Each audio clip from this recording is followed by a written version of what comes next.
1. The singular experience of Mr. John Scott Eccles.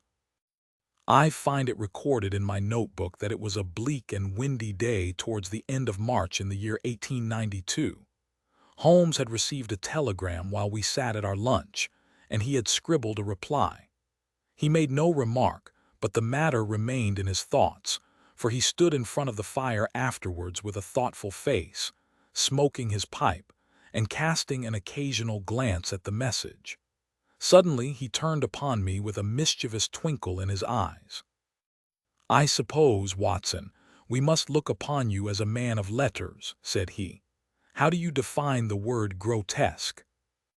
"Strange, remarkable," I suggested. He shook his head at my definition. "There is surely something more than that," said he. "Some underlying suggestion of the tragic and the terrible.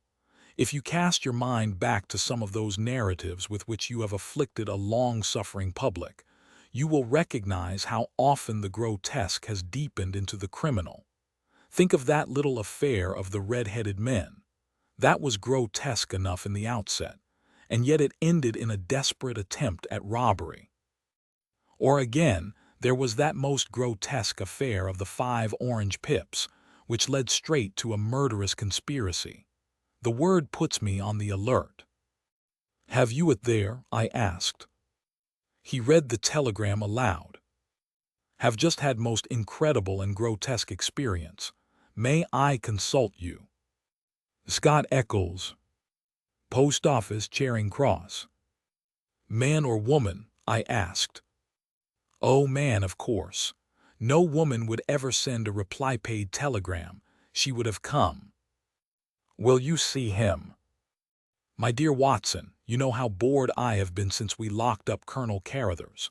My mind is like a racing engine, tearing itself to pieces because it is not connected up with the work for which it was built. Life is commonplace. The papers are sterile. Audacity and romance seem to have passed forever from the criminal world. Can you ask me, then, whether I am ready to look into any new problem, however trivial it may prove? But here, unless I am mistaken, is our client." A measured step was heard upon the stairs, and a moment later a stout, tall, gray-whiskered, and solemnly respectable person was ushered into the room. His life history was written in his heavy features and pompous manner.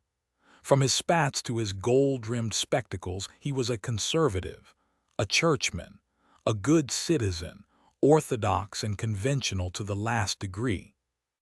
But some amazing experience had disturbed his native composure and left its traces in his bristling hair, his flushed, angry cheeks, and his flurried, excited manner. He plunged instantly into his business. "I have had a most singular and unpleasant experience, Mr. Holmes," said he. "Never in my life have I been placed in such a situation. It is most improper, most outrageous. I must insist upon some explanation." He swelled and puffed in his anger. "Pray sit down, Mr. Scott Eccles," said Holmes in a soothing voice. "May I ask, in the first place, why you came to me at all?" "Well, sir, it did not appear to be a matter which concerned the police. And yet, when you have heard the facts, you must admit that I could not leave it where it was.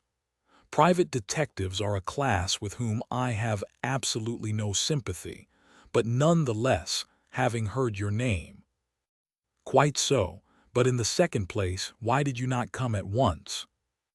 "What do you mean?" Holmes glanced at his watch. "It is 2:15, he said.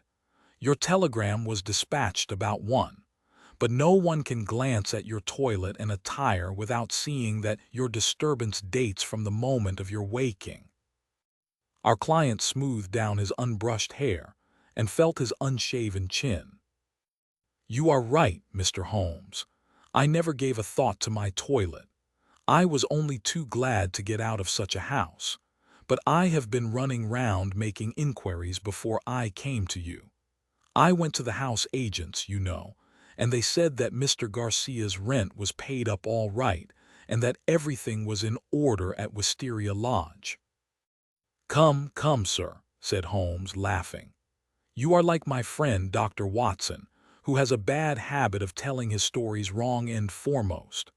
Please arrange your thoughts and let me know, in their due sequence, exactly what those events are which have sent you out unbrushed and unkempt, with dress boots and waistcoat buttoned awry, in search of advice and assistance." Our client looked down with a rueful face at his own unconventional appearance. "I'm sure it must look very bad, Mr. Holmes, and I am not aware that in my whole life such a thing has ever happened before. But I will tell you the whole queer business, and when I have done so you will admit, I am sure, that there has been enough to excuse me." But his narrative was nipped in the bud.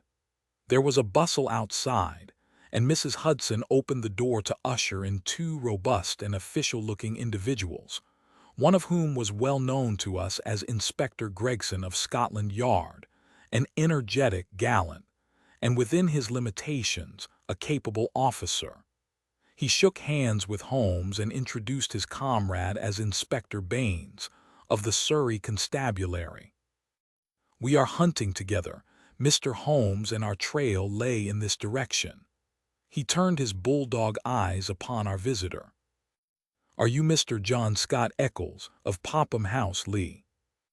"I am." "We have been following you about all the morning." "You traced him through the telegram, no doubt," said Holmes.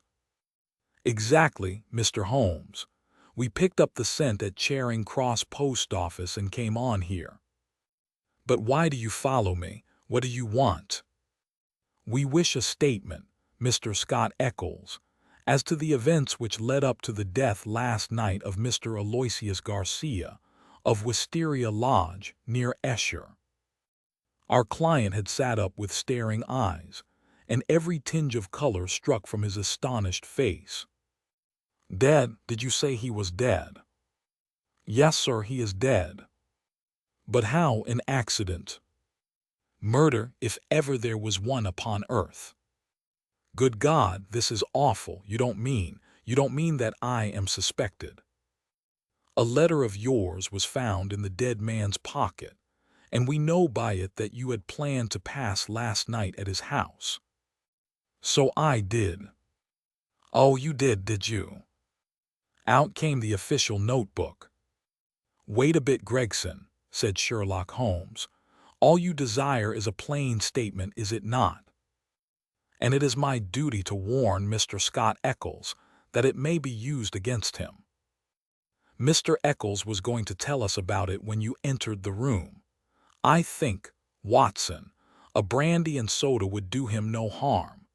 Now, sir, I suggest that you take no notice of this addition to your audience, and that you proceed with your narrative exactly as you would have done had you never been interrupted." Our visitor had gulped off the brandy, and the color had returned to his face. With a dubious glance at the inspector's notebook, he plunged at once into his extraordinary statement. "I am a bachelor," said he, "and being of a sociable turn I cultivate a large number of friends. Among these are the family of a retired brewer called Melville, living at Albemarle Mansion, Kensington. It was at his table that I met some weeks ago a young fellow named Garcia. He was, I understood, of Spanish descent and connected in some way with the embassy. He spoke perfect English, was pleasing in his manners, and as good-looking a man as ever I saw in my life. In some way we struck up quite a friendship. This young fellow and he seemed to take a fancy to me from the first, and within 2 days of our meeting he came to see me at Lee. One thing led to another, and it ended in his inviting me out to spend a few days at his house, Wisteria Lodge, between Esher and Oxshott. Yesterday evening I went to Esher to fulfill this engagement." He had described his household to me before I went there.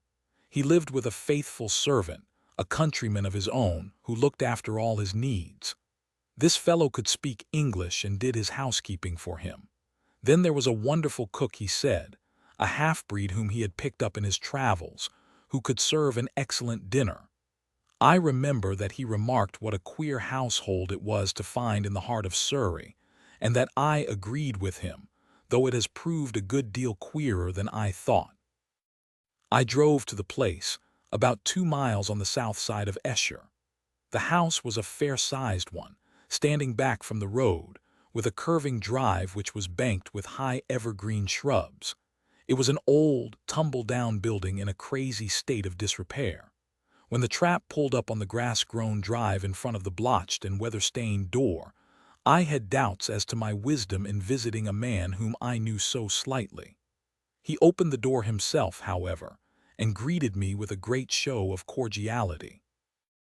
I was handed over to the manservant, a melancholy, swarthy individual, who led the way, my bag in his hand, to my bedroom.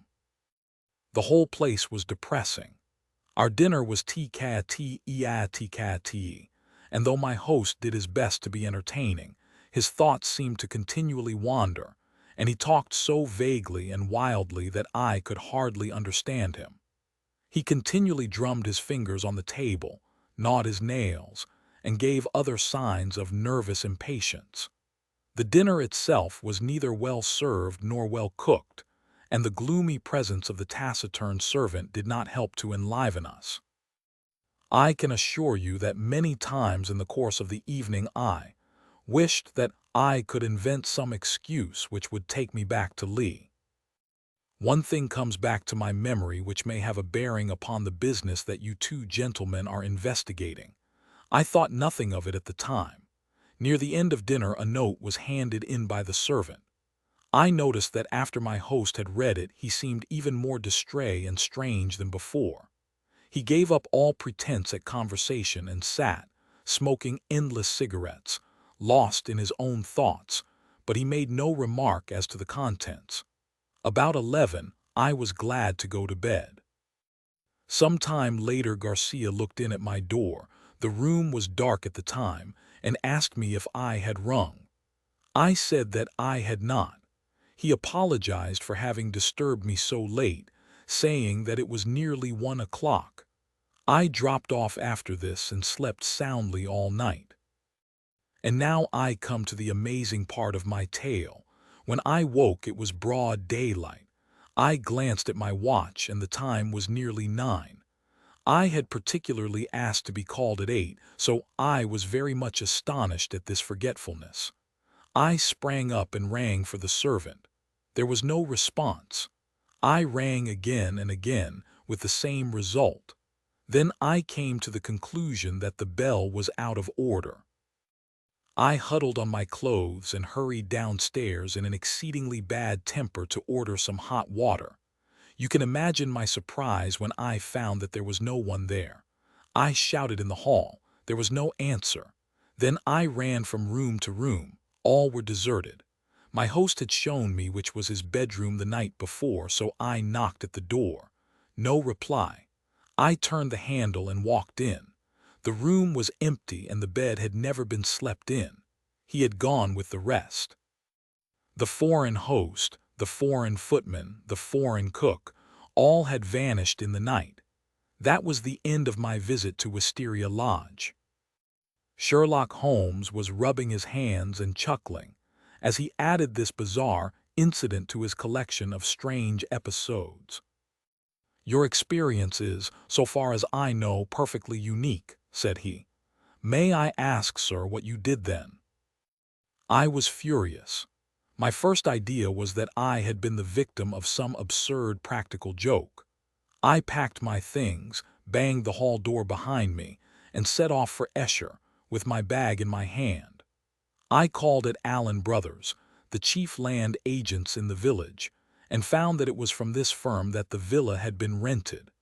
It struck me that the whole proceeding could hardly be for the purpose of making a fool of me, and that the main object must be to get out of the rent. It is late in March, so quarter day is at hand. But this theory would not work. The agent was obliged to me for my warning, but told me that the rent had been paid in advance.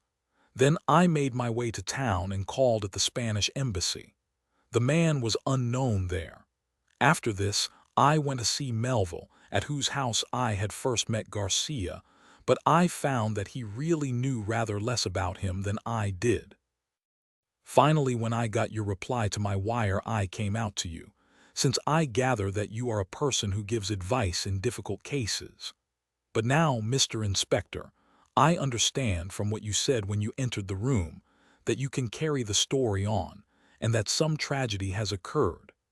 I can assure you that every word I have said is the truth, and that, outside of what I have told you, I know absolutely nothing about the fate of this man. My only desire is to help the law in every possible way. I am sure of it, Mr. Scott Eccles, I am sure of it, said Inspector Gregson in a very amiable tone. I am bound to say that everything which you have said agrees very closely with the facts as they have come to our notice. For example, there was that note which arrived during dinner. Did you chance to observe what became of it? Yes, I did. Garcia rolled it up and threw it into the fire. What do you say to that, Mr. Baines? The country detective was a stout, puffy, red man, whose face was only redeemed from grossness by two extraordinarily bright eyes, almost hidden behind the heavy creases of cheek and brow. With a slow smile, he drew a folded and discolored scrap of paper from his pocket. It was a dog grate, Mr. Holmes, and he overpitched it. I picked this out unburned from the back of it. Holmes smiled his appreciation. You must have examined the house very carefully to find a single pellet of paper. I did, Mr. Holmes, it's my way. Shall I read it, Mr. Gregson? The Londoner nodded. The note is written upon ordinary cream-laid paper without watermark. It is a quarter sheet. The paper is cut off in two snips with a short-bladed scissors. It has been folded over 3 times and sealed with purple wax, put on hurriedly and pressed down with some flat oval object. It is addressed to Mr. Garcia, Wisteria Lodge. It says, Our own colors, green and white. Green open, white shut. Main stair, first corridor, 7th right, green baize. Godspeed, D.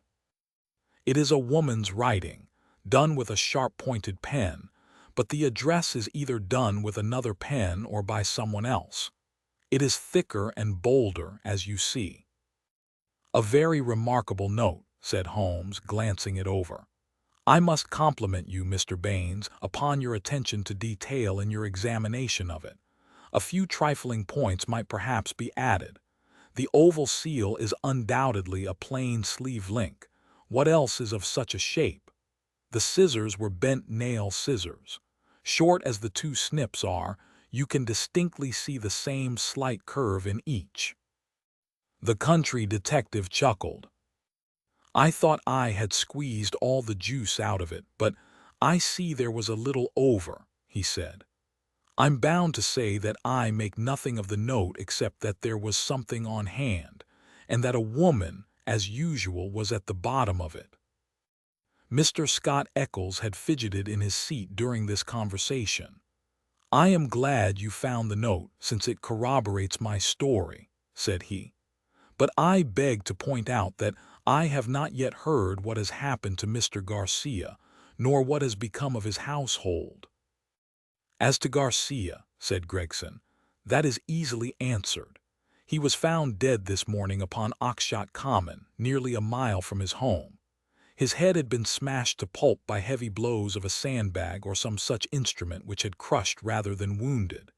It is a lonely corner, and there is no house within a quarter of a mile of the spot. He had apparently been struck down first from behind, but his assailant had gone on beating him long after he was dead. It was a most furious assault. There are no footsteps, nor any clue to the criminals. Robbed. No, there was no attempt at robbery. This is very painful and terrible, said Mr. Scott Eccles in a querulous voice, but it is really uncommonly hard upon me. I had nothing to do with my host going off upon a nocturnal excursion and meeting so sad an end. How do I come to be mixed up with the case?" "Very simply, sir," Inspector Baines answered. "The only document found in the pocket of the deceased was a letter from you saying that you would be with him on the night of his death. It was the envelope of this letter which gave us the dead man's name and address. It was after 9 this morning when we reached his house and found neither you nor anyone else inside it. I wired to Mr. Gregson to run you down in London while I examined Wisteria Lodge. Then I came into town, joined Mr. Gregson, and here we are." "I think now," said Gregson, rising, "we had best put this matter into an official shape. You will come round with us to the station, Mr. Scott Eccles, and let us have your statement in writing." "Certainly, I will come at once, but I retain your services, Mr. Holmes. I desire you to spare no expense and no pains to get at the truth." My friend turned to the country inspector. "I suppose that you have no objection to my collaborating with you, Mr. Baines?" "Highly honored, sir, I am sure. You appear to have been very prompt and businesslike in all that you have done. Was there any clue, may I ask, as to the exact hour that the man met his death?" "He had been there since 1 o'clock. There was rain about that time, and his death had certainly been before the rain." "But that is perfectly impossible, Mr. Baines," cried our client. "His voice is unmistakable. I could swear to it that it was he who addressed me in my bedroom at that very hour." "Remarkable, but by no means impossible," said Holmes, smiling. "You have a clue?" asked Gregson. "On the face of it, the case is not a very complex one, though it certainly presents some novel and interesting features. A further knowledge of facts is necessary before I would venture to give a final and definite opinion. By the way, Mr. Baines, did you find anything remarkable besides this note in your examination of the house?" The detective looked at my friend in a singular way. "There were," said he, "one or two very remarkable things. Perhaps when I have finished at the police station you would care to come out and give me your opinion of them." "I am entirely at your service," said Sherlock Holmes, ringing the bell. "You will show these gentlemen out, Mrs. Hudson, and kindly send the boy with this telegram. He is to pay a 5-shilling reply." We sat for some time in silence after our visitors had left. Holmes smoked hard, with his brows drawn down over his keen eyes, and his head thrust forward in the eager way characteristic of the man. "Well, Watson," he asked, turning suddenly upon me, "what do you make of it?" "I can make nothing of this mystification of Scott Eccles." "But the crime?" "Well, taken with the disappearance of the man's companions, I should say that they were in some way concerned in the murder and had fled from justice." "That is certainly a possible point of view. On the face of it, you must admit, however, that it is very strange that his 2 servants should have been in a conspiracy against him, and should have attacked him on the one night when he had a guest. They had him alone at their mercy every other night in the week." "Then why did they fly?" "Quite so. Why did they fly? There is a big fact. Another big fact is the remarkable experience of our client, Scott Eccles. Now, my dear Watson, is it beyond the limits of human ingenuity to furnish an explanation which would cover both these big facts? If it were one which would also admit of the mysterious note with its very curious phraseology, why, then it would be worth accepting as a temporary hypothesis. If the fresh facts which come to our knowledge all fit themselves into the scheme, then our hypothesis may gradually become a solution." "But what is our hypothesis?"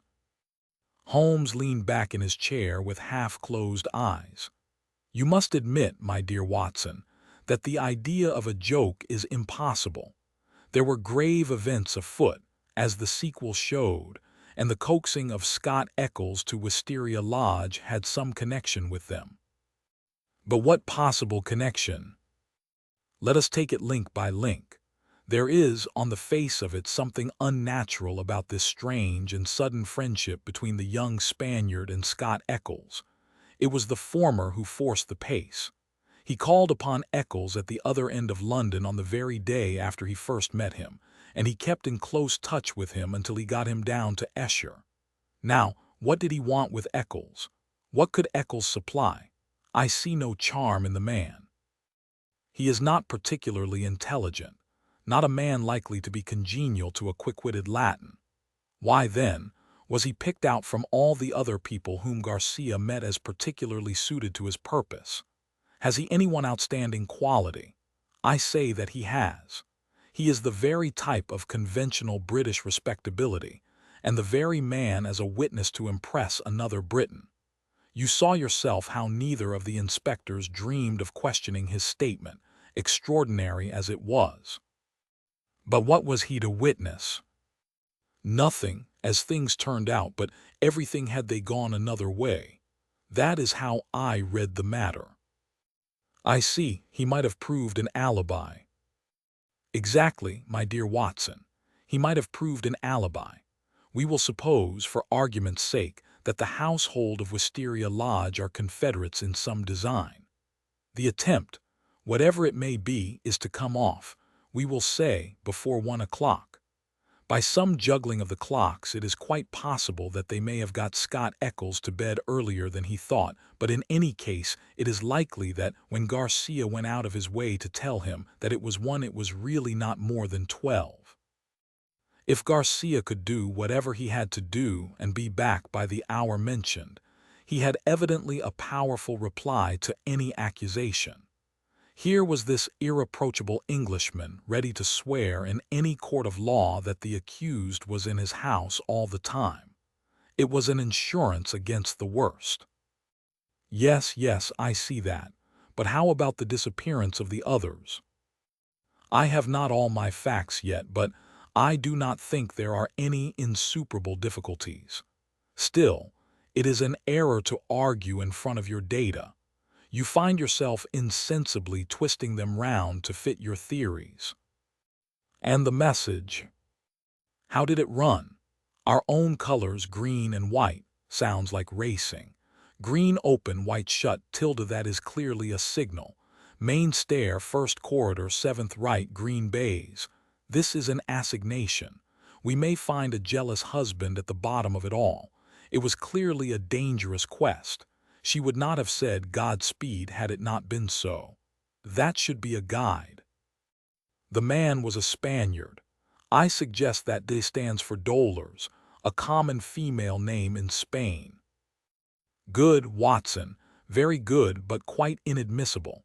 A Spaniard would write to a Spaniard in Spanish. The writer of this note is certainly English. Well, we can only possess our souls in patience until this excellent inspector comes back for us. Meanwhile, we can thank our lucky fate which has rescued us for a few short hours from the insufferable fatigues of idleness. An answer had arrived to Holmes's telegram before our Surrey officer had returned. Holmes read it and was about to place it in his notebook when he caught a glimpse of my expectant face. He tossed it across with a laugh. "We are moving in exalted circles," said he. The telegram was a list of names and addresses. Lord Harringby, the Dingle, Sir George F. Folliot, Oxshott Towers. Mr. Hines, J.P., Purdy Place. Mr. James Baker Williams, Forton Old Hall. Mr. Henderson, High Gable. Rev. Joshua Stone, Nether Walsling. "This is a very obvious way of limiting our field of operations," said Holmes. "No doubt Baines, with his methodical mind, has already adopted some similar plan." "I don't quite understand." "Well, my dear fellow, we have already arrived at the conclusion that the message received by Garcia at dinner was an appointment or an assignation. Now, if the obvious reading of it is correct, and in order to keep this tryst one has to ascend a main stair and seek the 7th door in a corridor, it is perfectly clear that the house is a very large one. It is equally certain that this house cannot be more than a mile or two from Oxshott, since Garcia was walking in that direction, and hoped, according to my reading of the facts, to be back in Wisteria Lodge in time to avail himself of an alibi, which would only be valid up to 1 o'clock. As the number of large houses close to Oxshott must be limited, I adopted the obvious method of sending to the agent mentioned by Scott Eccles and obtaining a list of them. Here they are in this telegram, and the other end of our tangled skein must lie among them. It was nearly 6 o'clock before we found ourselves in the pretty Surrey village of Esher, with Inspector Baines as our companion.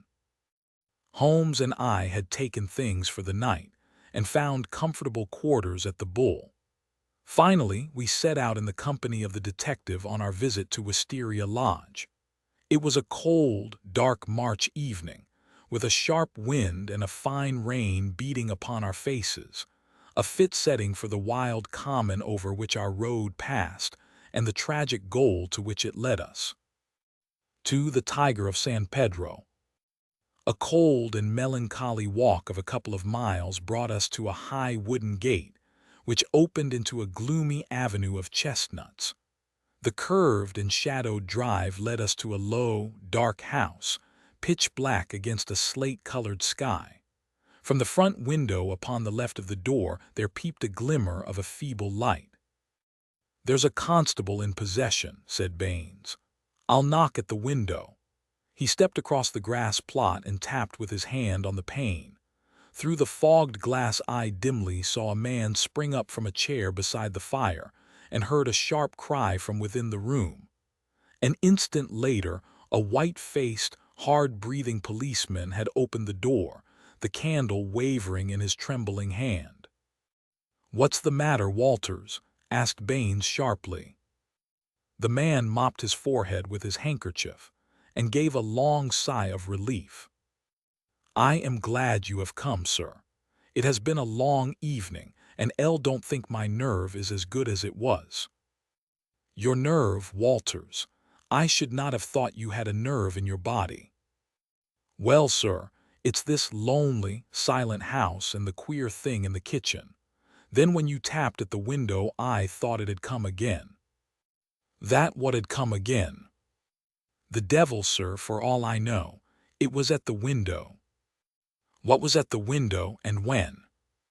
"It was just about 2 hours ago. The light was just fading. I was sitting reading in the chair. I don't know what made me look up, but there was a face looking in at me through the lower pane. Lord, sir, what a face it was! I'll see it in my dreams." "Tut, tut, Walters. This is not talk for a police constable." "I know, sir, I know, but it shook me, sir, and there's no use to deny it. It wasn't black, sir, nor was it white, nor any color that I know, but a kind of queer shade like clay with a splash of milk in it. Then there was the size of it was twice yours, sir. And the look of it, the great staring goggle eyes, and the line of white teeth like a hungry beast. I tell you, sir, I couldn't move a finger nor get my breath till it whisked away and was gone. Out I ran and through the shrubbery, but thank God there was no one there. If I didn't know you were a good man, Walters, I should put a black mark against you for this. If it were the devil himself, a constable on duty should never thank God that he could not lay his hands upon him. I suppose the whole thing is not a vision and a touch of nerves."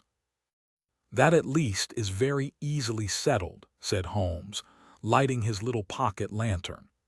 "Yes," he reported, after a short examination of the grass bed, "a number 12 shoe, I should say.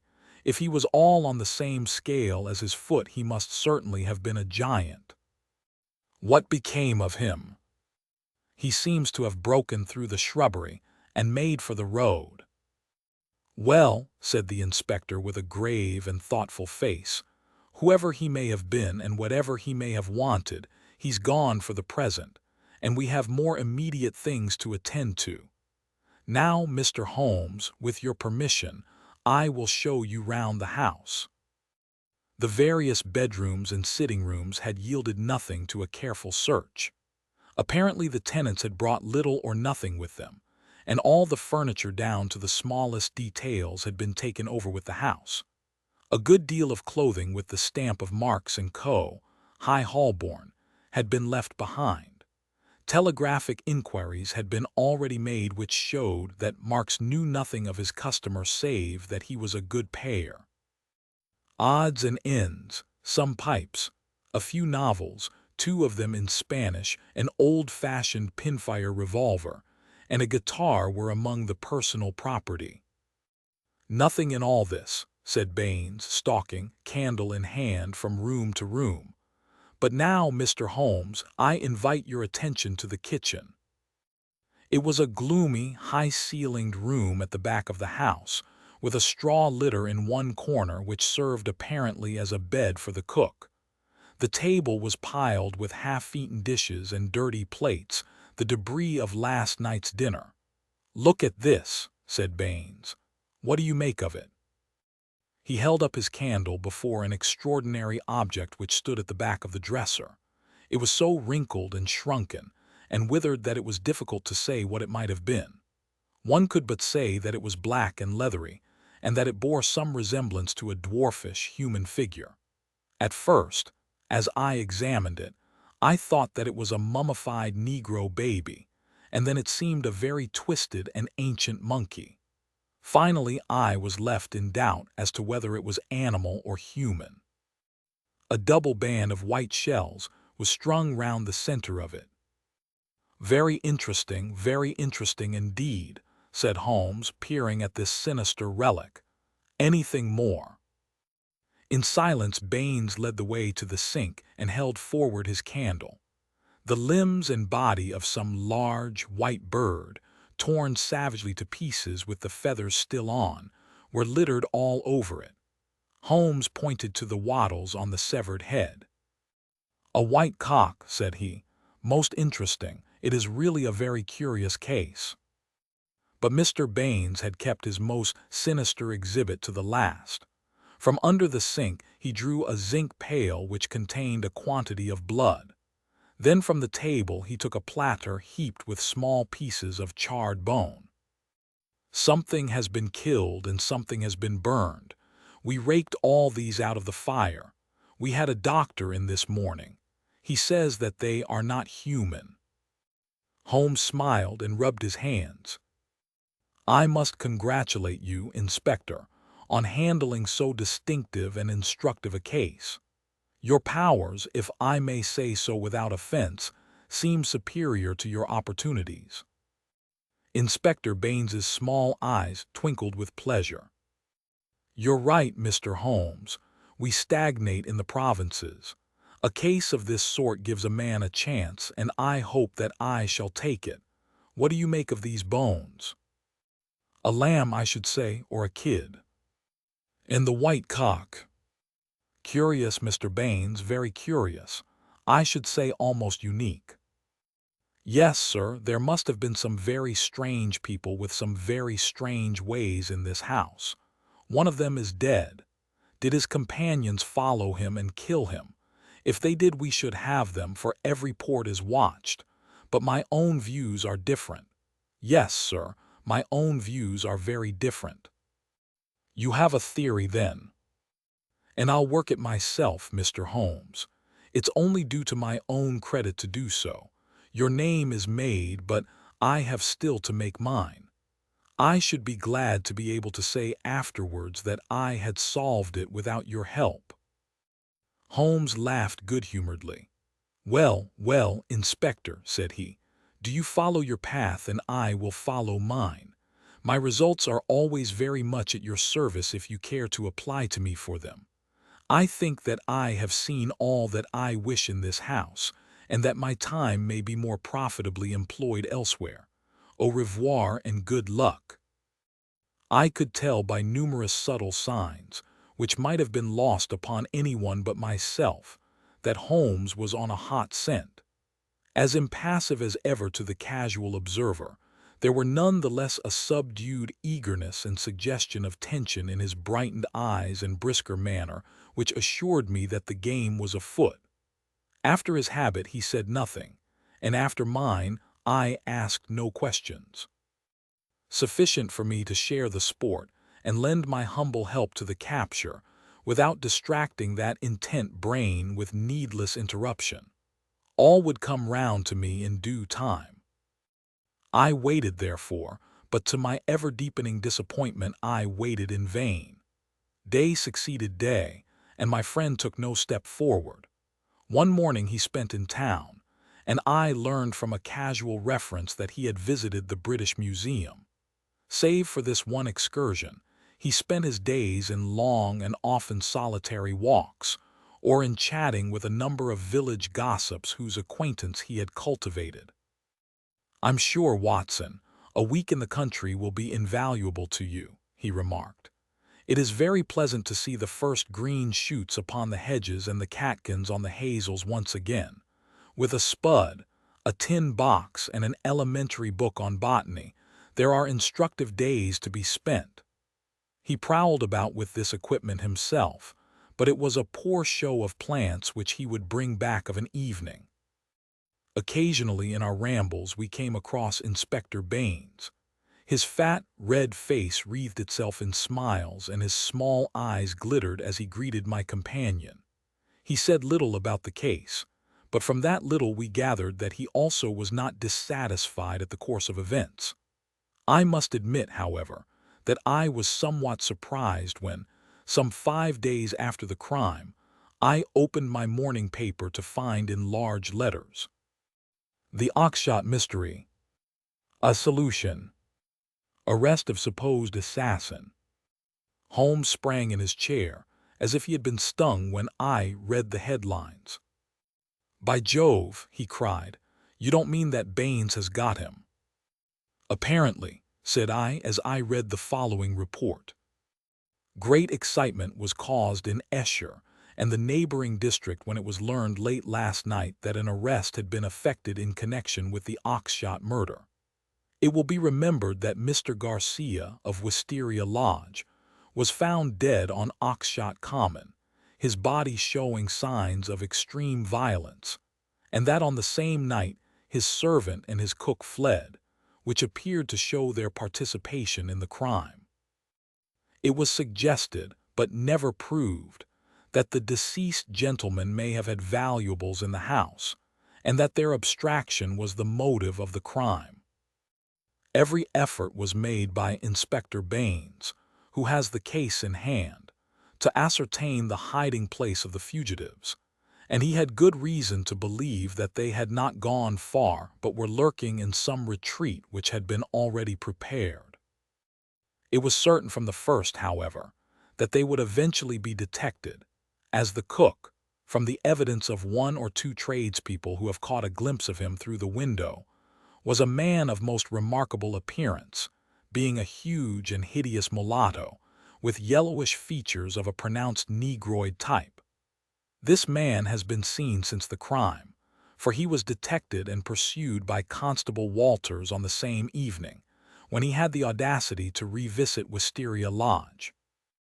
Inspector Baines, considering that such a visit must have some purpose in view, and was likely therefore to be repeated, abandoned the house but left an ambuscade in the shrubbery.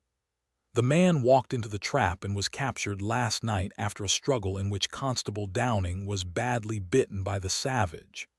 We understand that when the prisoner is brought before the magistrates, a remand will be applied for by the police, and that great developments are hoped from his capture. "Really, we must see Baines at once," cried Holmes, picking up his hat. "We will just catch him before he starts." We hurried down the village street and found, as we had expected, that the inspector was just leaving his lodgings. "You've seen the paper, Mr. Holmes?" he asked, holding one out to us. "Yes, Baines, I've seen it. Pray don't think it a liberty if I give you a word of friendly warning." "Of warning, Mr. Holmes?" "I have looked into this case with some care, and I am not convinced that you are on the right lines. I don't want you to commit yourself too far unless you are sure. You're very kind, Mr. Holmes. I assure you I speak for your good. It seemed to me that something like a wink quivered for an instant over one of Mr. Baines's tiny eyes. We agreed to work on our own lines, Mr. Holmes. That's what I am doing. Oh, very good, said Holmes. Don't blame me. No, sir. I believe you mean well by me. But we all have our own systems, Mr. Holmes. You have yours, and maybe I have mine. Let us say no more about it. You're welcome always to my news. This fellow is a perfect savage, as strong as a cart horse and as fierce as the devil. He chewed Downing's thumb nearly off before they could master him. He hardly speaks a word of English, and we can get nothing out of him but grunts.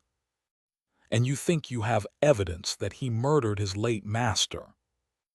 I didn't say so, Mr. Holmes. I didn't say so. We all have our little ways. You try yours and I will try mine. That's the agreement. Holmes shrugged his shoulders as we walked away together. I can't make the man out. He seems to be riding for a fall. Well, as he says, we must each try our own way and see what comes of it.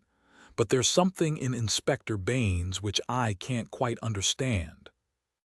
Just sit down in that chair, Watson, said Sherlock Holmes when we had returned to our apartment at the Bull. I want to put you in touch with the situation, as I may need your help tonight. Let me show you the evolution of this case so far as I have been able to follow it. Simple as it has been in its leading features, it has none the less presented surprising difficulties in the way of an arrest. There are gaps in that direction which we have still to fill. We will go back to the note which was handed in to Garcia upon the evening of his death. We may put aside this idea of Baines's that Garcia's servants were concerned in the matter. The proof of this lies in the fact that it was he who had arranged for the presence of Scott Eccles, which could only have been done for the purpose of an alibi. It was Garcia, then, who had an enterprise, and apparently a criminal enterprise, in hand that night in the course of which he met his death. I say criminal because only a man with a criminal enterprise desires to establish an alibi. Who, then, is most likely to have taken his life? Surely the person against whom the criminal enterprise was directed. So far it seems to me that we are on safe ground. We can now see a reason for the disappearance of Garcia's household. They were all confederates in the same unknown crime. If it came off when Garcia returned, any possible suspicion would be warded off by the Englishman's evidence, and all would be well. But the attempt was a dangerous one, and if Garcia did not return by a certain hour, it was probable that his own life had been sacrificed. It had been arranged, therefore, that in such a case his two subordinates were to make for some prearranged spot where they could escape investigation and be in a position afterwards to renew their attempt. That would fully explain the facts, would it not? The whole inexplicable tangle seemed to straighten out before me. I wondered, as I always did, how it had not been obvious to me before. But why should one servant return? We can imagine that in the confusion of flight something precious, something which he could not bear to part with, had been left behind. That would explain his persistence, would it not? Well, what is the next step? The next step is the note received by Garcia at the dinner. It indicates a confederate at the other end. Now, where was the other end? I have already shown you that it could only lie in some large house, and that the number of large houses is limited. My first days in this village were devoted to a series of walks in which, in the intervals of my botanical researches, I made a reconnaissance of all the large houses and an examination of the family history of the occupants. One house, and only one, riveted my attention. It is the famous old Jacobean Grange of High Gable, 1 mile on the farther side of Oxshott, and less than half a mile from the scene of the tragedy. The other mansions belong to prosaic and respectable people who live far aloof from romance. But Mr. Henderson of High Gable was by all accounts a curious man to whom curious adventures might befall. I concentrated my attention, therefore, upon him and his household. A singular set of people, Watson, the man himself the most singular of them all. I managed to see him on a plausible pretext, but I seemed to read in his dark, deep-set, brooding eyes that he was perfectly aware of my true business. He is a man of 50, strong, active, with iron-gray hair, great bunched black eyebrows, the step of a deer, and the air of an emperor, a fierce, masterful man, with a red-hot spirit behind his parchment face. He is either a foreigner or has lived long in the tropics, for he is yellow and sapless but tough as whipcord. His friend and secretary, Mr. Lucas, is undoubtedly a foreigner, chocolate brown, wily, suave, and cat-like, with a poisonous gentleness of speech. You see, Watson, we have come already upon two sets of foreigners, one at Wisteria Lodge and one at High Gable, so our gaps are beginning to close. These two men, close and confidential friends, are the center of the household. But there is one other person who for our immediate purpose may be even more important. Henderson has two children, girls of 11 and 13. Their governess is a Miss Burnett, an Englishwoman of 40 or thereabouts. There is also one confidential manservant. This little group forms the real family, for they travel about together, and Henderson is a great traveler, always on the move. It is only within the last few weeks that he has returned, after a year's absence, to High Gable. I may add that he is enormously rich, and whatever his whims may be he can very easily satisfy them. For the rest, his house is full of butlers, footmen, maidservants, and the usual overworked, underworked staff of a large English country house. So much I learned partly from village gossip and partly from my own observation. There are no better instruments than discharged servants with a grievance, and I was lucky enough to find one. I call it luck, but it would not have come my way had I not been looking out for it. As Baines remarks, we all have our systems. It was my system which enabled me to find John Warner, late gardener of High Gable, sacked in a moment of temper by his imperious employer. He in turn had friends among the indoor servants who unite in their fear and dislike of their master. So I had my key to the secrets of the establishment. Curious people, Watson. I don't pretend to understand it all yet, but very curious people anyway. It's a double-winged house and the servants live on one side, the family on the other. There's no link between the two save for Henderson's own servant, who serves the family's meals. Everything is carried to a certain door, which forms the one connection. Governess and children hardly go out at all, except into the garden. Henderson never by any chance walks alone. His dark secretary is like his shadow. The gossip among the servants is that their master is terribly afraid of something. Sold his soul to the devil in exchange for money, says Warner, and expects his creditor to come up and claim his own. Where they came from, or who they are, nobody has an idea. They are very violent. Twice Henderson has lashed at folk with his dog whip, and only his long purse and heavy compensation have kept him out of the courts. Well now, Watson, let us judge the situation by this new information. We may take it that the letter came out of this strange household and was an invitation to Garcia to carry out some attempt which had already been planned. Who wrote the note? It was someone within the citadel, and it was a woman. Who then but Miss Burnett, the governess? All our reasoning seems to point that way. At any rate, we may take it as a hypothesis and see what consequences it would entail. I may add that Miss Burnett's age and character make it certain that my first idea that there might be a love interest in our story is out of the question. If she wrote the note, she was presumably the friend and confederate of Garcia. What then might she be expected to do if she heard of his death? If he met it in some nefarious enterprise, her lips might be sealed. Still, in her heart, she must retain bitterness and hatred against those who had killed him and would presumably help so far as she could to have revenge upon them. Could we see her then and try to use her? That was my first thought. But now we come to a sinister fact.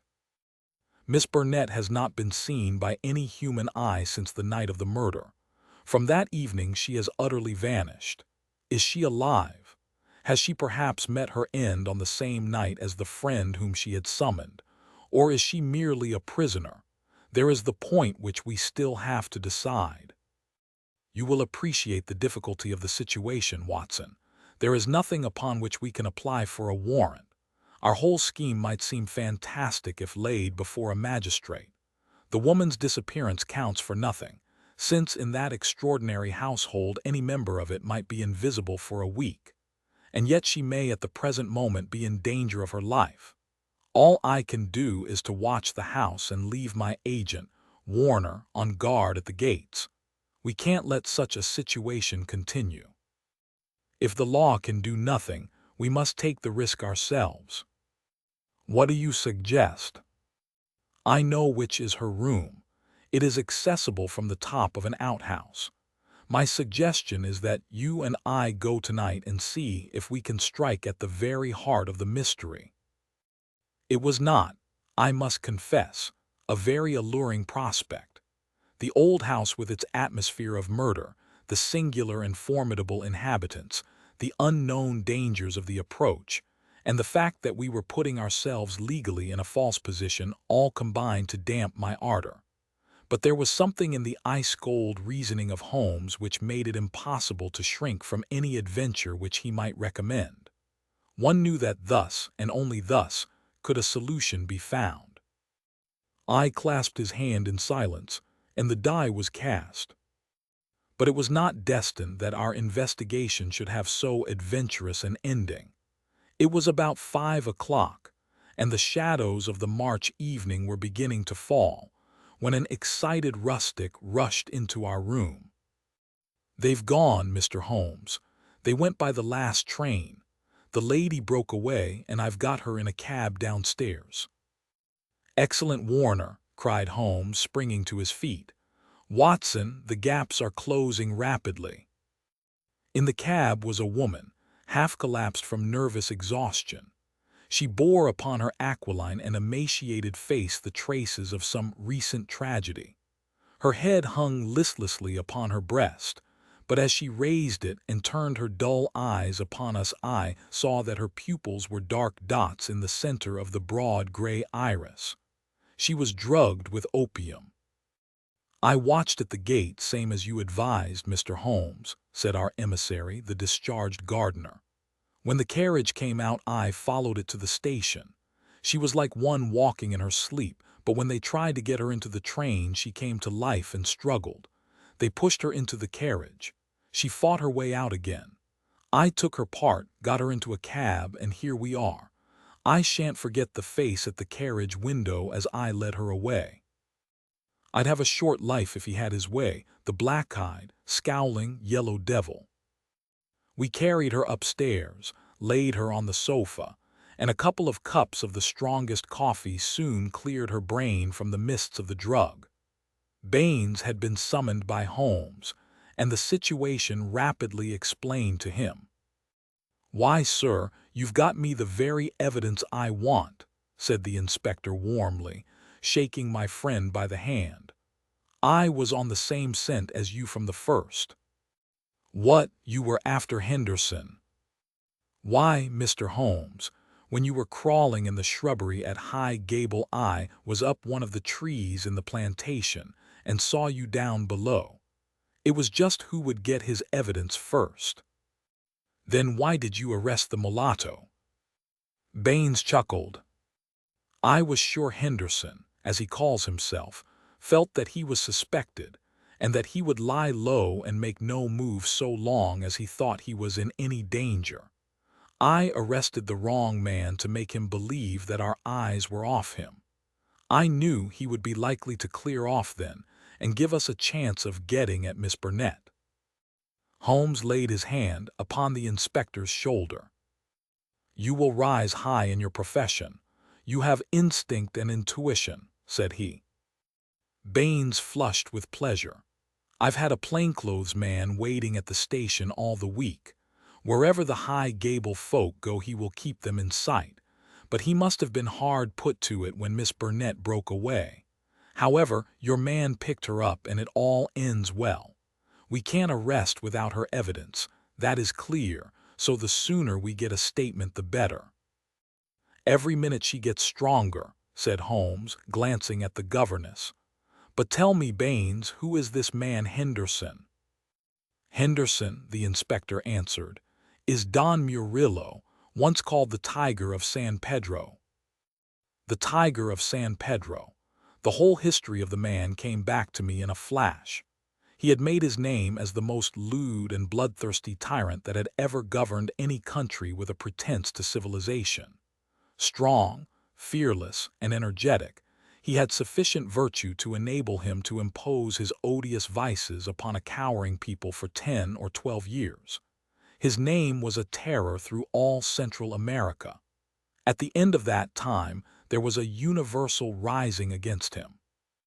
But he was as cunning as he was cruel, and at the first whisper of coming trouble, he had secretly conveyed his treasures aboard a ship which was manned by devoted adherents. It was an empty palace which was stormed by the insurgents next day. The dictator, his 2 children, his secretary, and his wealth had all escaped them. From that moment he had vanished from the world, and his identity had been a frequent subject for comment in the European press. "Yes, sir, Don Murillo, the Tiger of San Pedro," said Baines. "If you look it up you will find that the San Pedro colors are green and white, same as in the note, Mr. Holmes. Henderson he called himself, but I traced him back, Paris and Rome and Madrid to Barcelona, where his ship came in '86. They've been looking for him all the time for their revenge, but it is only now that they have begun to find him out." "They discovered him a year ago," said Miss Burnett, who had sat up and was now intently following the conversation. "Once already his life has been attempted, but some evil spirit shielded him. Now again it is the noble, chivalrous Garcia who has fallen while the monster goes safe. But another will come, and yet another, until some day justice will be done. That is as certain as the rise of tomorrow's sun." Her thin hands clenched, and her worn face blanched with the passion of her hatred. "But how come you into this matter, Miss Burnett?" asked Holmes. "How can an English lady join in such a murderous affair?" "I join in it because there is no other way in the world by which justice can be gained. What does the law of England care for the rivers of blood shed years ago in San Pedro, or for the shipload of treasure which this man has stolen? To you they are like crimes committed in some other planet. But we know. We have learned the truth in sorrow and in suffering. To us there is no fiend in hell like Juan Murillo, and no peace in life while his victims still cry for vengeance." "No doubt," said Holmes. "He was as you say. I have heard that he was atrocious. But how are you affected?" "I will tell you it all. This villain's policy was to murder on one pretext or another every man who showed such promise that he might in time come to be a dangerous rival. My husband, yes, my real name is Signora Victor Durando, was the San Pedro minister in London. He met me and married me there. A nobler man never lived upon earth. Unhappily, Murillo heard of his excellence, recalled him on some pretext, and had him shot. With a premonition of his fate, he had refused to take me with him. His estates were confiscated, and I was left with a pittance and a broken heart. Then came the downfall of the tyrant. He escaped as you have just described. But the many whose lives he had ruined, whose nearest and dearest had suffered torture and death at his hands, would not let the matter rest. They banded themselves into a society which should never be dissolved until the work was done. It was my part, after we had discovered in the transformed Henderson the fallen despot, to attach myself to his household and keep the others in touch with his movements. This I was able to do by securing the position of governess in his family. He little knew that the woman who faced him at every meal was the woman whose husband he had hurried at an hour's notice into eternity. I smiled on him, did my duty to his children, and bided my time.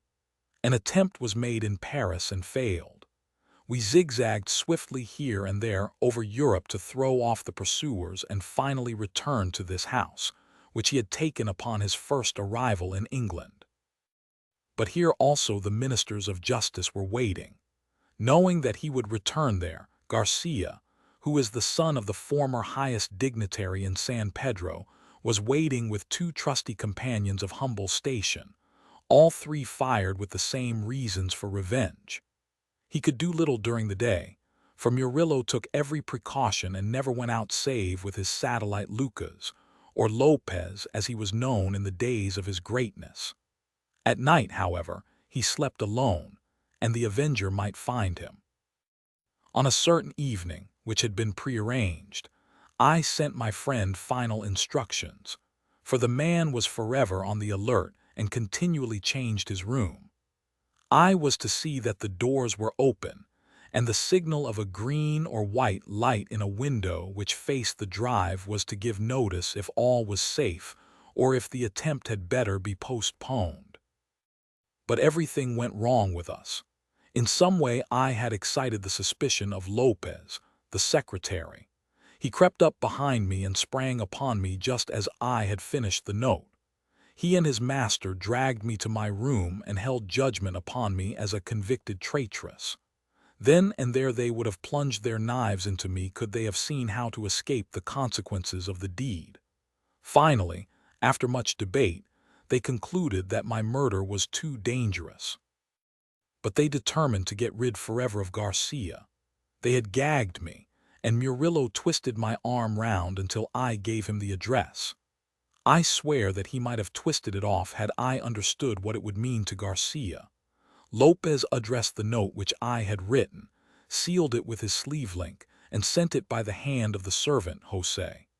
How they murdered him I do not know, save that it was Murillo's hand who struck him down, for Lopez had remained to guard me. I believe he must have waited among the gorse bushes through which the path winds and struck him down as he passed. At first, they were of a mind to let him enter the house and to kill him as a detected burglar. But they argued that if they were mixed up in an inquiry, their own identity would at once be publicly disclosed, and they would be open to further attacks.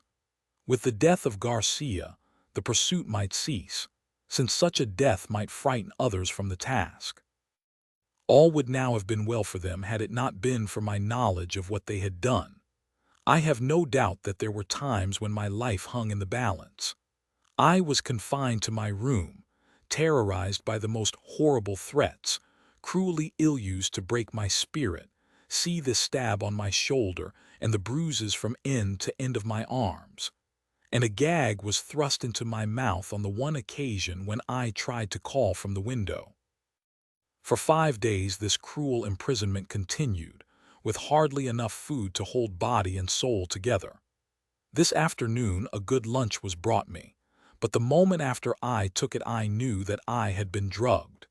In a sort of dream I remember being half led, half carried to the carriage. In the same state I was conveyed to the train. Only then, when the wheels were almost moving, did I suddenly realize that my liberty lay in my own hands. I sprang out, they tried to drag me back, and had it not been for the help of this good man who led me to the cab, I should never have broken away. Now, thank God, I am beyond their power forever. We had all listened intently to this remarkable statement. It was Holmes who broke the silence.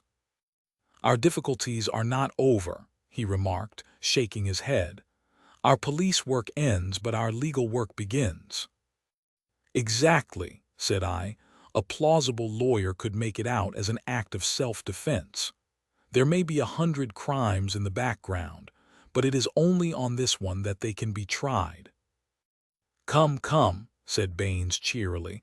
"I think better of the law than that. Self-defense is one thing. To entice a man in cold blood with the object of murdering him is another, whatever danger you may fear from him.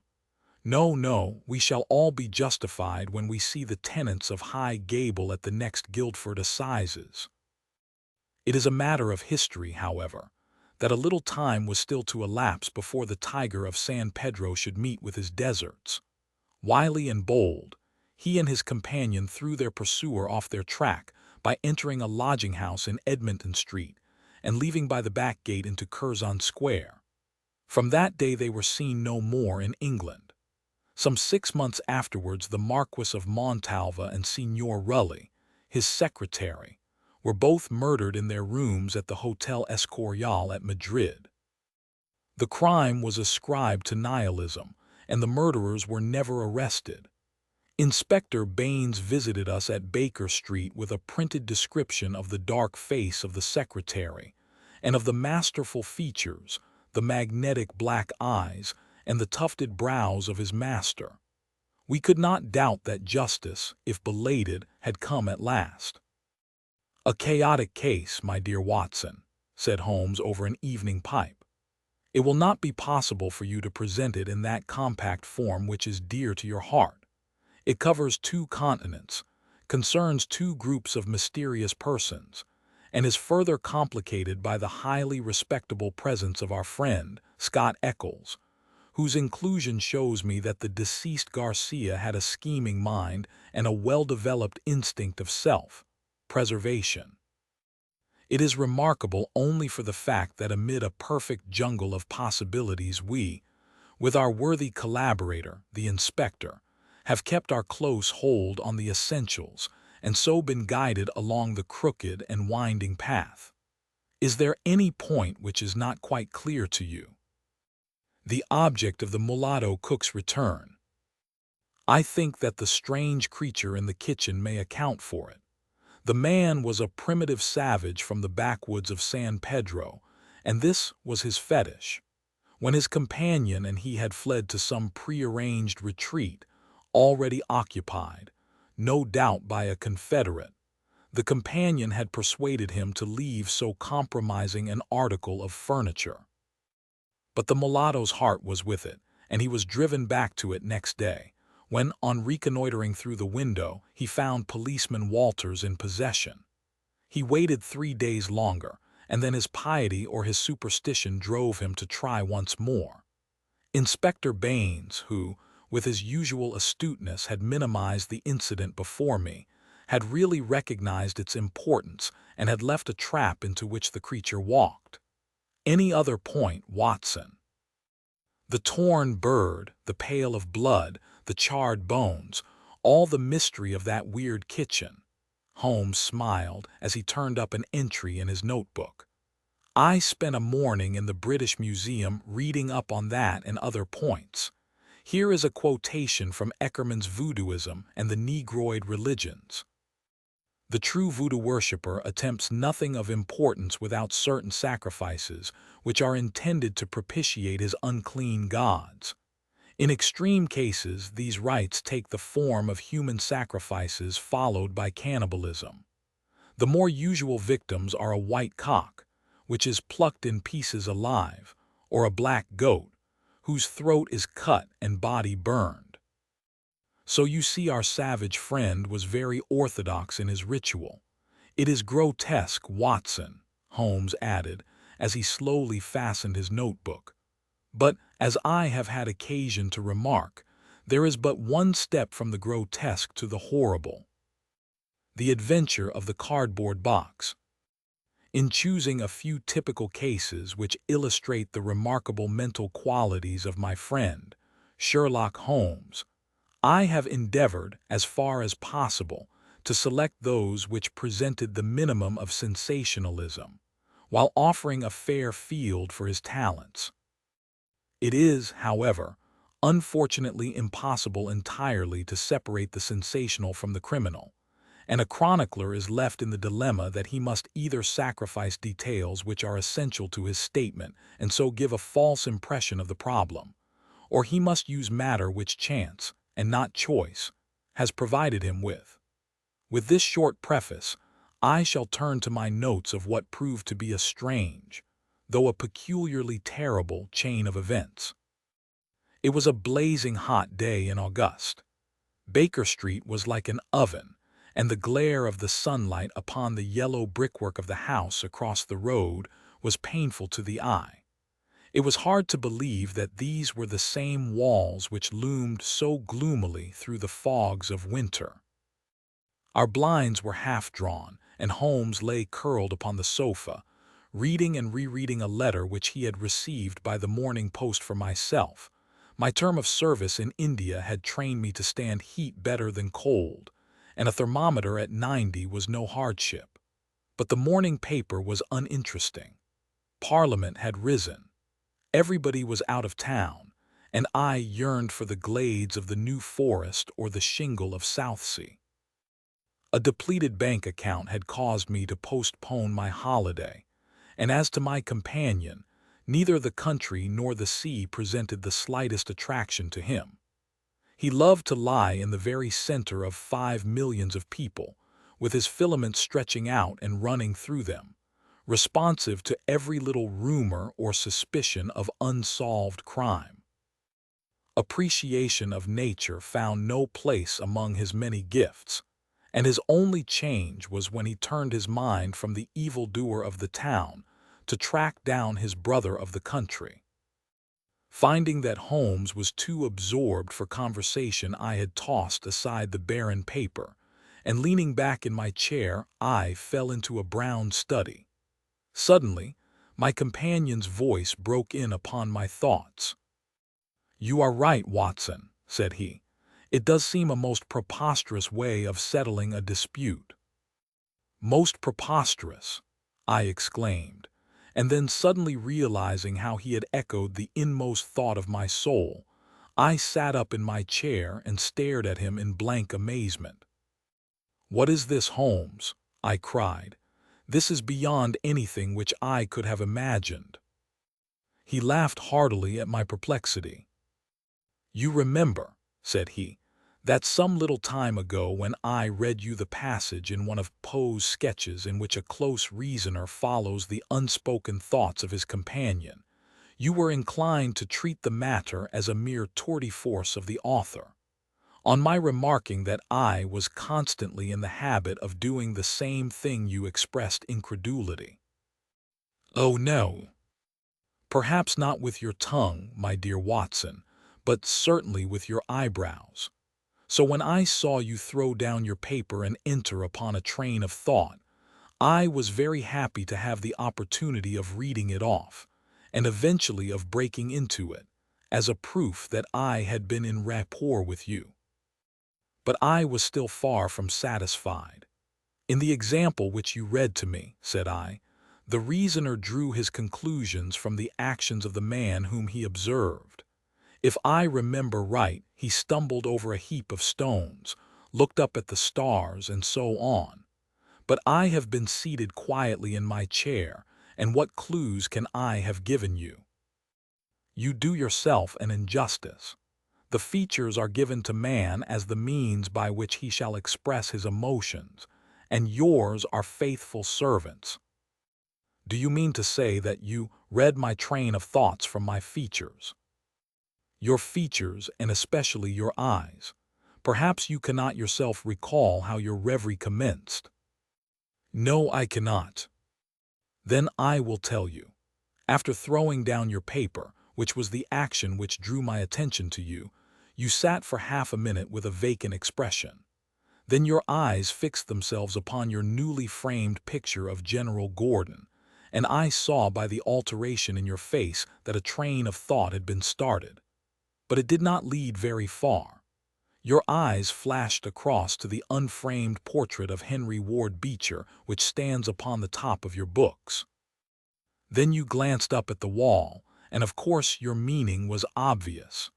You were thinking that if the portrait were framed, it would just cover that bare space and correspond with Gordon's picture over there." "You have followed me wonderfully," I exclaimed. "So far I could hardly have gone astray. But now your thoughts went back to Beecher, and you looked hard across as if you were studying the character in his features. Then your eyes ceased to pucker, but you continued to look across, and your face was thoughtful. You were recalling the incidents of Beecher's career.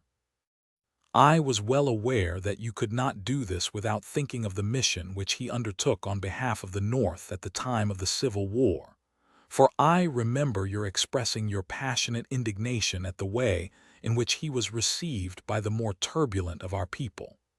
You felt so strongly about it that I knew you could not think of Beecher without thinking of that also. When a moment later I saw your eyes wander away from the picture, I suspected that your mind had now turned to the Civil War, and when I observed that your lips set, your eyes sparkled, and your hands clenched, I was positive that you were indeed thinking of the gallantry which was shown by both sides in that desperate struggle. But then, again, your face grew sadder. You shook your head. You were dwelling upon the sadness and horror and useless waste of life. Your hand stole towards your own old wound, and a smile quivered on your lips, which showed me that the ridiculous side of this method of settling international questions had forced itself upon your mind. At this point, I agreed with you that it was preposterous, and was glad to find that all my deductions had been correct. Absolutely, said I, and now that you have explained it, I confess that I am as amazed as before. It was very superficial, my dear Watson, I assure you. I should not have intruded it upon your attention had you not shown some incredulity the other day. But I have in my hands here a little problem which may prove to be more difficult of solution than my small essay in thought reading. Have you observed in the paper a short paragraph referring to the remarkable contents of a packet sent through the post to Miss Cushing, of Cross Street, Croydon? No, I saw nothing. Ah, then you must have overlooked it. Just toss it over to me. Here it is, under the financial column. Perhaps you would be good enough to read it aloud. I picked up the paper which he had thrown back to me and read the paragraph indicated. It was headed, "A gruesome packet. Miss Susan Cushing, living at Cross Street, Croydon, has been made the victim of what must be regarded as a peculiarly revolting practical joke, unless some more sinister meaning should prove to be attached to the incident. At 2:00 yesterday afternoon a small packet, wrapped in brown paper, was handed in by the postman. A cardboard box was inside, which was filled with coarse salt. On emptying this, Miss Cushing was horrified to find two human ears, apparently quite freshly severed. The box had been sent by parcel post from Belfast upon the morning before. There is no indication as to the sender, and the matter is the more mysterious as Miss Cushing, who is a maiden lady of 50, has led a most retired life, and has so few acquaintances or correspondents that it is a rare event for her to receive anything through the post.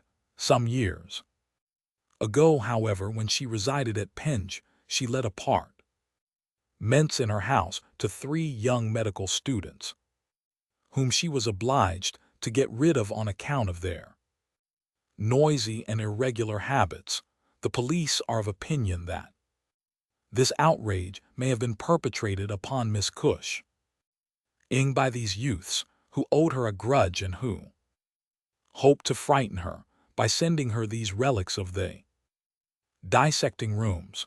Some probability is lent to the theory by the fact that one of these students came from the north of Ireland, and to the best of Miss Cushing's belief from Belfast.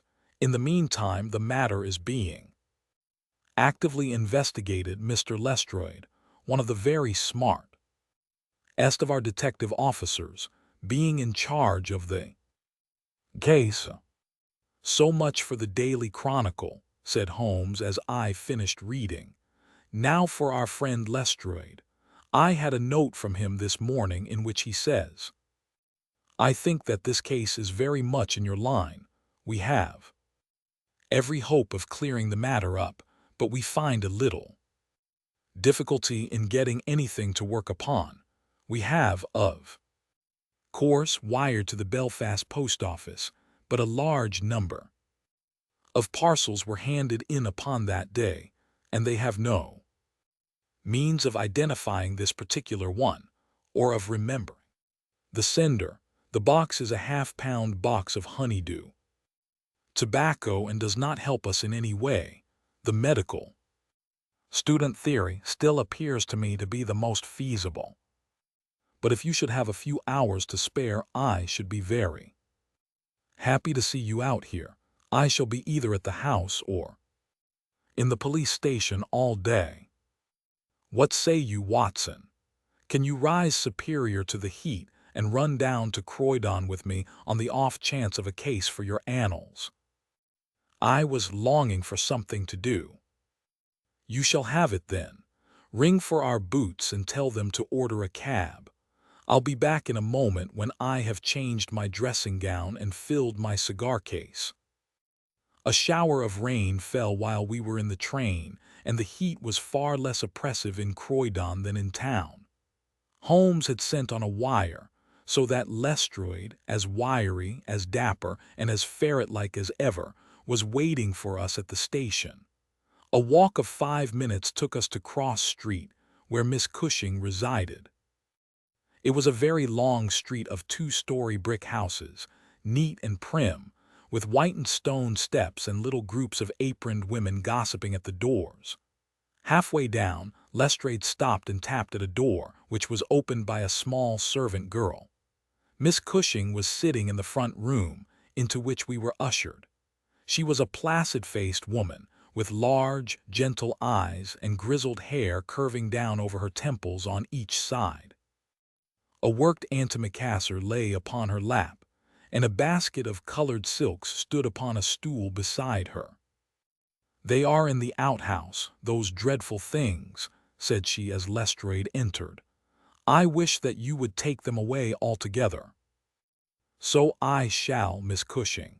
I only kept them here until my friend Mr. Holmes should have seen them in your presence." "Why in my presence, sir?"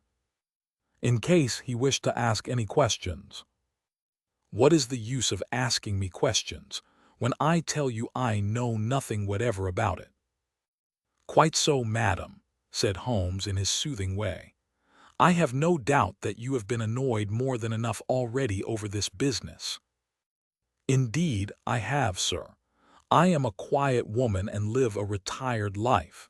It is something new for me to see my name in the papers and to find the police in my house. I won't have those things in here, Mr. Lestrade. If you wish to see them, you must go to the outhouse." It was a small shed in the narrow garden which ran behind the house. Lestrade went in and brought out a yellow cardboard box with a piece of brown paper and some string.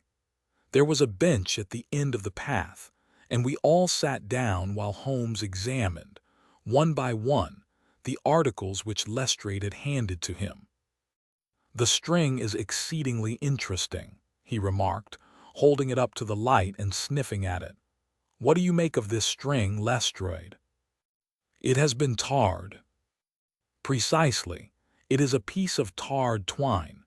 You have also, no doubt, remarked that Miss Cushing has cut the cord with a scissors, as can be seen by the double fray on each side. This is of importance." "I cannot see the importance," said Lestrade. "The importance lies in the fact that the knot is left intact, and that this knot is of a peculiar character. It is very neatly tied. I had already made a note to that effect," said Lestrade complacently. "So much for the string, then," said Holmes, smiling. "Now for the box wrapper. Brown paper with a distinct smell of coffee. What, did you not observe it? I think there can be no doubt of it. Address printed in rather straggling characters. Miss S. Cushing, Cross Street, Croydon. Done with a broad-pointed pen, probably a J, and with very inferior ink. The word Croydon has been originally spelled with an I. which has been changed to Y. The parcel was directed then by a man. The printing is distinctly masculine, of limited education, and unacquainted with the town of Croydon. So far, so good. The box is a yellow half-pound honeydew box, with nothing distinctive save 2 thumb marks at the left bottom corner. It is filled with rough salt of the quality used for preserving hides and other of the coarser commercial purposes. And embedded in it are these very singular enclosures. He took out the 2 ears as he spoke, and laying a board across his knee, he examined them minutely, while Lestrade and I, bending forward on each side of him, glanced alternately at these dreadful relics and at the thoughtful, eager face of our companion. Finally, he returned them to the box once more and sat for a while in deep meditation. "You have observed, of course," said he at last, "that the ears are not a pair." "Yes, I have noticed that. But if this were the practical joke of some students from the dissecting rooms, it would be as easy for them to send 2 odd ears as a pair." "Precisely, but this is not a practical joke." "You are sure of it?" "The presumption is strongly against it. Bodies in the dissecting rooms are injected with preservative fluid. These ears bear no signs of this. They are fresh, too. They have been cut off with a blunt instrument, which would hardly happen if a student had done it. Again, carbolic or rectified spirits would be the preservatives which would suggest themselves to the medical mind, certainly not rough salt. I repeat that there is no practical joke here, but that we are investigating a serious crime." A vague thrill ran through me as I listened to my companion's words and saw the stern gravity which had hardened his features. This brutal preliminary seemed to shadow forth some strange and inexplicable horror in the background. Lestrade, however, shook his head like a man who is only half convinced. "There are objections to the joke theory, no doubt," said he, "but there are much stronger reasons against the other. We know that this woman has led a most quiet and respectable life at Penge and here for the last 20 years. She has hardly been away from her home for a day during that time. Why on earth, then, should any criminal send her the proofs of his guilt, especially as, unless she is a most consummate actress, she understands quite as little of the matter as we do?" "That is the problem which we have to solve," Holmes answered, "and for my part I shall set about it by presuming that my reasoning is correct and that a double murder has been committed. One of these ears is a woman's, small, finely formed, and pierced for an earring. The other is a man's, sunburned, discolored, and also pierced for an earring. These 2 people are presumably dead, or we should have heard their story before now. Today is Friday. The packet was posted on Thursday morning. The tragedy, then, occurred on Wednesday or Tuesday or earlier. If the 2 people were murdered, who but their murderer would have sent this sign of his work to Miss Cushing? We may take it that the sender of the packet is the man whom we want, but he must have some strong reason for sending Miss Cushing this packet. What reason, then? It must have been to tell her that the deed was done, or to pain her, perhaps, but in that case she knows who it is. Does she know? I doubt it. If she knew, why should she call the police in? She might have buried the ears, and no one would have been the wiser. That is what she would have done if she had wished to shield the criminal. But if she does not wish to shield him, she would give his name. There is a tangle here which needs straightening out." He had been talking in a high, quick voice, staring blankly up over the garden fence, but now he sprang briskly to his feet and walked towards the house. "I have a few questions to ask Miss Cushing," said he. "In that case I may leave you here," said Lestrade, "for I have another small business on hand. I think that I have nothing further to learn from Miss Cushing. You will find me at the police station." "We shall look in on our way to the train," answered Holmes. A moment later he and I were back in the front room, where the impassive lady was still quietly working away at her antimacassar. She put it down on her lap as we entered and looked at us with her frank, searching blue eyes. "I am convinced, sir," she said, "that this matter is a mistake and that the parcel was never meant for me at all. I have said this several times to the gentleman from Scotland Yard, but he simply laughs at me. I have not an enemy in the world as far as I know, so why should anyone play me such a trick?" "I am coming to be of the same opinion, Miss Cushing," said Holmes, taking a seat beside her. "I think that it is more than probable." He paused, and I was surprised, on glancing round, to see that he was staring with singular intentness at the lady's profile. Surprise and satisfaction were both for an instant to be read upon his eager face, though when she glanced round to find out the cause of his silence he had become as demure as ever. I stared hard myself at her flat, grizzled hair, her trim cap, her little gilt earrings, her placid features, but I could see nothing which could account for my companion's evident excitement. There were one or two questions. "Oh, I am weary of questions," cried Miss Cushing impatiently. "You have two sisters, I believe." "How could you know that?" "I observed the very instant that I entered the room that you have a portrait group of three ladies upon the mantelpiece, one of whom is undoubtedly yourself, while the others are so exceedingly like you that there could be no doubt of the relationship." "Yes, you are quite right. Those are my sisters, Sarah and Mary. And here at my elbow is another portrait, taken at Liverpool, of your younger sister, in the company of a man who appears to be a steward by his uniform. I observe that she was unmarried at the time." "You are very quick at observing." "That is my trade." "Well, you are quite right. But she was married to Mr. Browner a few days afterwards.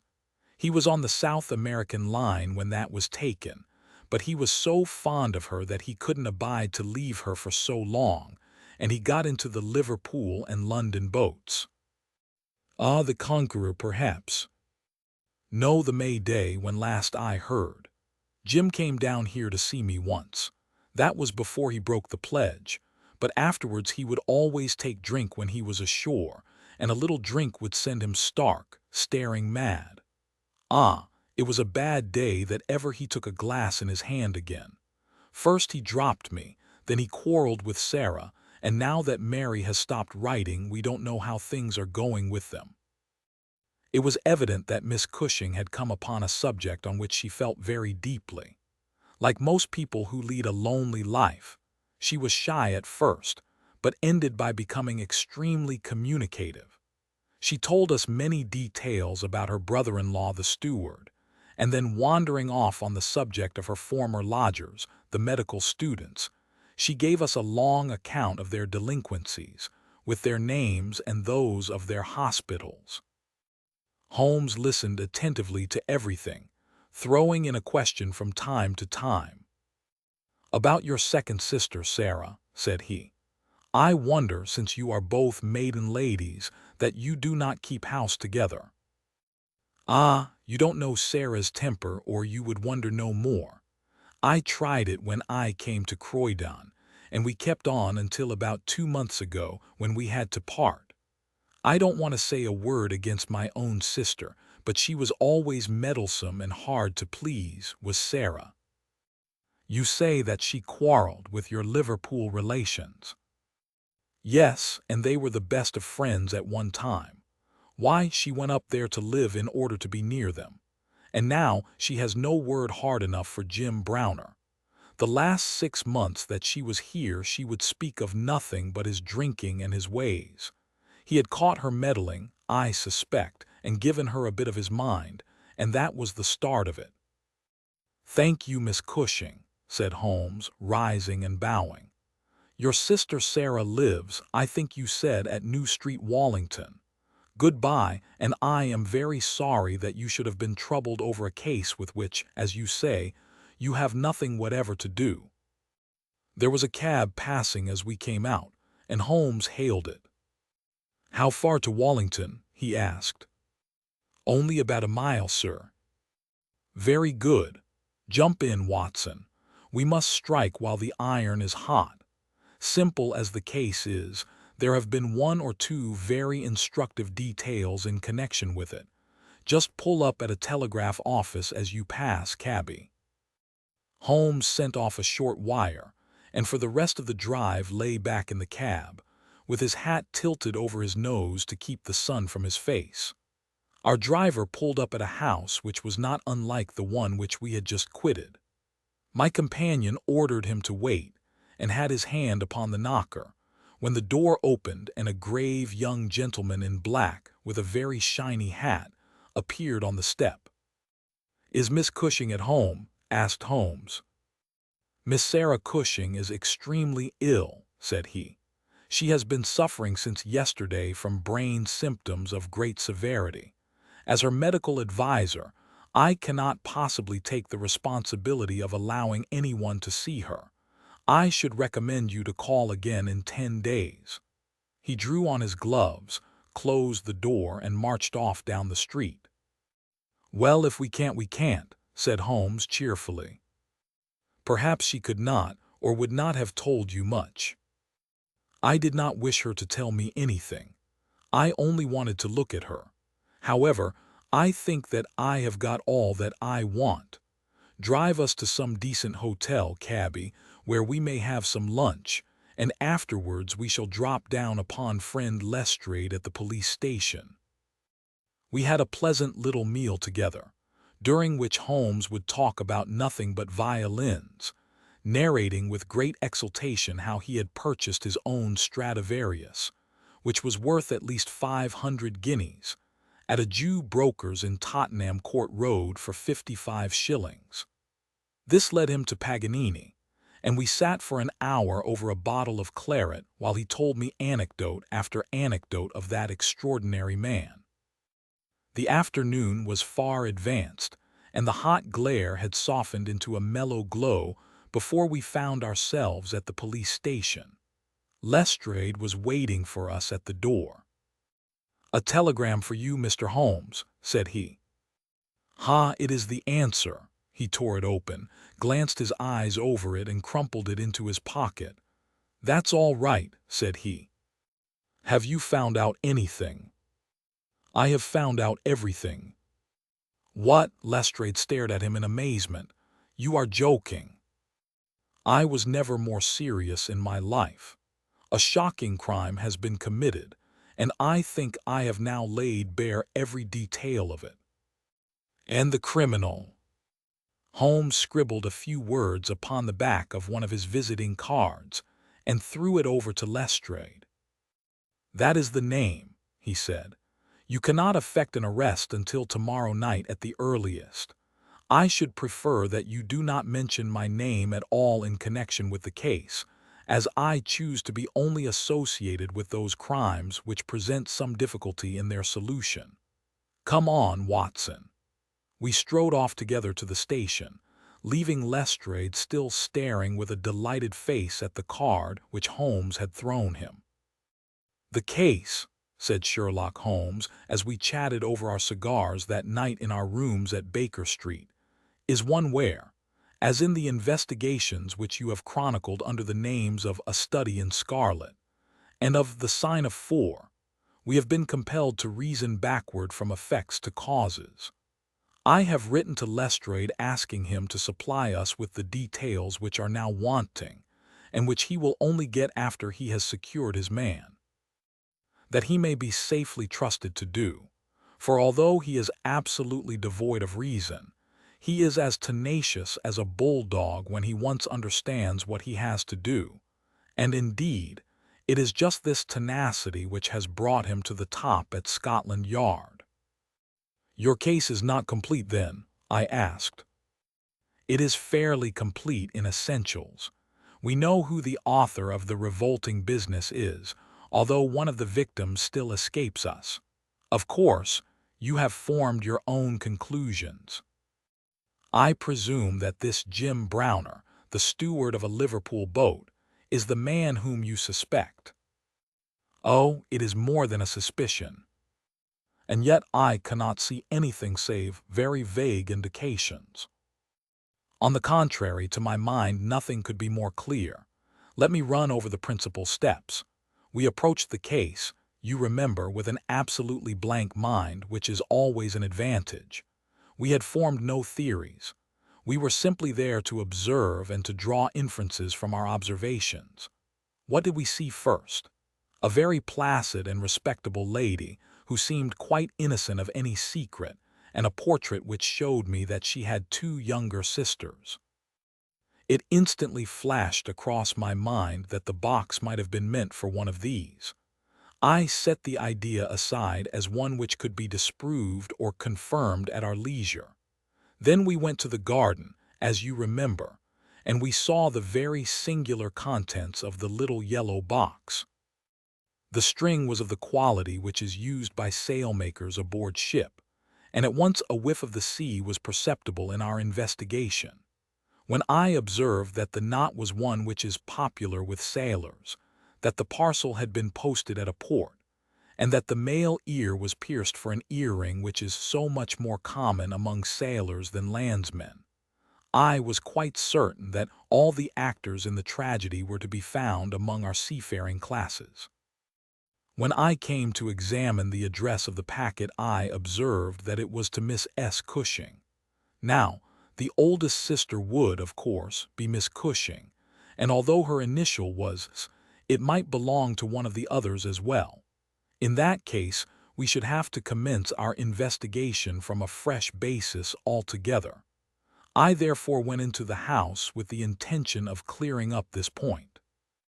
I was about to assure Miss Cushing that I was convinced that a mistake had been made when you may remember that I came suddenly to a stop. The fact was that I had just seen something which filled me with surprise, and at the same time narrowed the field of our inquiry immensely. As a medical man, you are aware, Watson, that there is no part of the body which varies so much as the human ear. Each ear is as a rule quite distinctive and differs from all other ones. In last year's Anthropological Journal, you will find 2 short monographs from my pen upon the subject. I had, therefore, examined the ears in the box with the eyes of an expert and had carefully noted their anatomical peculiarities. Imagine my surprise, then, when on looking at Miss Cushing I perceived that her ear corresponded exactly with the female ear which I had just inspected. The matter was entirely beyond coincidence. There was the same shortening of the pinna, the same broad curve of the upper lobe, the same convolution of the inner cartilage. In all essentials it was the same ear. Of course, I at once saw the enormous importance of the observation. It was evident that the victim was a blood relation and probably a very close one. I began to talk to her about her family, and you remember that she at once gave us some exceedingly valuable details. In the first place, her sister's name was Sarah, and her address had until recently been the same, so that it was quite obvious how the mistake had occurred and for whom the packet was meant. Then we heard of this steward, married to the third sister, and learned that he had at one time been so intimate with Miss Sarah that she had actually gone up to Liverpool to be near the Browners, but a quarrel had afterwards divided them. This quarrel had put a stop to all communications for some months, so that if Browner had occasion to address a packet to Miss Sarah, he would undoubtedly have done so to her old address. And now the matter had begun to straighten itself out wonderfully. We had learned of the existence of this steward, an impulsive man of strong passions. You remember that he threw up what must have been a very superior berth in order to be nearer to his wife, subject, too, to occasional fits of hard drinking. We had reason to believe that his wife had been murdered, and that a man, presumably a seafaring man, had been murdered at the same time. Jealousy, of course, at once suggests itself as the motive for the crime. And why should these proofs of the deed be sent to Miss Sarah Cushing? Probably because during her residence in Liverpool she had some hand in bringing about the events which led to the tragedy. You will observe that this line of boats calls at Belfast, Dublin, and Waterford, so that, presuming that Browner had committed the deed and had embarked at once upon his steamer, the May Day, Belfast would be the first place at which he could post his terrible packet. A second solution was at this stage obviously possible, and although I thought it exceedingly unlikely, I was determined to elucidate it before going further. An unsuccessful lover might have killed Mr. and Mrs. Browner, and the male ear might have belonged to the husband. There were many grave objections to this theory, but it was conceivable. I therefore sent off a telegram to my friend Alger, of the Liverpool force, and asked him to find out if Mrs. Browner were at home, and if Browner had departed in the May Day.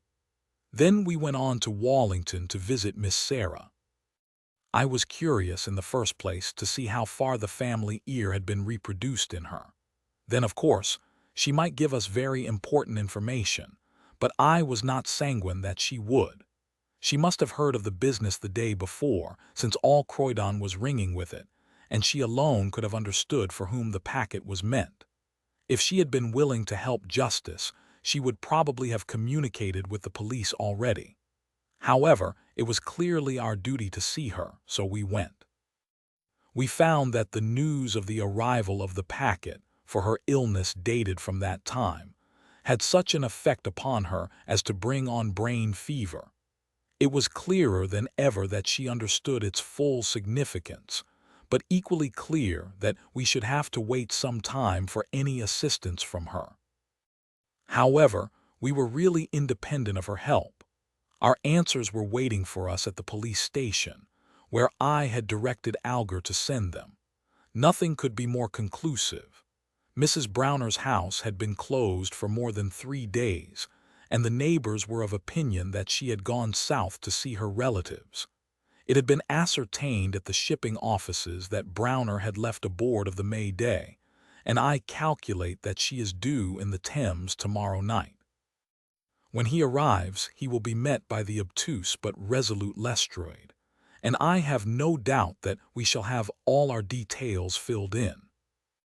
Sherlock Holmes was not disappointed in his expectations. 2 days later he received a bulky envelope, which contained a short note from the detective, and a typewritten document which covered several pages of foolscap. "Lestrade has got him all right," said Holmes, glancing up at me. "Perhaps it would interest you to hear what he says. My dear Mr. Holmes, in accordance with the scheme which we had formed in order to test our theories, I went down to the Albert Dock yesterday at 6 p.m. and boarded the SS May Day belonging to the Liverpool, Dublin, and London Steam Packet Company. On inquiry, I found that there was a steward on board of the name of James Browner, and that he had acted during the voyage in such an extraordinary manner that the captain had been compelled to relieve him of his duties. On descending to his berth, I found him seated upon a chest with his head sunk upon his hands, rocking himself to and fro. He is a big, powerful chap, clean-shaven and very swarthy. Something like Aldridge, who helped us in the bogus lawn dry affair. He jumped up when he heard my business, and I had my whistle to my lips to call a couple of river police, who were round the corner, but he seemed to have no heart in him, and he held out his hands quietly enough for the darbies. We brought him along to the cells in his box as well, for we thought there might be something incriminating. But bar a big sharp knife such as most sailors have, we got nothing for our trouble. However, we find that we shall want no more evidence, for on being brought before the inspector at the station, he asked leave to make a statement, which was, of course, taken down, just as he made it by our shorthand man. We had 3 copies typewritten, one of which I enclose.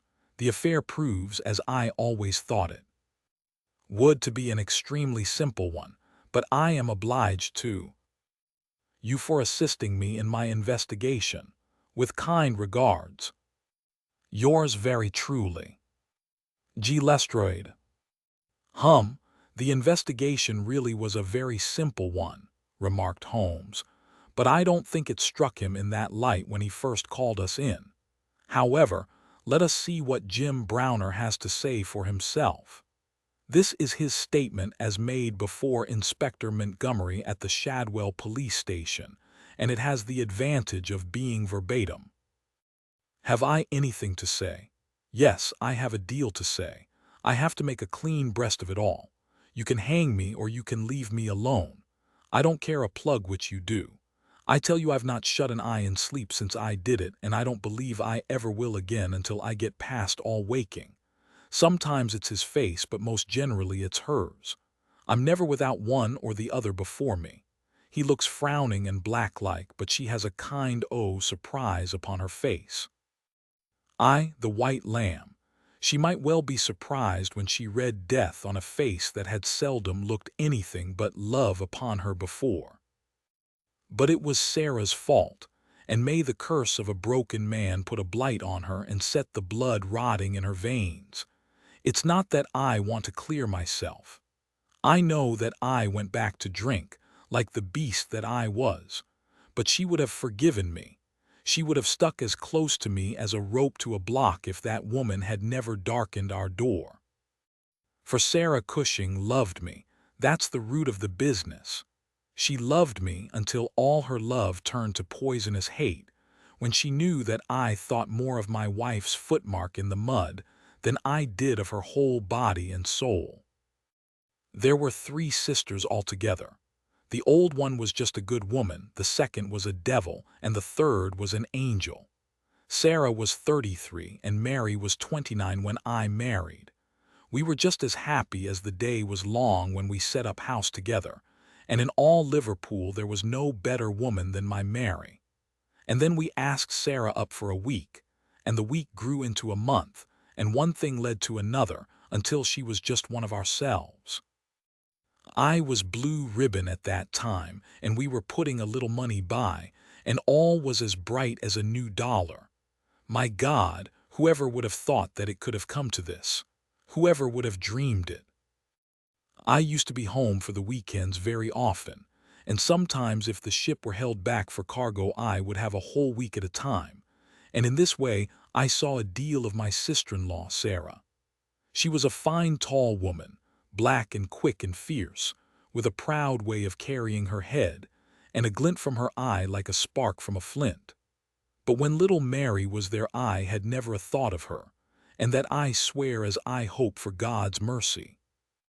It had seemed to me sometimes that she liked to be alone with me, or to coax me out for a walk with her, but I had never thought anything of that. But one evening my eyes were opened. I had come up from the ship and found my wife out, but Sarah at home. "Where's Mary?" I asked. "Oh, she has gone to pay some accounts."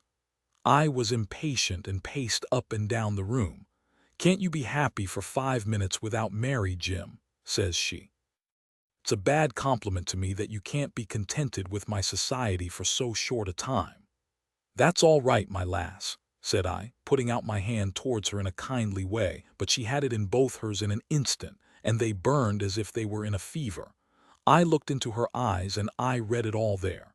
There was no need for her to speak, nor for me either. I frowned and drew my hand away. Then she stood by my side in silence for a bit, and then put up her hand and patted me on the shoulder. "Steady, old Jim," said she, and with a kind of mocking laugh she ran out of the room. Well, from that time Sarah hated me with her whole heart and soul, and she is a woman who can hate too. I was a fool to let her go on biding with us, a besotted fool, but I never said a word to Mary, for I knew it would grieve her. Things went on much as before, but after a time I began to find that there was a bit of a change in Mary herself. She had always been so trusting and so innocent, but now she became queer and suspicious, wanting to know where I had been and what I had been doing, and whom my letters were from, and what I had in my pockets, and 1,000 such follies. Day by day she grew queerer and more irritable, and we had ceaseless rows about nothing. I was fairly puzzled by it all. Sarah avoided me now, but she and Mary were just inseparable. I can see now how she was plotting and scheming and poisoning my wife's mind against me, but I was such a blind beetle that I could not understand it at the time. Then I broke my blue ribbon and began to drink again, but I think I should not have done it if Mary had been the same as ever. She had some reason to be disgusted with me now, and the gap between us began to be wider and wider. And then this Alec Fairbairn chipped in, and things became 1,000 times blacker.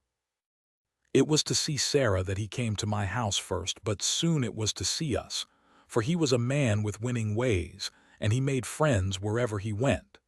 He was a dashing, swaggering chap, smart and curled, who had seen half the world and could talk of what he had seen. He was good company, I won't deny it, and he had wonderful polite ways with him for a sailor man, so that I think there must have been a time when he knew more of the poop than the forecastle.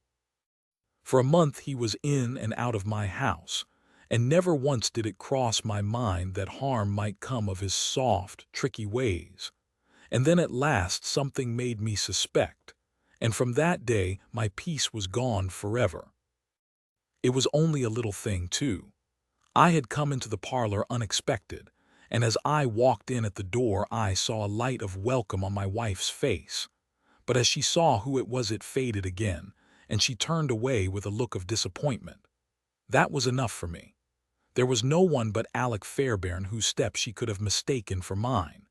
If I could have seen him then, I should have killed him, for I have always been like a madman when my temper gets loose. Mary saw the devil's light in my eyes, and she ran forward with her hands on my sleeve. "Don't, Jim, don't," says she. "Where's Sarah?" I asked. "In the kitchen," says she. "Sarah," says I as I went in, "this man Fairbairn is never to darken my door again." "Why not?" says she. "Because I order it." "Oh," says she, "if my friends are not good enough for this house, then I am not good enough for it either." "You can do what you like," says I, "but if Fairbairn shows his face here again, I'll send you one of his ears for a keepsake." She was frightened by my face, I think, for she never answered a word, and the same evening she left my house.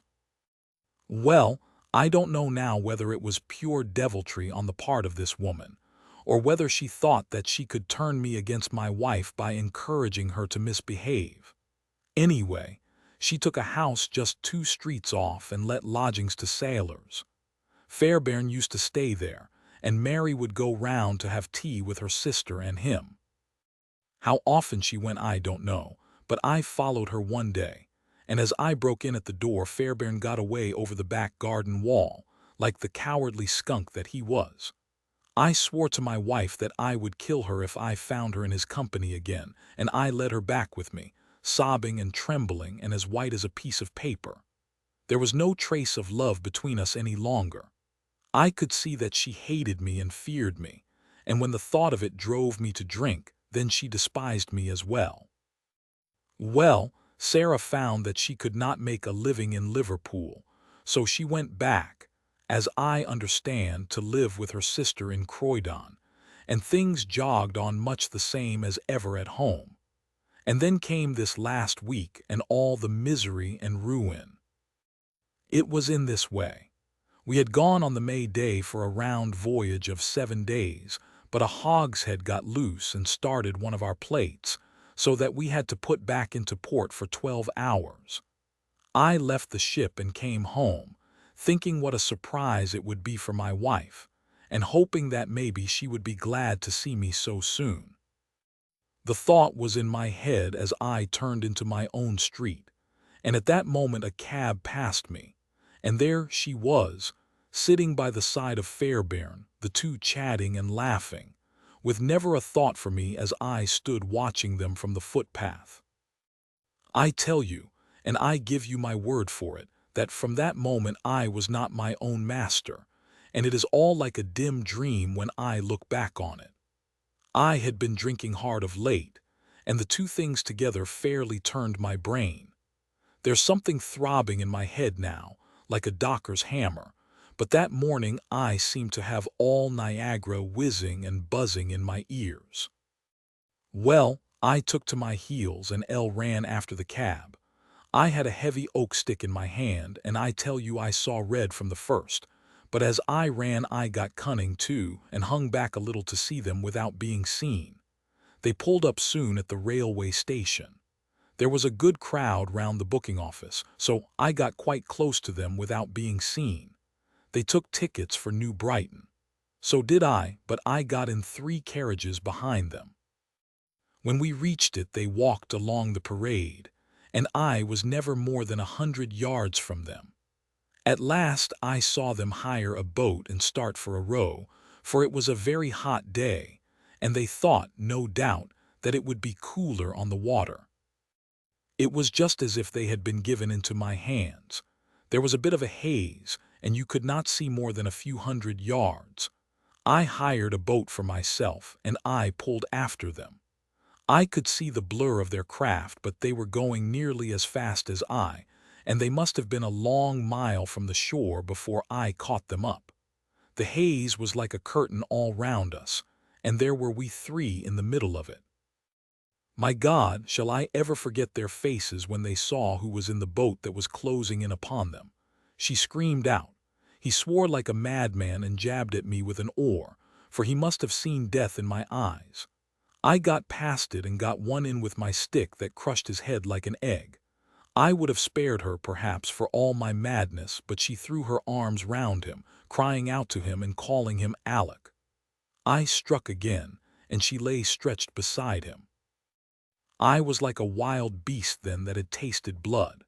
If Sarah had been there, by the Lord, she should have joined them. I pulled out my knife and, well, there, I've said enough. It gave me a kind of savage joy when I thought how Sarah would feel when she had such signs as these of what her meddling had brought about.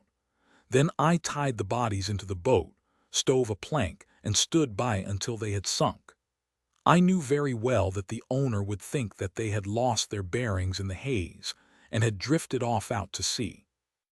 I cleaned myself up, got back to land, and joined my ship without a soul having a suspicion of what had passed.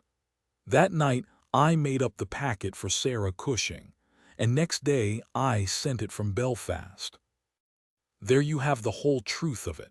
You can hang me, or do what you like with me, but you cannot punish me as I have been punished already. I cannot shut my eyes, but I see those 2 faces staring at me as they stared when my boat broke through the haze. I killed them quick, but they are killing me slow, and if I have another night of it I shall be either mad or dead before morning. You won't put me alone into a cell, sir. For pity's sake don't, and may you be treated in your day of agony as you treat me now. What is the meaning of it, Watson? Said Holmes solemnly as he laid down the paper. What object is served by this circle of misery and violence and fear? It must tend to some end, or else our universe is ruled by chance, which is unthinkable. But what end? There is the great standing perennial problem to which human reason is as far from an answer as ever. The adventure of the Bruce Partington plans.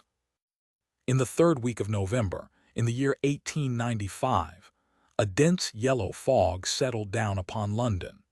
From the Monday to the Thursday I doubt whether it was ever possible from our windows in Baker Street to see the loom of the opposite houses. The first day Holmes had spent in cross-indexing his huge book of references. The second and third had been patiently occupied upon a subject which he had recently made his hobby, the music of the Middle Ages. But when, for the 4th time, after pushing back our chairs from breakfast, we saw the greasy, heavy brown swirl still drifting past us and condensing in oily drops upon the window panes, my comrade's impatient and active nature could endure this drab existence no longer. He paced restlessly about our sitting room in a fever of suppressed energy, biting his nails, tapping the furniture, and chafing against inaction. "Nothing of interest in the paper, Watson," he said. I was aware that by anything of interest, Holmes meant anything of criminal interest. There was the news of a revolution, of a possible war, and of an impending change of government. But these did not come within the horizon of my companion. I could see nothing recorded in the shape of crime which was not commonplace and futile. Holmes groaned and resumed his restless meanderings. "The London criminal is certainly a dull fellow," said he in the querulous voice of the sportsman whose game has failed him. "Look out of this window, Watson. See how the figures loom up, are dimly seen, and then blend once more into the cloud bank. The thief or the murderer could roam London on such a day as the tiger does the jungle, unseen until he pounces, and then evident only to his victim." "There have," said I, "been numerous petty thefts." Holmes snorted his contempt. "This great and somber stage is set for something more worthy than that," said he. "It is fortunate for this community that I am not a criminal." "It is indeed," said I heartily. "Suppose that I were Brooks or Woodhouse, or any of the 50 men who have good reason for taking my life, how long could I survive against my own pursuit? A summons, a bogus appointment, and all would be over. It is well they don't have days of fog in the Latin countries, the countries of assassination. By Jove, here comes something at last to break our dead monotony." It was the maid with a telegram. Holmes tore it open and burst out laughing. "Well, well, what next?" said he. "Brother Mycroft is coming round." "Why not?" I asked. "Why not? It is as if you met a tramcar coming down a country lane. Mycroft has his rails and he runs on them. His Pall Mall lodgings, the Diogenes Club, Whitehall, that is his cycle. Once, and only once, he has been here. What upheaval can possibly have derailed him? Does he not explain?" Holmes handed me his brother's telegram. "Must see you over Cadogan West. Coming at once. Mycroft." Cadogan West, I have heard the name. It recalls nothing to my mind, but that Mycroft should break out in this erratic fashion. A planet might as well leave its orbit. By the way, do you know what Mycroft is?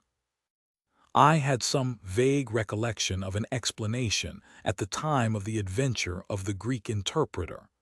"You told me that he had some small office under the British government." Holmes chuckled. "I did not know you quite so well in those days. One has to be discreet when one talks of high matters of state. You are right in thinking that he is under the British government. You would also be right in a sense if you said that occasionally he is the British government." "My dear Holmes, I thought I might surprise you. Mycroft draws £450 a year, remains a subordinate, has no ambitions of any kind, will receive neither honor nor title, but remains the most indispensable man in the country." "But how?" "Well, his position is unique. He has made it for himself. There has never been anything like it before, nor will be again. He has the tidiest and most orderly brain, with the greatest capacity for storing facts, of any man living. The same great powers which I have turned to the detection of crime he has used for this particular business. The conclusions of every department are passed to him, and he is the central exchange, the clearinghouse, which makes out the balance. All other men are specialists, but his specialty is omniscience. We will suppose that a minister needs information as to a point which involves the Navy, India, Canada, and the bimetallic question. He could get his separate advices from various departments upon each, but only Mycroft can focus them all, and say offhand how each factor would affect the other. They began by using him as a shortcut, a convenience. Now he has made himself an essential. In that great brain of his everything is pigeonholed and can be handed out in an instant. Again and again his word has decided the national policy. He lives in it. He thinks of nothing else save when, as an intellectual exercise, he unbends if I call upon him and ask him to advise me on one of my little problems. But Jupiter is descending today. What on earth can it mean? Who is Cadogan West and what is he to Mycroft? I have it, I cried and plunged among the litter of papers upon the sofa. Yes, yes, here he is, sure enough. Cadogan West was the young man who was found dead on the Underground on Tuesday morning. Holmes sat up at attention, his pipe halfway to his lips. This must be serious, Watson. A death which has caused my brother to alter his habits can be no ordinary one. What in the world can he have to do with it? The case was featureless as I remember it. The young man had apparently fallen out of the train and killed himself. He had not been robbed, and there was no particular reason to suspect violence. Is that not so? There has been an inquest, said I, and a good many fresh facts have come out. Looked at more closely, I should certainly say that it was a curious case. Judging by its effect upon my brother, I should think it must be a most extraordinary one. He snuggled down in his armchair. Now, Watson, let us have the facts. The man's name was Arthur Cadogan West. He was 27 years of age, unmarried, and a clerk at Woolwich Arsenal. Government employ. Behold the link with brother Mycroft. He left Woolwich suddenly on Monday night. Was last seen by his fiancée, Miss Violet Westbury, whom he left abruptly in the fog about 7:30 that evening. There was no quarrel between them, and she can give no motive for his action. The next thing heard of him was when his dead body was discovered by a plate layer named Mason, just outside Aldgate Station on the Underground system in London. When the body was found at 6 on the Tuesday morning. It was lying wide of the metals upon the left hand of the track as one goes eastward, at a point close to the station, where the line emerges from the tunnel in which it runs. The head was badly crushed, an injury which might well have been caused by a fall from the train. The body could only have come on the line in that way. Had it been carried down from any neighboring street, it must have passed the station barriers, where a collector is always standing. This point seems absolutely certain. Very good, the case is definite enough. The man, dead or alive, either fell or was precipitated from a train. So much is clear to me. Continue. The trains which traverse the lines of rail beside which the body was found are those which run from west to east, some being purely metropolitan, and some from Willesden and outlying junctions. It can be stated for certain that this young man, when he met his death, was traveling in this direction at some late hour of the night, but at what point he entered the train it is impossible to state. His ticket, of course, would show that. There was no ticket in his pockets. No ticket. Dear me, Watson, this is really very singular. According to my experience, it is not possible to reach the platform of a metropolitan train without exhibiting one's ticket. Presumably, then, the young man had one. Was it taken from him in order to conceal the station from which he came? It is possible.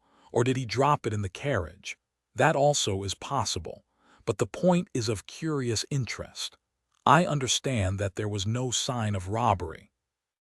Apparently not. There is a list here of his possessions. His purse contained £2.15. He had also a checkbook on the Woolwich branch of the Capital and Counties Bank. Through this, his identity was established. There were also 2 dress circle tickets for the Woolwich Theatre, dated for that very evening. Also a small packet of technical papers. Holmes gave an exclamation of satisfaction. There we have it at last, Watson. British Government, Woolwich. Arsenal, technical papers, brother Mycroft. The chain is complete. But here he comes, if I am not mistaken, to speak for himself. A moment later, the tall and portly form of Mycroft Holmes was ushered into the room. Heavily built and massive, there was a suggestion of uncouth physical inertia in the figure, but above this unwieldy frame there was perched a head so masterful in its brow, so alert in its steel-gray, deep-set eyes, so firm in its lips, and so subtle in its play of expression, that after the first glance one forgot the gross body and remembered only the dominant mind. At his heels came our old friend Lestrade, of Scotland Yard, thin and austere. The gravity of both their faces foretold some weighty quest. The detective shook hands without a word. Mycroft Holmes struggled out of his overcoat and subsided into an armchair. "A most annoying business, Sherlock," said he. "I extremely dislike altering my habits, but the powers that be would take no denial. In the present state of Siam, it is most awkward that I should be away from the office, but it is a real crisis. I have never seen the Prime Minister so upset. As to the Admiralty, it is buzzing like an overturned beehive.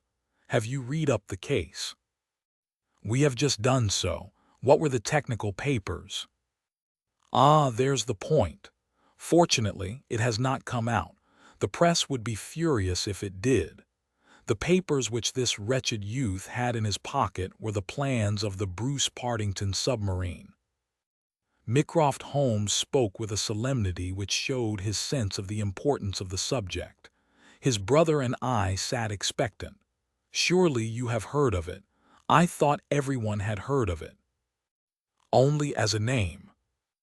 Its importance can hardly be exaggerated. It has been the most jealously guarded of all government secrets. You may take it from me that naval warfare becomes impossible within the radius of a Bruce Partington's operation.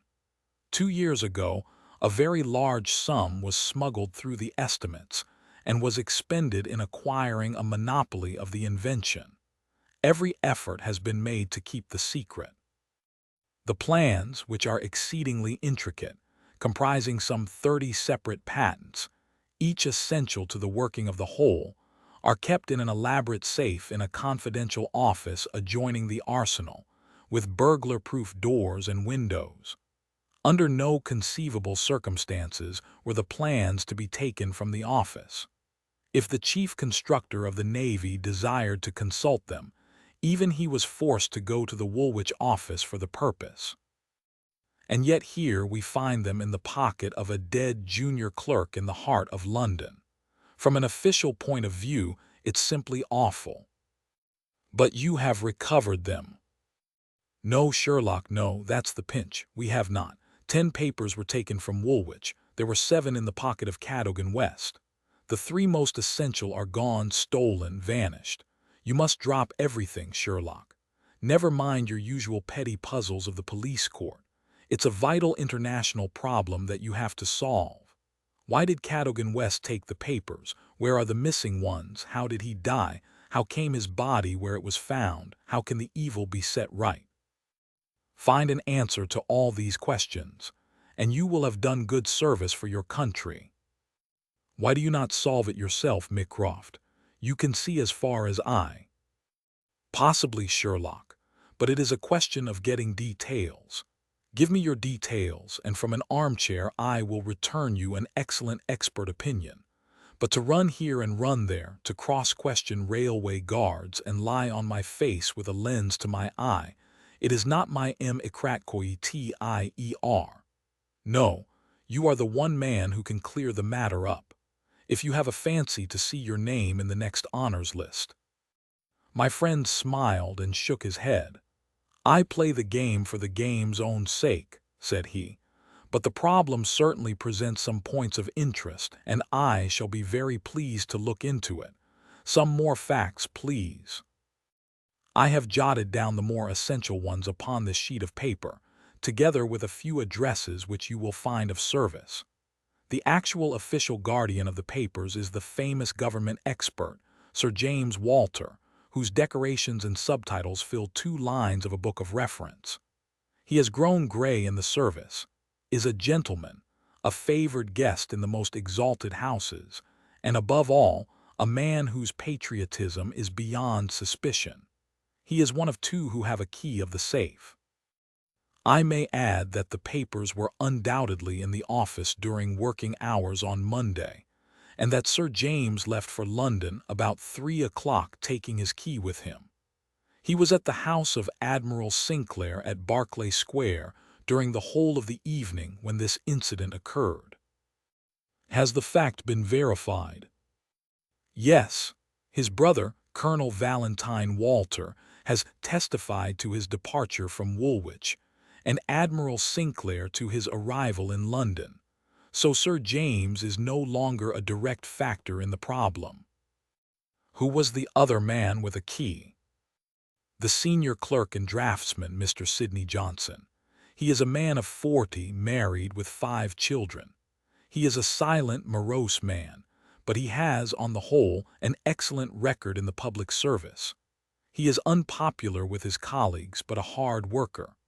According to his own account, corroborated only by the word of his wife, he was at home the whole of Monday evening after office hours, and his key has never left the watch chain upon which it hangs. Tell us about Cadogan West. He has been 10 years in the service and has done good work. He has the reputation of being hot-headed and impetuous, but a straight, honest man. We have nothing against him. He was next to Sidney Johnson in the office. His duties brought him into daily, personal contact with the plans. No one else had the handling of them. Who locked the plans up that night? Mr. Sidney Johnson, the senior clerk. Well, it is surely perfectly clear who took them away. They are actually found upon the person of this junior clerk, Cadogan West. That seems final, does it not? It does, Sherlock, and yet it leaves so much unexplained. In the first place, why did he take them? I presume they were of value. He could have got several thousands for them very easily. Can you suggest any possible motive for taking the papers to London except to sell them? No, I cannot. Then we must take that as our working hypothesis. Young West took the papers. Now this could only be done by having a false key. Several false keys. He had to open the building and the room. He had, then, several false keys. He took the papers to London to sell the secret, intending, no doubt, to have the plans themselves back in the safe next morning before they were missed. While in London on this treasonable mission, he met his end. How? We will suppose that he was traveling back to Woolwich when he was killed and thrown out of the compartment. Aldgate, where the body was found, is considerably past the station for London Bridge, which would be his route to Woolwich. Many circumstances could be imagined under which he would pass London Bridge. There was someone in the carriage, for example, with whom he was having an absorbing interview. This interview led to a violent scene in which he lost his life. Possibly he tried to leave the carriage, fell out on the line, and so met his end. The other closed the door. There was a thick fog and nothing could be seen. No better explanation can be given with our present knowledge. And yet consider, Sherlock, how much you leave untouched. We will suppose, for argument's sake, that young Cadogan West had determined to convey these papers to London. He would naturally have made an appointment with the foreign agent and kept his evening clear. Instead of that, he took 2 tickets for the theater, escorted his fiancée halfway there, and then suddenly disappeared. A blind, said Lestrade, who had sat listening with some impatience to the conversation. A very singular one. That is objection number 1. Objection number 2. We will suppose that he reaches London and sees the foreign agent. He must bring back the papers before morning or the loss will be discovered. He took away 10. Only 7 were in his pocket. What had become of the other 3? He certainly would not leave them of his own free will. Then, again, where is the price of his treason? One would have expected to find a large sum of money in his pocket. "It seems to me perfectly clear," said Lestrade. "I have no doubt at all as to what occurred. He took the papers to sell them. He saw the agent. They could not agree as to price. He started home again, but the agent went with him. In the train, the agent murdered him, took the more essential papers, and threw his body from the carriage. That would account for everything, would it not? Why had he no ticket? The ticket would have shown which station was nearest the agent's house. Therefore he took it from the murdered man's pocket." "Good, Lestrade, very good," said Holmes. "Your theory holds together, but if this is true, then the case is at an end. On the one hand, the traitor is dead. On the other, the plans of the Bruce Partington submarine are presumably already on the continent. What is there for us to do?" "To act, Sherlock, to act," cried Mycroft, springing to his feet. "All my instincts are against this explanation. Use your powers. Go to the scene of the crime. See the people concerned. Leave no stone unturned. In all your career you have never had so great a chance of serving your country." "Well, well," said Holmes, shrugging his shoulders. "Come, Watson. And you, Lestrade, could you favor us with your company for an hour or two? We will begin our investigation by a visit to Aldgate Station. Goodbye, Mycroft. I shall let you have a report before evening, but I warn you in advance that you have little to expect." An hour later Holmes, Lestrade, and I stood upon the Underground Railroad at the point where it emerges from the tunnel immediately before Aldgate Station. A courteous, red-faced old gentleman represented the railway company. "This is where the young man's body lay," said he, indicating a spot about 3 feet from the metals.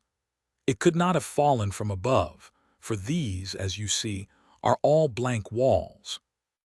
Therefore, it could only have come from a train, and that train, so far as we can trace it, must have passed about midnight on Monday."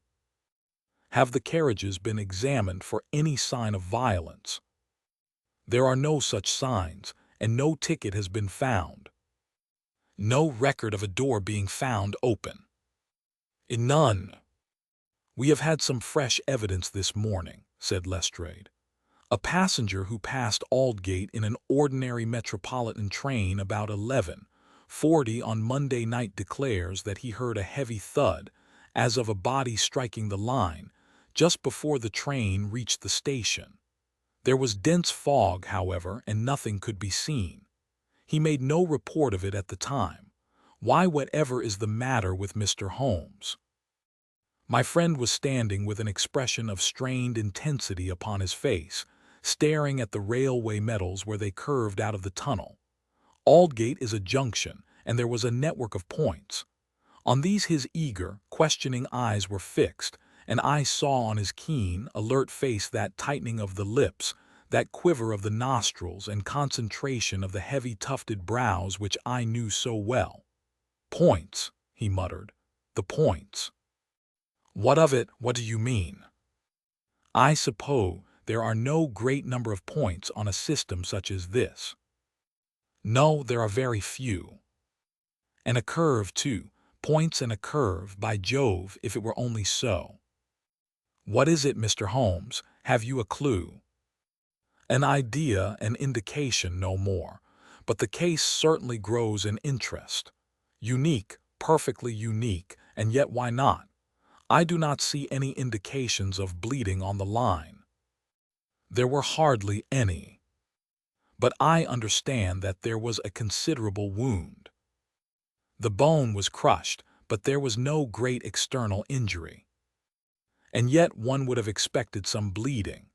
Would it be possible for me to inspect the train, which contained the passenger who heard the thud of a fall in the fog?" "I fear not, Mr. Holmes. The train has been broken up before now, and the carriages redistributed." "I can assure you, Mr. Holmes," said Lestrade, "that every carriage has been carefully examined. I saw to it myself." It was one of my friend's most obvious weaknesses that he was impatient with less alert intelligences than his own.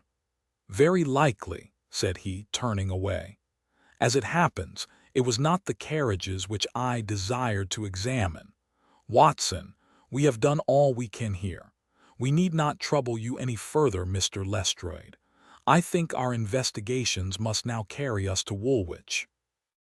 At London Bridge, Holmes wrote a telegram to his brother which he handed to me before dispatching it. It ran thus: "See some light in the darkness, but it may possibly flicker. Out. Meanwhile, please send by messenger to await return. At Baker Street, a complete list of all foreign spies or international agents known to be in England, with full address. Sherlock." "That should be helpful, Watson," he remarked as we took our seats in the Woolwich train. "We certainly owe Brother Mycroft a debt for having introduced us to what promises to be a really very remarkable case." His eager face still wore that expression of intense and high-strung energy, which showed me that some novel and suggestive circumstance had opened up a stimulating line of thought. See the foxhound with hanging ears and drooping tail as it lolls about the kennels, and compare it with the same hound as, with gleaming eyes and straining muscles, it runs upon a breast-high scent. Such was the change in Holmes since the morning. He was a different man from the limp and lounging figure in the mouse-colored dressing-gown, who had prowled so restlessly only a few hours before round the fog-girt room. "There is material here. There is scope," said he. "I am dull indeed not to have understood its possibilities. Even now they are dark to me. The end is dark to me also, but I have hold of one idea which may lead us far. The man met his death elsewhere, and his body was on the roof of a carriage." "On the roof. Remarkable, is it not? But consider the facts. Is it a coincidence that it is found at the very point where the train pitches and sways as it comes round on the points? Is not that the place where an object upon the roof might be expected to fall off? The points would affect no object inside the train. Either the body fell from the roof, or a very curious coincidence has occurred. But now consider the question of the blood. Of course, there was no bleeding on the line if the body had bled elsewhere. Each fact is suggestive in itself. Together they have a cumulative force." "And the ticket, too," I cried. "Exactly. We could not explain the absence of a ticket. This would explain it. Everything fits together.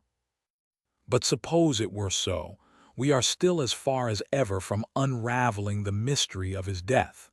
Indeed, it becomes not simpler but stranger."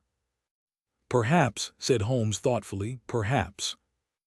He relapsed into a silent reverie, which lasted until the slow train drew up at last in Woolwich Station. There he called a cab and drew Mycroft's paper from his pocket. "We have quite a little round of afternoon calls to make," said he.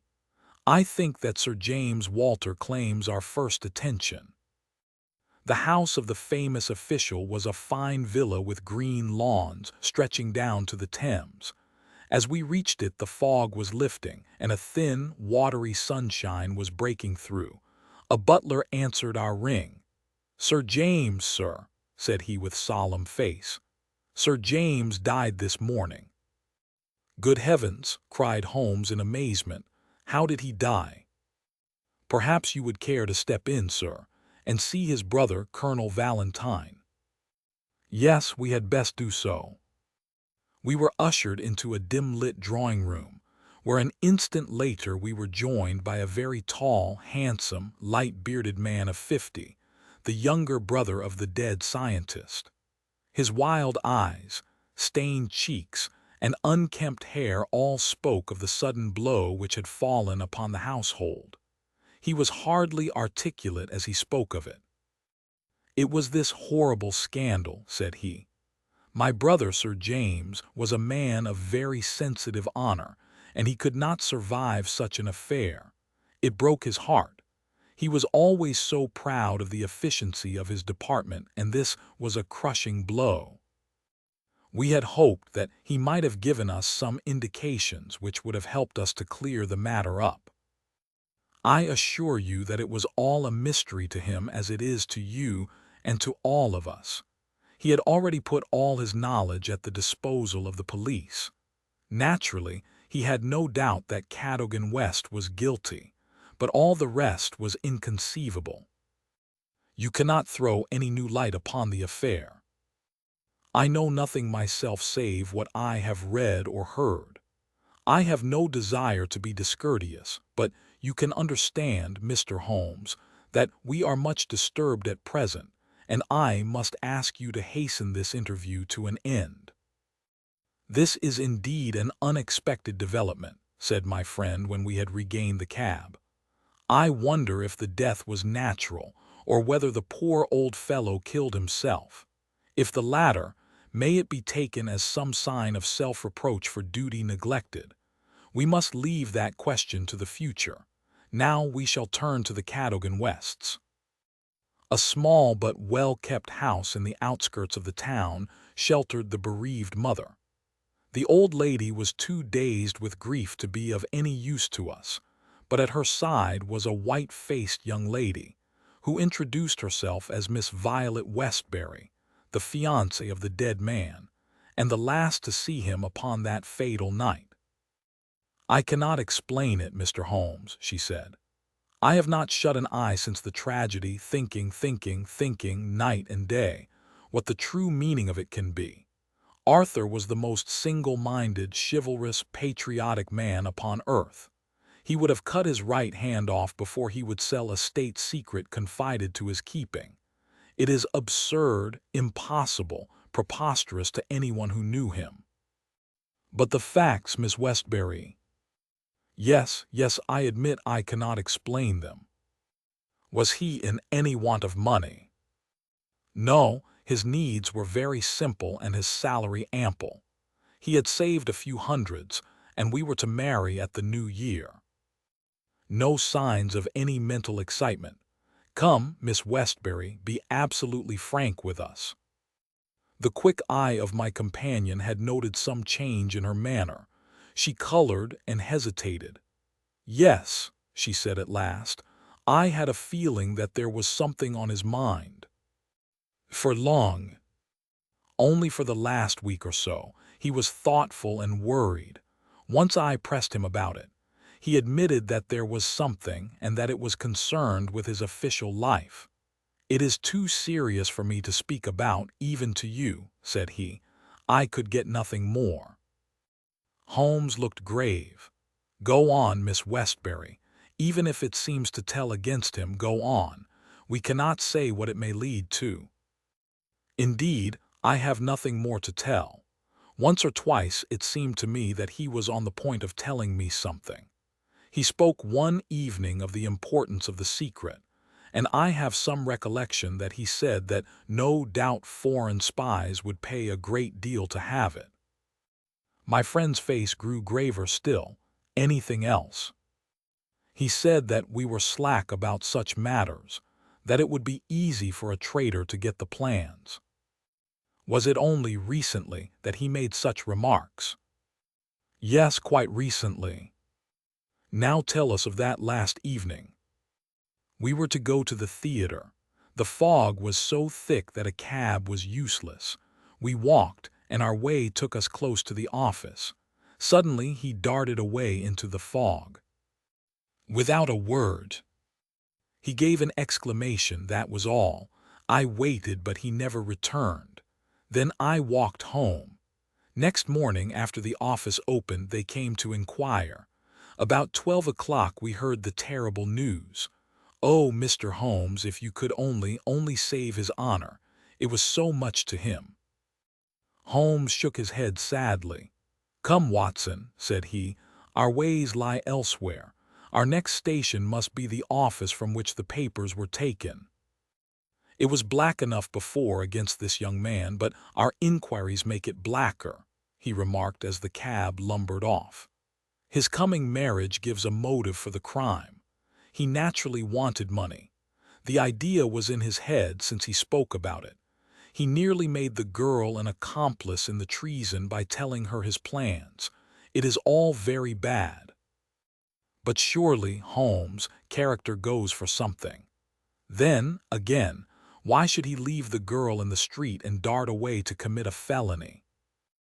Exactly, there are certainly objections, but it is a formidable case which they have to meet. Mr. Sidney Johnson, the senior clerk, met us at the office and received us with that respect which my companion's card always commanded. He was a thin, gruff, bespectacled man of middle age, his cheeks haggard, and his hands twitching from the nervous strain to which he had been subjected. "It is bad, Mr. Holmes, very bad. Have you heard of the death of the chief?" "We have just come from his house. The place is disorganized. The chief dead, Cadogan West dead, our papers stolen.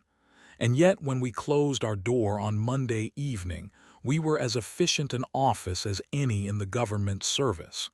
Good God, it's dreadful to think of. That West, of all men, should have done such a thing." "You are sure of his guilt, then?" "I can see no other way out of it. And yet I would have trusted him as I trust myself." "At what hour was the office closed on Monday?" "At 5. "Did you close it?" "I am always the last man out." "Where were the plans?" "In that safe. I put them there myself." "Is there no watchman to the building?" "There is, but he has other departments to look after as well. He is an old soldier and a most trustworthy man. He saw nothing that evening. Of course the fog was very thick." "Suppose that Cadogan West wished to make his way into the building after hours. He would need 3 keys, would he not, before he could reach the papers?" "Yes, he would. The key of the outer door, the key of the office, and the key of the safe." "Only Sir James Walter and you had those keys." "I had no keys of the doors, only of the safe." "Was Sir James a man who was orderly in his habits?" "Yes, I think he was. I know that so far as those 3 keys are concerned he kept them on the same ring. I have often seen them there." "And that ring went with him to London?" "He said so." "And your key never left your possession?" "Never." "Then West, if he is the culprit, must have had a duplicate, and yet none was found upon his body. One other point. If a clerk in this office desired to sell the plans, would it not be simpler to copy the plans for himself than to take the originals, as was actually done? It would take considerable technical knowledge to copy the plans in an effective way. But I suppose either Sir James or you or West had that technical knowledge." "No doubt we had, but I beg you won't try to drag me into the matter, Mr. Holmes. What is the use of our speculating in this way when the original plans were actually found on West?"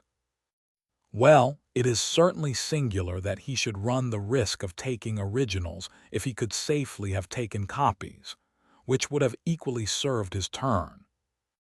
"Singular, no doubt, and yet he did so."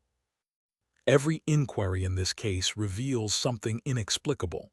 Now there are 3 papers still missing. They are, as I understand, the vital ones." "Yes, that is so." "Do you mean to say that anyone holding these 3 papers, and without the 7 others, could construct a Bruce Partington submarine?" "I reported to that effect to the Admiralty. But today I have been over the drawings again, and I am not so sure of it. The double valves with the automatic self-adjusting slots are drawn in one of the papers which have been returned. Until the foreigners had invented that for themselves they could not make the boat. Of course, they might soon get over the difficulty. But the 3 missing drawings are the most important." "Undoubtedly." "I think, with your permission, I will now take a stroll round me premises. I do not recall any other question which I desired to ask. He examined the lock of the safe, the door of the room, and finally the iron shutters of the window. It was only when we were on the lawn outside that his interest was strongly excited. There was a laurel bush outside the window, and several of the branches bore signs of having been twisted or snapped. He examined them carefully with his lens, and then some dim and vague marks upon the earth beneath.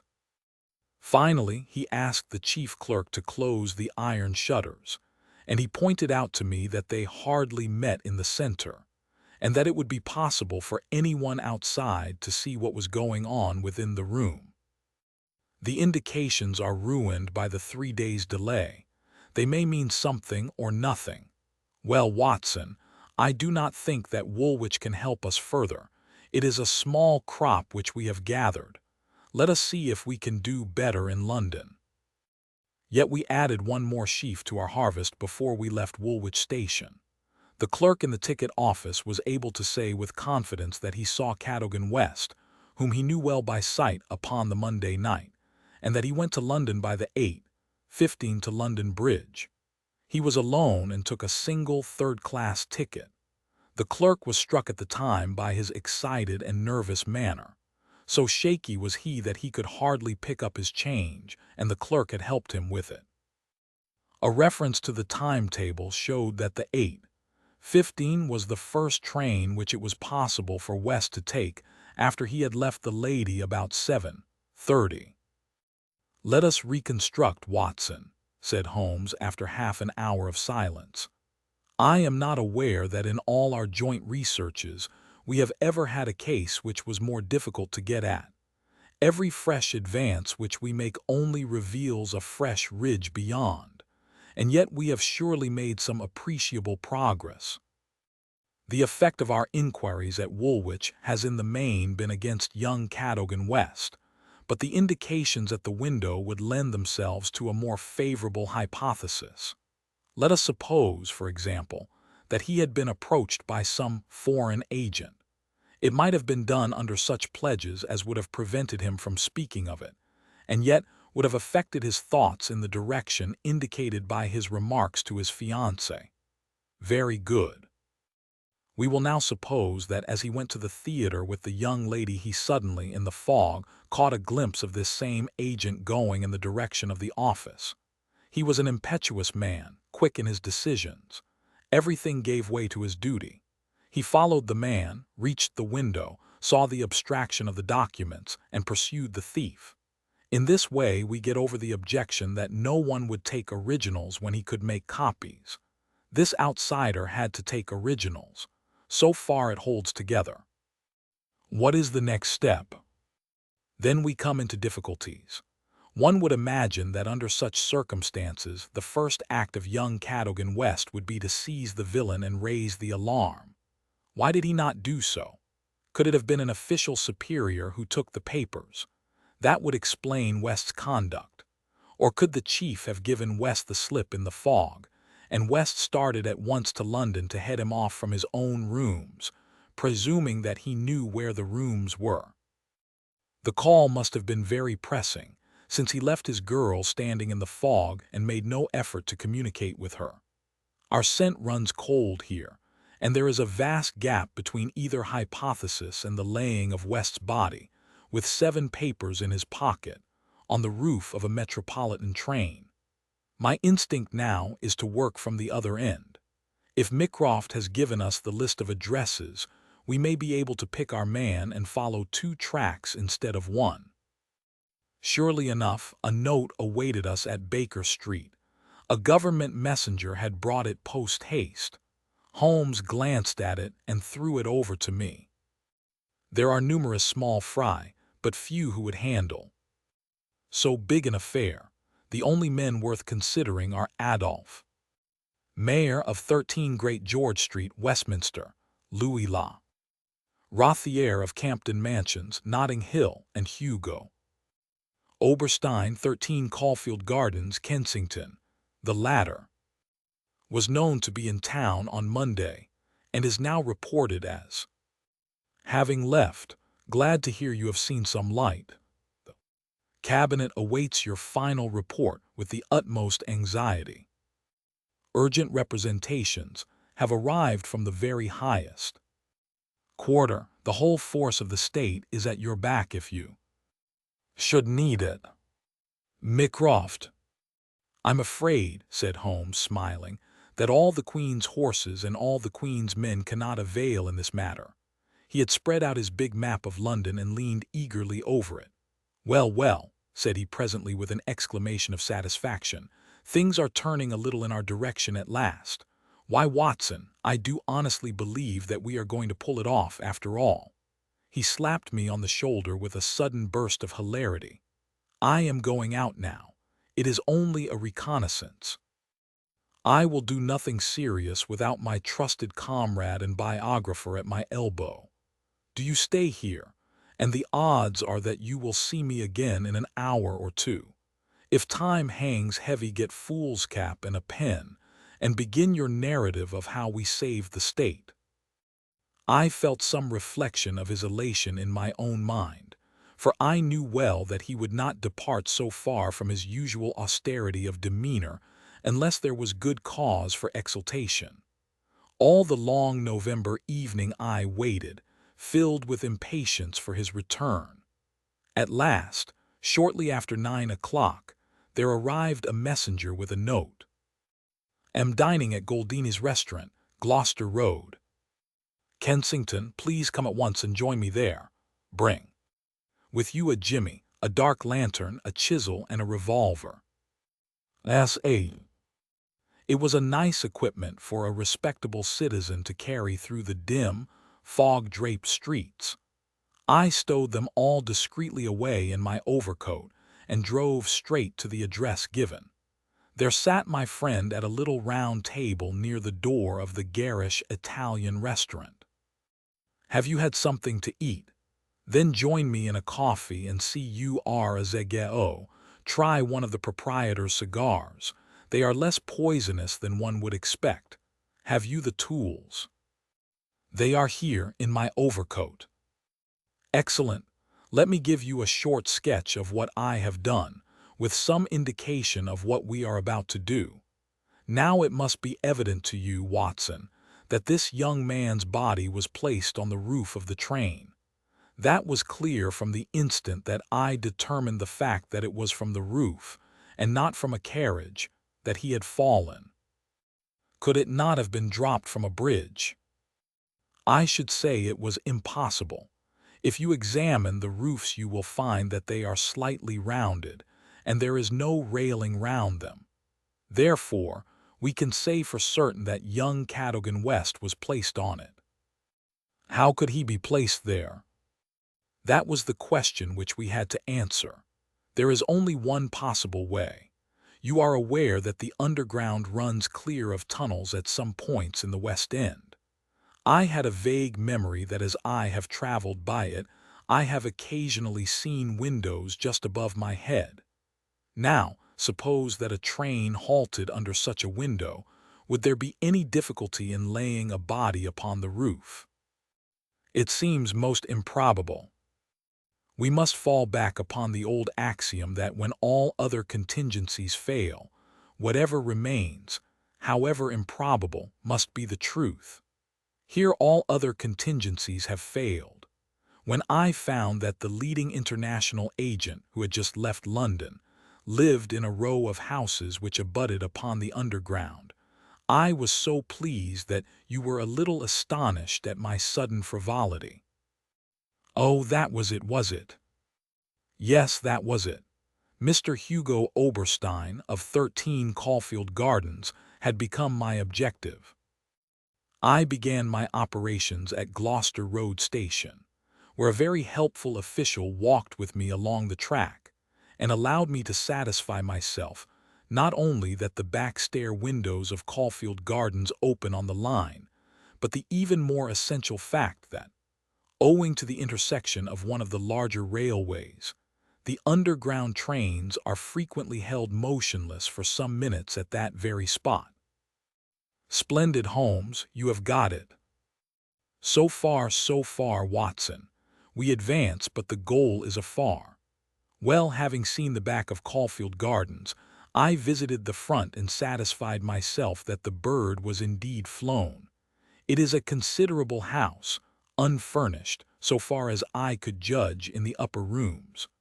Oberstein lived there with a single valet, who was probably a Confederate entirely in his confidence. We must bear in mind that Oberstein has gone to the continent to dispose of his booty, but not with any idea of flight, for he had no reason to fear a warrant, and the idea of an amateur domiciliary visit would certainly never occur to him.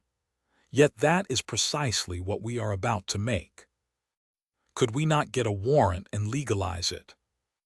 Hardly on the evidence. What can we hope to do?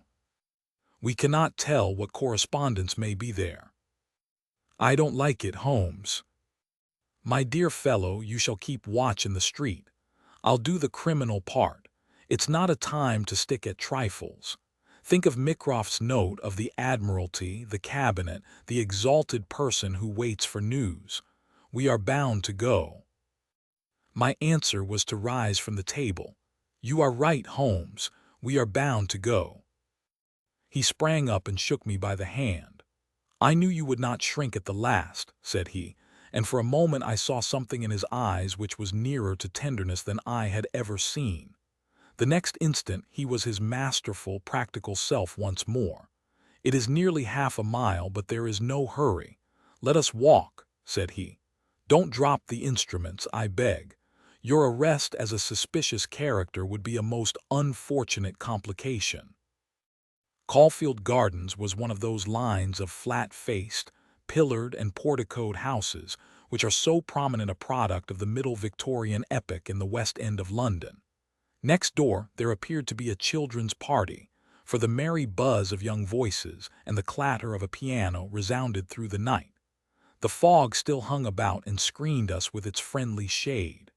Holmes had lit his lantern and flashed it upon the massive door. "This is a serious proposition," said he. "It is certainly bolted as well as locked. We would do better in the area. There is an excellent archway down yonder in case a too zealous policeman should intrude. Give me a hand, Watson, and I'll do the same for you." A minute later we were both in the area. Hardly had we reached the dark shadows before the step of the policeman was heard in the fog above. As its soft rhythm died away, Holmes set to work upon the lower door. I saw him stoop and strain until with a sharp crash it flew open. We sprang through into the dark passage, closing the area door behind us. Holmes led the way up the curving, uncarpeted stair. His little fan of yellow light shone upon a low window. "Here we are, Watson, this must be the one." He threw it open, and as he did so there was a low, harsh murmur, growing steadily into a loud roar as a train dashed past us in the darkness. Holmes swept his light along the windowsill.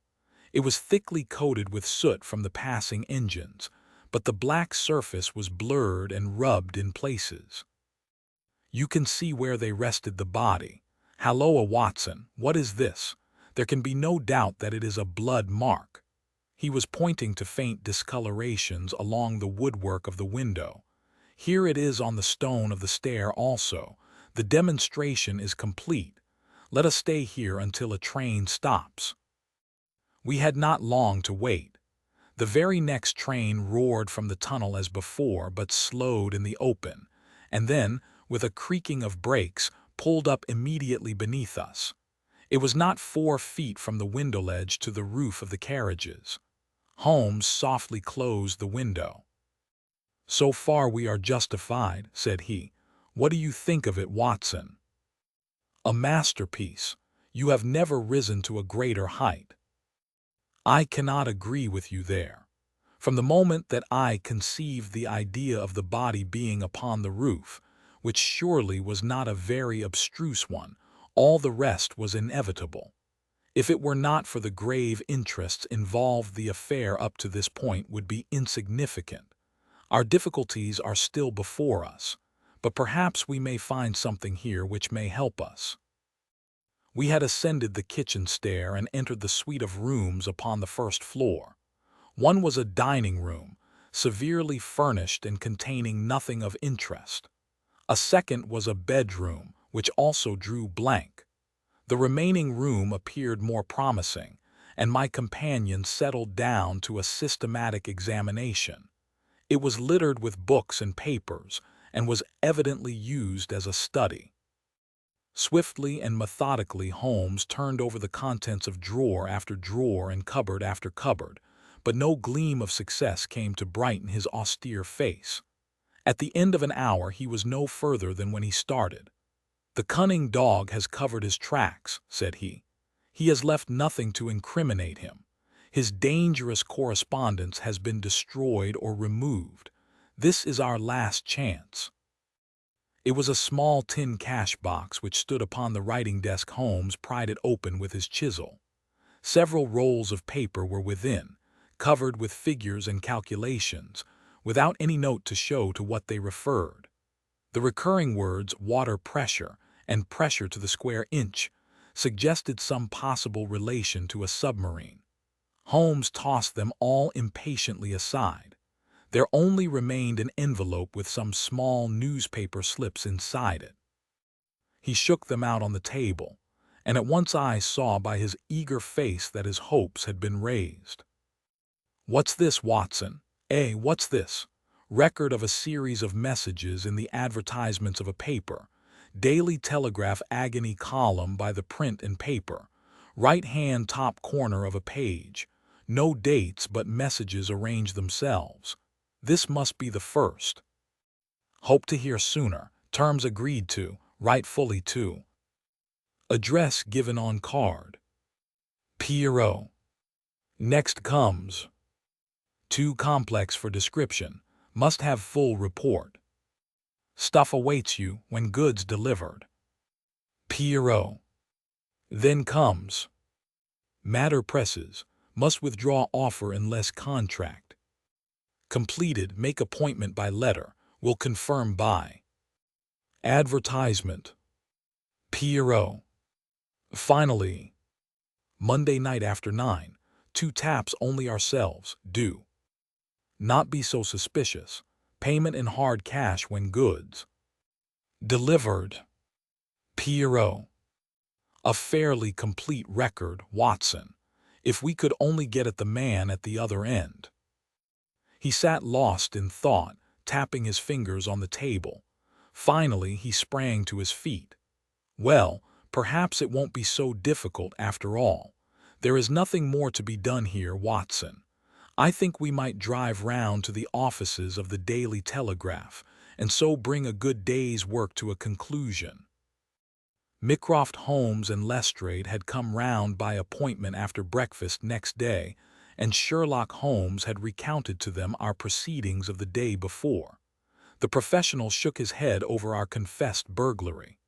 "We can't do these things in the force, Mr. Holmes," said he. "No wonder you get results that are beyond us. But some of these days you'll go too far, and you'll find yourself and your friend in trouble.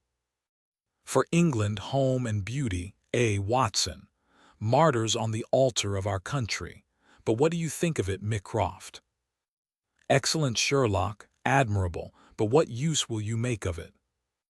Holmes picked up the Daily Telegraph which lay upon the table.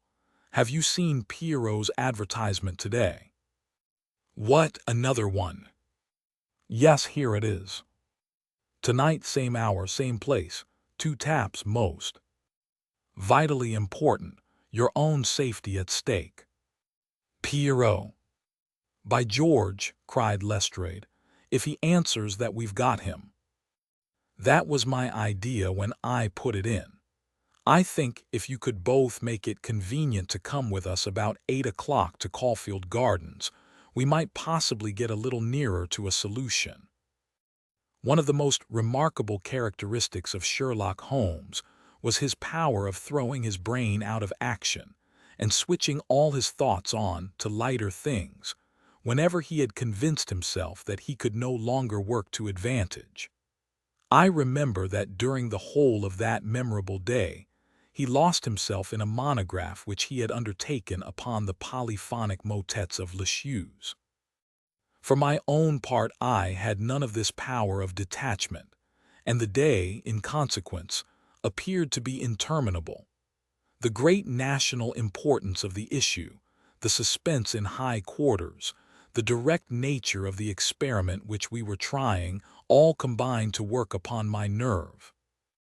It was a relief to me when at last, after a light dinner, we set out upon our expedition. Lestrade and Mycroft met us by appointment at the outside of Gloucester Road Station. The area door of Oberstein's house had been left open the night before, and it was necessary for me, as Mycroft Holmes absolutely and indignantly declined to climb the railings, to pass in and open the hall door. By 9 o'clock we were all seated in the study, waiting patiently for our man. An hour passed and yet another. When 11 struck, the measured beat of the great church clock seemed to sound the dirge of our hopes. Lestrade and Mycroft were fidgeting in their seats and looking twice a minute at their watches. Holmes sat silent and composed, his eyelids half shut but every sense on the alert. He raised his head with a sudden jerk. "He is coming," said he. There had been a furtive step past the door. Now it returned. We heard a shuffling sound outside and then 2 sharp taps with the knocker. Holmes rose, motioning to us to remain seated. The gas in the hall was a mere point of light. He opened the outer door, and then as a dark figure slipped past him he closed and fastened it. "This way," we heard him say, and a moment later our man stood before us. Holmes had followed him closely, and as the man turned with a cry of surprise and alarm he caught him by the collar and threw him back into the room. Before our prisoner had recovered his balance the door was shut and Holmes standing with his back against it. The man glared round him, staggered, and fell senseless upon the floor. With the shock, his broad-brimmed hat flew from his head, his cravat slipped down from his lips, and there were the long light beard and the soft, handsome, delicate features of Colonel Valentine Walter. Holmes gave a whistle of surprise. "You can write me down an ass this time, Watson," said he. "This was not the bird that I was looking for." "Who is he?" asked Mycroft eagerly. "The younger brother of the late Sir James Walter, the head of the submarine department." "Yes, yes. I see the fall of the cards. He is coming too. I think that you had best leave his examination to me." We had carried the prostrate body to the sofa. Now our prisoner sat up, looked round him with a horror-stricken face, and passed his hand over his forehead, like one who cannot believe his own senses. "What is this?" he asked. "I came here to visit Mr. Oberstein." "Everything is known, Colonel Walter," said Holmes. "How an English gentleman could behave in such a manner is beyond my comprehension. But your whole correspondence and relations with Oberstein are within our knowledge. So also are the circumstances connected with the death of young Cadogan West. Let me advise you to gain at least the small credit for repentance and confession, since there are still some details which we can only learn from your lips." The man groaned and sank his face in his hands. We waited, but he was silent. "I can assure you," said Holmes, "that every essential is already known. We know that you were pressed for money, that you took an impress of the keys which your brother held, and that you entered into a correspondence with Oberstein, who answered your letters through the advertisement columns of the Daily Telegraph. We are aware that you went down to the office in the fog on Monday night, but that you were seen and followed by young Cadogan West, who had probably some previous reason to suspect you. He saw your theft but could not give the alarm, as it was just possible that you were taking the papers to your brother in London. Leaving all his private concerns, like the good citizen that he was, he followed you closely in the fog and kept at your heels until you reached this very house. There he intervened, and then it was, Colonel Walter, that to treason you added the more terrible crime of murder." "I did not," I did not. Before God I swear that I did not, cried our wretched prisoner. Tell us, then, how Cadogan West met his end before you laid him upon the roof of a railway carriage. I will, I swear to you that I will. I did the rest. I confess it, it was just as you say. A stock exchange debt had to be paid. I needed the money badly. Oberstein offered me 5,000. It was to save myself from ruin. But as to murder, I am as innocent as you. What happened then? He had his suspicions before, and he followed me as you describe. I never knew it until I was at the very door. It was thick fog, and one could not see 3 yards. I had given 2 taps, and Oberstein had come to the door. The young man rushed up and demanded to know what we were about to do with the papers. Oberstein had a short life-preserver. He always carried it with him. As West forced his way after us into the house, Oberstein struck him on the head. The blow was a fatal one. He was dead within 5 minutes. There he lay in the hall, and we were at our wits' end what to do. Then Oberstein had this idea about the trains which halted under his back window. But first he examined the papers which I had brought. He said that 3 of them were essential and that he must keep them. You cannot keep them, said I. There will be a dreadful row at Woolwich if they are not returned. I must keep them, said he, for they are so technical that it is impossible in the time to make copies. Then they must all go back together tonight, said I. Thought for a little, and then he cried out that he had it. 3 I will keep, said he. The others we will stuff into the pocket of this young man. When he is found, the whole business will assuredly be put to his account. I could see no other way out of it, so we did as he suggested. We waited half an hour at the window before a train stopped. It was so thick that nothing could be seen, and we had no difficulty in lowering West's body onto the train. That was the end of the matter so far as I was concerned. And your brother? He said nothing, but he had caught me once with his keys, and I think that he suspected. I read in his eyes that he suspected.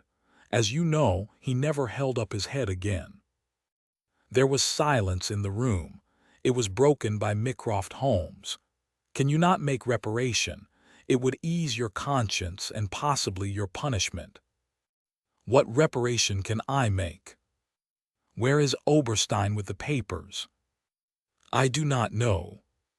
Did he give you no address? He said that letters to the Hôtel du Louvre, Paris, would eventually reach him. Then reparation is still within your power, said Sherlock Holmes. I will do anything I can.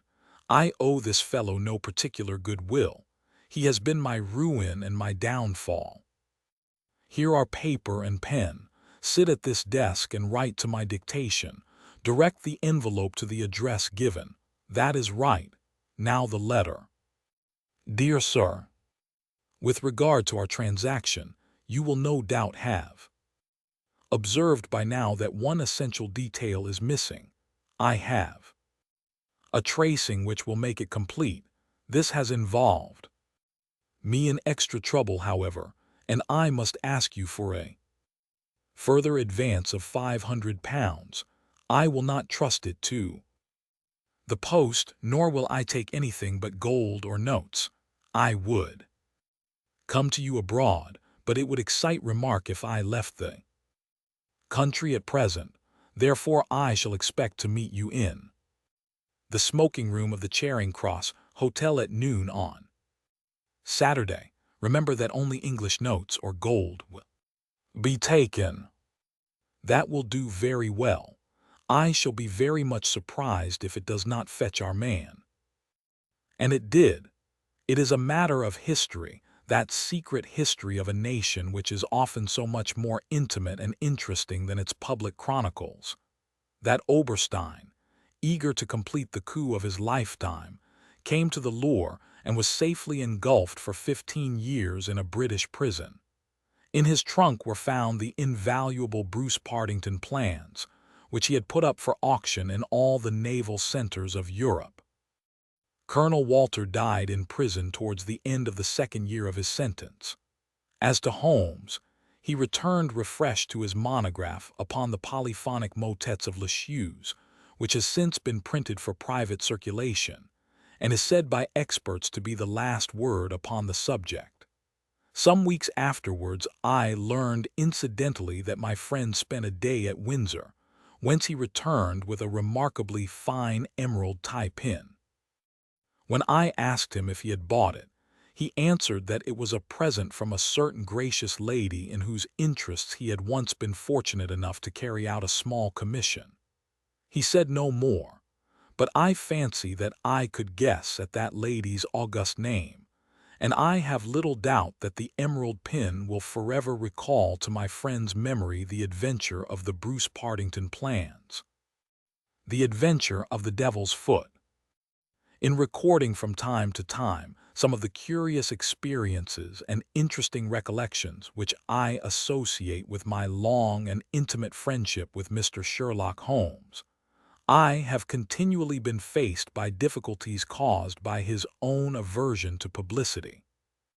To his somber and cynical spirit, all popular applause was always abhorrent, and nothing amused him more at the end of a successful case than to hand over the actual exposure to some orthodox official, and to listen with a mocking smile to the general chorus of misplaced congratulation. It was indeed this attitude upon the part of my friend, and certainly not any lack of interesting material, which has caused me of late years to lay very few of my records before the public.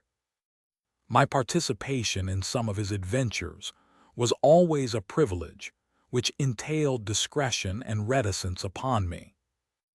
It was, then, with considerable surprise that I received a telegram from Holmes last Tuesday. He has never been known to write where a telegram would serve, in the following terms. Why not tell them of the Cornish horror, strangest case I have handled? I have no idea what backward sweep of memory had brought the matter fresh to his mind, or what freak had caused him to desire that I should recount it. But I hasten, before another canceling telegram may arrive, to hunt out the notes which give me the exact details of the case, and to lay the narrative before my readers. It was, then, in the spring of the year 1897, that Holmes's iron constitution showed some symptoms of giving way in the face of constant hard work of a most exacting kind, aggravated, perhaps, by occasional indiscretions of his own. In March of that year, Dr. Moore Agar, of Harley Street, whose dramatic introduction to Holmes I may some day recount, gave positive injunctions that the famous private agent lay aside all his cases and surrender himself to complete rest if he wished to avert an absolute breakdown. The state of his health was not a matter in which he himself took the faintest interest, for his mental detachment was absolute, but he was induced at last, on the threat of being permanently disqualified from work, to give himself a complete change of scene and air. Thus it was that in the early spring of that year we found ourselves together in a small cottage near Poldhu Bay, at the further extremity of the Cornish peninsula. It was a singular spot, and one peculiarly well suited to the grim humor of my patient. From the windows of our little whitewashed house, which stood high upon a grassy headland, we looked down upon the whole sinister semicircle of Mounts Bay, that old death-trap of sailing vessels, with its fringe of black cliffs and surge-swept reefs on which innumerable seamen have met their end. With a northerly breeze it lies placid and sheltered, inviting the storm-tossed craft to tack into it for rest and protection. Then come the sudden swirl round of the wind, the blustering gale from the southwest, the dragging anchor, the lee shore, and the last battle in the creaming breakers. The wise mariner stands far out from that evil place. On the land side our surroundings were as somber as on the sea. It was a country of rolling moors, lonely and uncolored, with an occasional church tower to mark the site of some old-world village. In every direction upon these moors there were traces of some vanished race which had passed utterly away, and left as its sole record strange monuments of stone, irregular mounds which contained the burned ashes of the dead, and curious earthworks which hinted at prehistoric strife. The glamour and mystery of the place, with its sinister atmosphere of forgotten nations, appealed to the imagination of my friend, and he spent much of his time in long walks and solitary meditations upon the moor. The ancient Cornish language had also arrested his attention, and he had, I remember, conceived the idea that it was akin to the Chaldean, and had been largely derived from the Phoenician traders in tin. He had received a consignment of books upon philology, and was settling down to develop this thesis when suddenly, to my sorrow and to his unfeigned delight, we found ourselves, even in that land of dreams, plunged into a problem at our very doors which was more intense, more engrossing, and infinitely more mysterious than any of those which had driven us from London. Our simple life and peaceful, healthy routine were violently interrupted, and we were precipitated into the midst of a series of events which caused the utmost excitement not only in Cornwall, but throughout the whole west of England. Many of my readers may retain some recollection of what was called at the time the Cornish horror, though a most imperfect account of the matter reached the London press. Now, after 13 years, I will give the true details of this inconceivable affair to the public. I have said that scattered towers marked the villages which dotted this part of Cornwall. The nearest of these was the hamlet of Tredennick Wolas, where the cottages of a couple of hundred inhabitants clustered round an ancient, moss-grown church. The vicar of the parish, Mr. Roundhay, was something of an archaeologist, and as such Holmes had made his acquaintance. He was a middle-aged man, portly and affable, with a considerable fund of local lore. At his invitation, we had taken tea at the vicarage and had come to know, also, Mr. Mortimer Tregennies, an independent gentleman, who increased the clergyman's scanty resources by taking rooms in his large, straggling house. The vicar, being a bachelor, was glad to come to such an arrangement, though he had little in common with his lodger, who was a thin, dark, spectacled man, with a stoop which gave the impression of actual physical deformity. I remember that during our short visit we found the vicar garrulous, but his lodger strangely reticent, a sad-faced, introspective man, sitting with averted eyes, brooding apparently upon his own affairs. These were the two men who entered abruptly into our little sitting-room on Tuesday, March the 16th, shortly after our breakfast hour as we were smoking together, preparatory to our daily excursion upon the moors. "Mr. Holmes," said the vicar in an agitated voice, "the most extraordinary and tragic affair has occurred during the night. It is the most unheard-of business.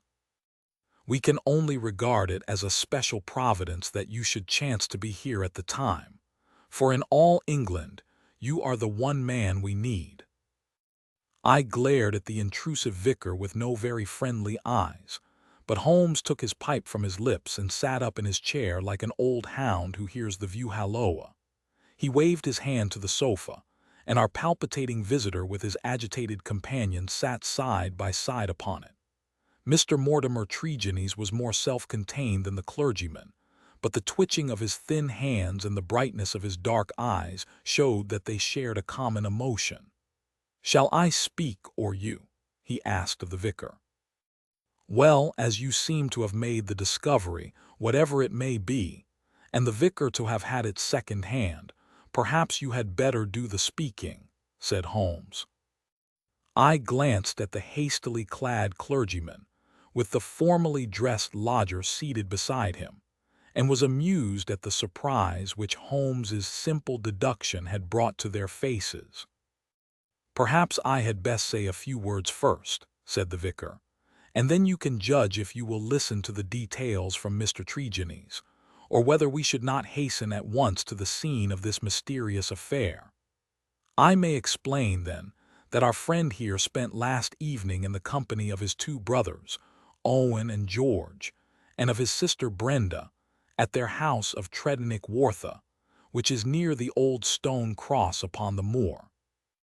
He left them shortly after 10 o'clock, playing cards round the dining-room table, in excellent health and spirits.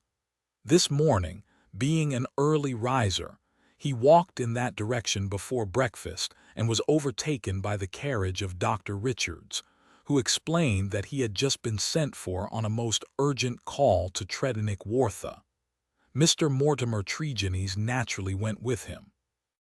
When he arrived at Tredennick Wartha, he found an extraordinary state of things.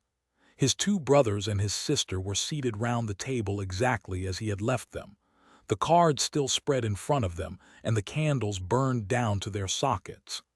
The sister lay back stone-dead in her chair, while the two brothers sat on each side of her laughing, shouting, and singing, the senses stricken clean out of them. All three of them, the dead woman and the two demented men, retained upon their faces an expression of the utmost horror, a convulsion of terror which was dreadful to look upon. There was no sign of the presence of anyone in the house, except Mrs. Porter, the old cook and housekeeper, who declared that she had slept deeply and heard no sound during the night. Nothing had been stolen or disarranged, and there is absolutely no explanation of what the horror can be which has frightened a woman to death and two strong men out of their senses. There is the situation, Mr. Holmes, in a nutshell, and if you can help us to clear it up, you will have done a great work. I had hoped that in some way I could coax my companion back into the quiet which had been the object of our journey, but one glance at his intense face and contracted eyebrows told me how vain was now the expectation. He sat for some little time in silence, absorbed in the strange drama which had broken in upon our peace. "I will look into this matter," he said at last. "On the face of it, it would appear to be a case of a very exceptional nature. Have you been there yourself, Mr. Roundhay?" "No, Mr. Holmes. Mr. Tregenese brought back the account to the vicarage, and I at once hurried over with him to consult you." "How far is it to the house where this singular tragedy occurred?" "About a mile inland." "Then we shall walk over together. But before we start, I must ask you a few questions, Mr. Mortimer Tregenese." The other had been silent all this time, but I had observed that his more controlled excitement was even greater than the obtrusive emotion of the clergyman. He sat with a pale, drawn face, his anxious gaze fixed upon Holmes, and his thin hands clasped convulsively together. His pale lips quivered as he listened to the dreadful experience which had befallen his family, and his dark eyes seemed to reflect something of the horror of the scene. "Ask what you like, Mr. Holmes," said he eagerly. "It is a bad thing to speak of, but I will answer you the truth. Tell me about last night." "Well, Mr. Holmes, I supped there, as the vicar has said, and my elder brother George proposed a game of whist afterwards. We sat down about 9 o'clock. It was 10:15 when I moved to go. I left them all round the table as merry as could be." "Who let you out?" "Mrs. Porter had gone to bed, so I let myself out. I shut the hall door behind me. The window of the room in which they sat was closed, but the blind was not drawn down. There was no change in door or window this morning, nor any reason to think that any stranger had been to the house. Yet there they sat, driven clean mad with terror, and Brenda lying dead of fright, with her head hanging over the arm of the chair. I'll never get the sight of that room out of my mind so long as I live." "The facts, as you state them, are certainly most remarkable," said Holmes. "I take it that you have no theory yourself which can in any way account for them." "It's devilish, Mr. Holmes, devilish," cried Mortimer Tregenese. It is not of this world. Something has come into that room which has dashed the light of reason from their minds. What human contrivance could do that? I fear, said Holmes, that if the matter is beyond humanity, it is certainly beyond me. Yet we must exhaust all natural explanations before we fall back upon such a theory as this. As to yourself, Mr. Tregenelles, I take it you were divided in some way from your family, since they lived together and you had rooms apart. That is so, Mr. Holmes, though the matter is past and done with.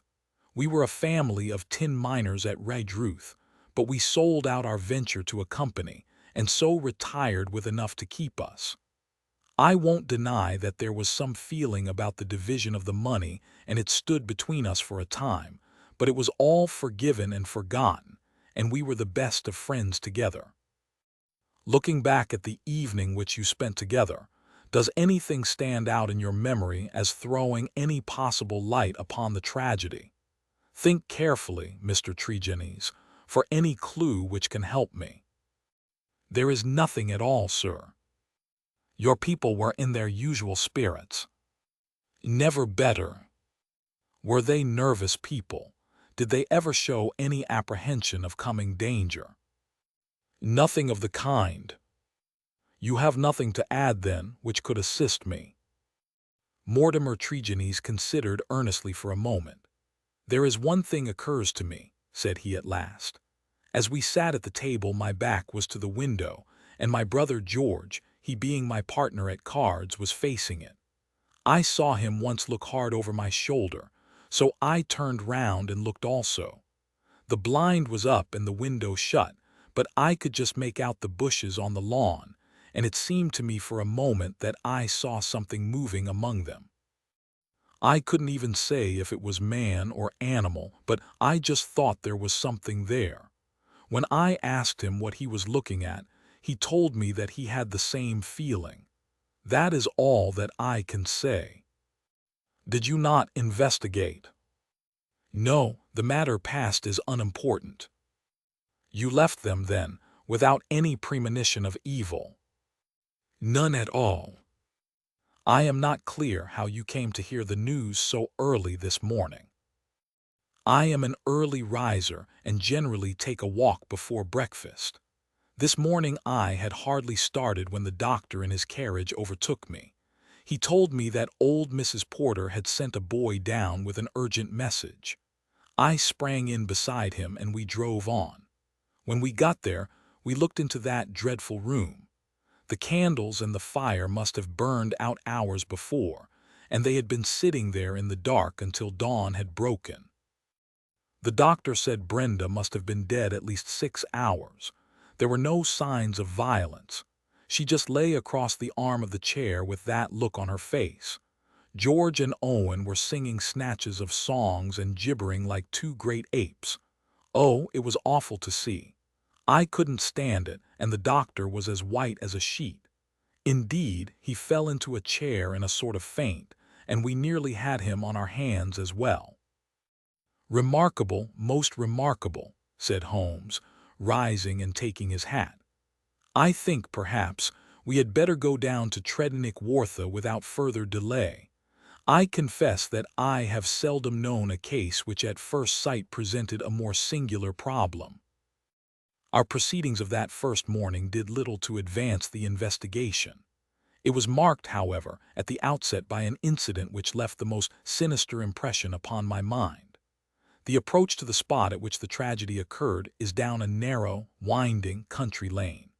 While we made our way along it, we heard the raffle of a carriage coming towards us and stood aside to let it pass. As it drove by us, I caught a glimpse through the closed window of a horribly contorted, grinning face glaring out at us. Those staring eyes and gnashing teeth flashed past us like a dreadful vision. "My brothers!" cried Mortimer Tregenelles, white to his lips. "They are taking them to Helston." We looked with horror after the black carriage, lumbering upon its way. Then we turned our steps towards this ill-omened house in which they had met their strange fate. It was a large and bright dwelling, rather a villa than a cottage, with a considerable garden which was already, in that Cornish air, well filled with spring flowers. Towards this garden the window of the sitting-room fronted, and from it, according to Mortimer Tregennies, must have come that thing of evil which had by sheer horror in a single instant blasted their minds. Holmes walked slowly and thoughtfully among the flower plots and along the path before we entered the porch. So absorbed was he in his thoughts, I remember that he stumbled over the watering pot, upset its contents, and deluged both our feet and the garden path. Inside the house we were met by the elderly Cornish housekeeper, Mrs. Porter, who, with the aid of a young girl, looked after the wants of the family. She readily answered all Holmes's questions. She had heard nothing in the night. Her employers had all been in excellent spirits lately, and she had never known them more cheerful and prosperous. She had fainted with horror upon entering the room in the morning and seeing that dreadful company round the table. She had, when she recovered, thrown open the window to let the morning air in and had run down to the lane, whence she sent a farm lad for the doctor. The lady was on her bed upstairs if we cared to see her. It took 4 strong men to get the brothers into the asylum carriage. She would not herself stay in the house another day, and was starting that very afternoon to rejoin her family at St. Ives. We ascended the stairs and viewed the body. Miss Brenda Tregennies had been a very beautiful girl, though now verging upon middle age. Her dark, clear-cut face was handsome, even in death, but there still lingered upon it something of that convulsion of horror which had been her last human emotion. From her bedroom we descended to the sitting-room, where this strange tragedy had actually occurred. The charred ashes of the overnight fire lay in the grate. On the table were the 4 guttered and burned-out candles, with the cards scattered over its surface. The chairs had been moved back against the walls, but all else was as it had been the night before. Holmes paced with light, swift steps about the room. He sat in the various chairs, drawing them up and reconstructing their positions. He tested how much of the garden was visible. He examined the floor, the ceiling, and the fireplace, but never once did I see that sudden brightening of his eyes and tightening of his lips which would have told me that he saw some gleam of light in this utter darkness. "Why a fire?" he asked once. Had they always a fire in this small room on a spring evening? Mortimer Tregennies explained that the night was cold and damp. For that reason, after his arrival, the fire was lit. "What are you going to do now, Mr. Holmes?" he asked. My friend smiled and laid his hand upon my arm. "I think, Watson, that I shall resume that course of tobacco poisoning which you have so often and so justly condemned," said he. "With your permission, gentlemen, we will now return to our cottage, for I am not aware that any new factor is likely to come to our notice here. I will turn the facts over in my mind, Mr. Tregennies, and should anything occur to me, I will certainly communicate with you and the vicar.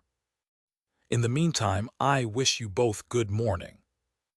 It was not until long after we were back in Poldhu Cottage that Holmes broke his complete and absorbed silence. He sat coiled in his armchair, his haggard and ascetic face hardly visible amid the blue swirl of his tobacco smoke, his black brows drawn down, his forehead contracted, his eyes vacant and far away. Finally he laid down his pipe and sprang to his feet. "It won't do, Watson," said he with a laugh. "Let us walk along the cliffs together and search for flint arrows. We are more likely to find them than clues to this problem. To let the brain work without sufficient material is like racing an engine. It racks itself to pieces. The sea air, sunshine, and patience, Watson, all else will come. Now, let us calmly define our position, Watson," he continued as we skirted the cliffs together. "Let us get a firm grip of the very little which we do know, so that when fresh facts arise we may be ready to fit them into their places. I take it, in the first place, that neither of us is prepared to admit diabolical intrusions into the affairs of men. Let us begin by ruling that entirely out of our minds. Very good. There remain 3 persons who have been grievously stricken by some conscious or unconscious human agency. That is firm ground. Now, when did this occur? Evidently, assuming his narrative to be true, it was immediately after Mr. Mortimer Tregennies had left the room. That is a very important point. The presumption is that it was within a few minutes afterwards. The cards still lay upon the table. It was already past their usual hour for bed.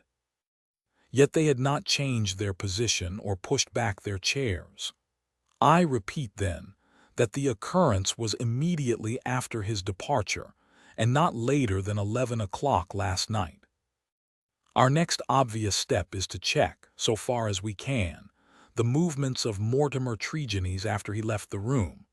In this there is no difficulty, and they seem to be above suspicion. Knowing my methods as you do, you were, of course, conscious of the somewhat clumsy waterpot expedient by which I obtained a clearer impress of his foot than might otherwise have been possible. The wet, sandy path took it admirably. Last night was also wet, you will remember, and it was not difficult, having obtained a sample print, to pick out his track among others and to follow his movements. He appears to have walked away swiftly in the direction of the vicarage. If then Mortimer Tregennies disappeared from the scene, and yet some outside person affected the card players, how can we reconstruct that person? And how was such an impression of horror conveyed? Mrs. Porter may be eliminated. She is evidently harmless. Is there any evidence that someone crept up to the garden window and in some manner produced so terrific an effect that he drove those who saw it out of their senses? The only suggestion in this direction comes from Mortimer Tregennies himself, who says that his brother spoke about some movement in the garden. That is certainly remarkable, as the night was rainy, cloudy, and dark. Anyone who had the design to alarm these people would be compelled to place his very face against the glass before he could be seen. There is a 3-foot flower border outside this window, but no indication of a footmark. It is difficult to imagine, then, how an outsider could have made so terrible an impression upon the company, nor have we found any possible motive for so strange and elaborate an attempt. You perceive our difficulties, Watson. They are only too clear, I answered with conviction. And yet, with a little more material, we may prove that they are not insurmountable, said Hollands. I fancy that among your extensive archives, Watson, you may find some which were nearly as obscure. Meanwhile, we shall put the case aside until more accurate data are available, and devote the rest of our morning to the pursuit of Neolithic man. I may have commented upon my friend's power of mental detachment, but never have I wondered at it more than upon that spring morning in Cornwall, when for 2 hours he discoursed upon celts, arrowheads, and shards, as lightly as if no sinister mystery were waiting for his solution. It was not until we had returned in the afternoon to our cottage that we found a visitor awaiting us, who soon brought our minds back to the matter in hand. Neither of us needed to be told who that visitor was.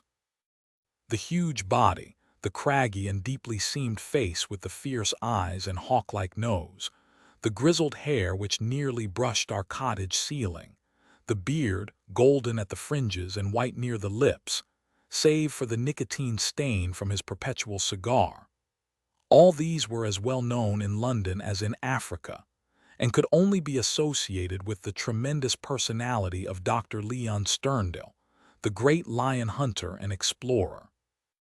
We had heard of his presence in the district, and had once or twice caught sight of his tall figure upon the moorland paths.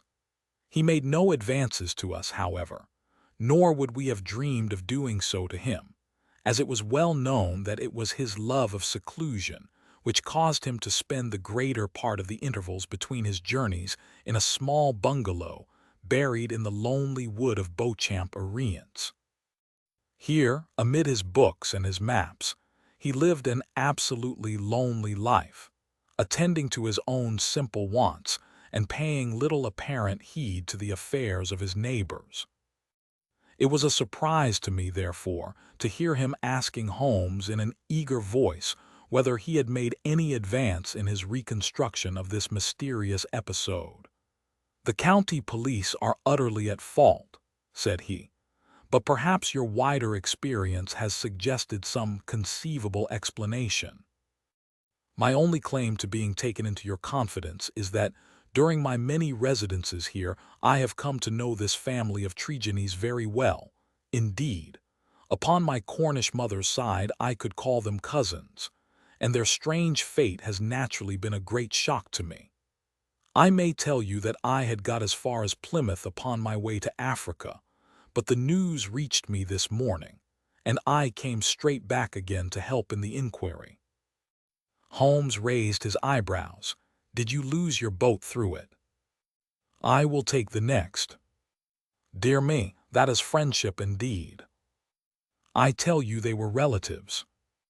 "Quite so, cousins of your mother. Was your baggage aboard the ship?" "Some of it, but the main part at the hotel." "I see. But surely this event could not have found its way into the Plymouth morning papers." "No, sir, I had a telegram." "Might I ask from whom?" A shadow passed over the gaunt face of the explorer. "You are very inquisitive, Mr. Holmes." "It is my business." With an effort Dr. Sterndale recovered his ruffled composure. "I have no objection to telling you," he said. "It was Mr. Roundhay, the vicar, who sent me the telegram which recalled me." "Thank you," said Holmes. "I may say in answer to your original question that I have not cleared my mind entirely on the subject of this case, but that I have every hope of reaching some conclusion. It would be premature to say more. Perhaps you would not mind telling me if your suspicions point in any particular direction." "No, I can hardly answer that." "Then I have wasted my time and need not prolong my visit." The famous doctor strode out of our cottage in considerable ill humor, and within 5 minutes Holmes had followed him. I saw him no more until the evening, when he returned with a slow step and haggard face which assured me that he had made no great progress with his investigation. He glanced at a telegram which awaited him and threw it into the grate.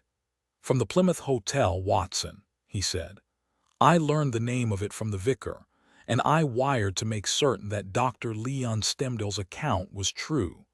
It appears that he did indeed spend last night there, and that he has actually allowed some of his baggage to go on to Africa, while he returned to be present at this investigation. What do you make of that, Watson?" "He is deeply interested." "Deeply interested, yes. There is a thread here which we have not yet grasped and which might lead us through the tangle. Cheer up, Watson, for I am very sure that our material has not yet all come to hand. When it does, we may soon leave our difficulties behind us." Little did I think how soon the words of Holmes would be realized, or how strange and sinister would be that new development which opened up an entirely fresh line of investigation. I was shaving at my window in the morning when I heard the rattle of hoofs, and looking up, saw a dog-cart coming at a gallop down the road. It pulled up at our door, and our friend, the vicar, sprang from it and rushed up our garden path. Holmes was already dressed, and we hastened down to meet him. Our visitor was so excited that he could hardly articulate, but at last in gasps and bursts his tragic story came out of him. "We are devil-ridden, Mr. Holmes. My poor parish is devil-ridden," he cried. "Satan himself is loose in it. We are given over into his hands." He danced about in his agitation, a ludicrous object if it were not for his ashy face and startled eyes. Finally he shot out his terrible news. "Mr. Mortimer Tregenes died during the night, and with exactly the same symptoms as the rest of his family." Holmes sprang to his feet, all energy in an instant. Can you fit us both into your dog cart?" "Yes, I can." "Then, Watson, we will postpone our breakfast. Mr. Roundhay, we are entirely at your disposal. Hurry, hurry, before things get disarranged." The lodger occupied 2 rooms at the vicarage, which were in an angle by themselves, the one above the other. Below was a large sitting room, above his bedroom. They looked out upon a croquet lawn which came up to the windows. We had arrived before the doctor or the police, so that everything was absolutely undisturbed. Let me describe exactly the scene as we saw it upon that misty March morning. It has left an impression which can never be effaced from my mind. The atmosphere of the room was of a horrible and depressing stuffiness. The servant who had first entered had thrown up the window, or it would have been even more intolerable. This might partly be due to the fact that a lamp stood flaring and smoking on the center table.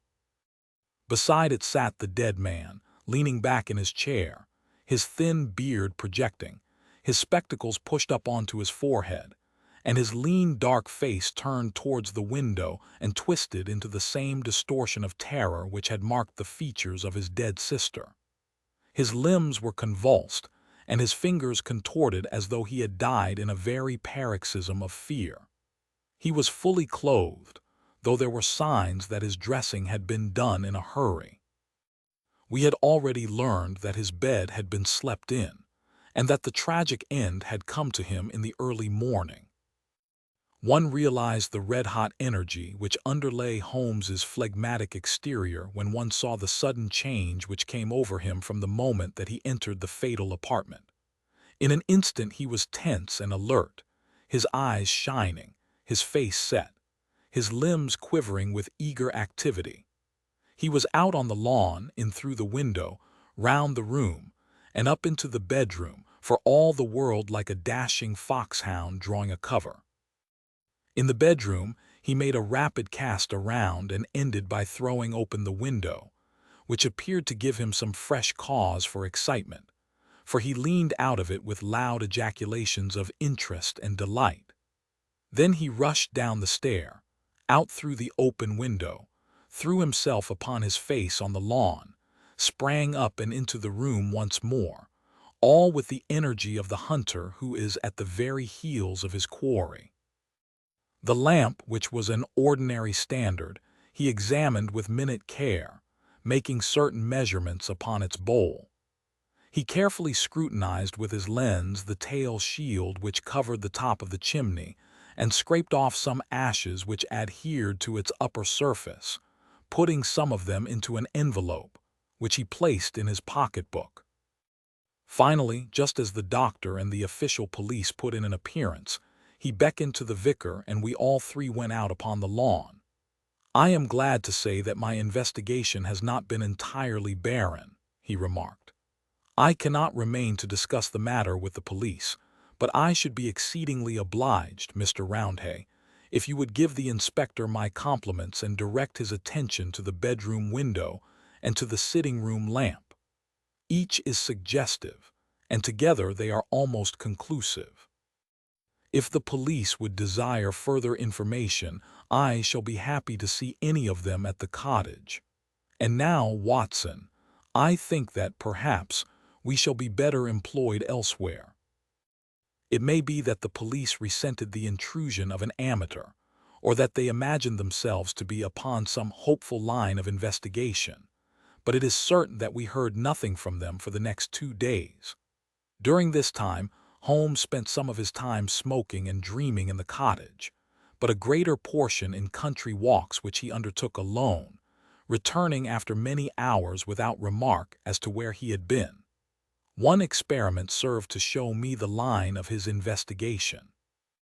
He had bought a lamp which was the duplicate of the one which had burned in the room of Mortimer Tregennies on the morning of the tragedy. This he filled with the same oil as that used at the vicarage, and he carefully timed the period which it would take to be exhausted. Another experiment which he made was of a more unpleasant nature, and one which I am not likely ever to forget. "You will remember, Watson," he remarked one afternoon, that there is a single common point of resemblance in the varying reports which have reached us. This concerns the effect of the atmosphere of the room in each case upon those who had first entered it. You will recollect that Mortimer Tregennies, in describing the episode of his last visit to his brother's house, remarked that the doctor on entering the room fell into a chair.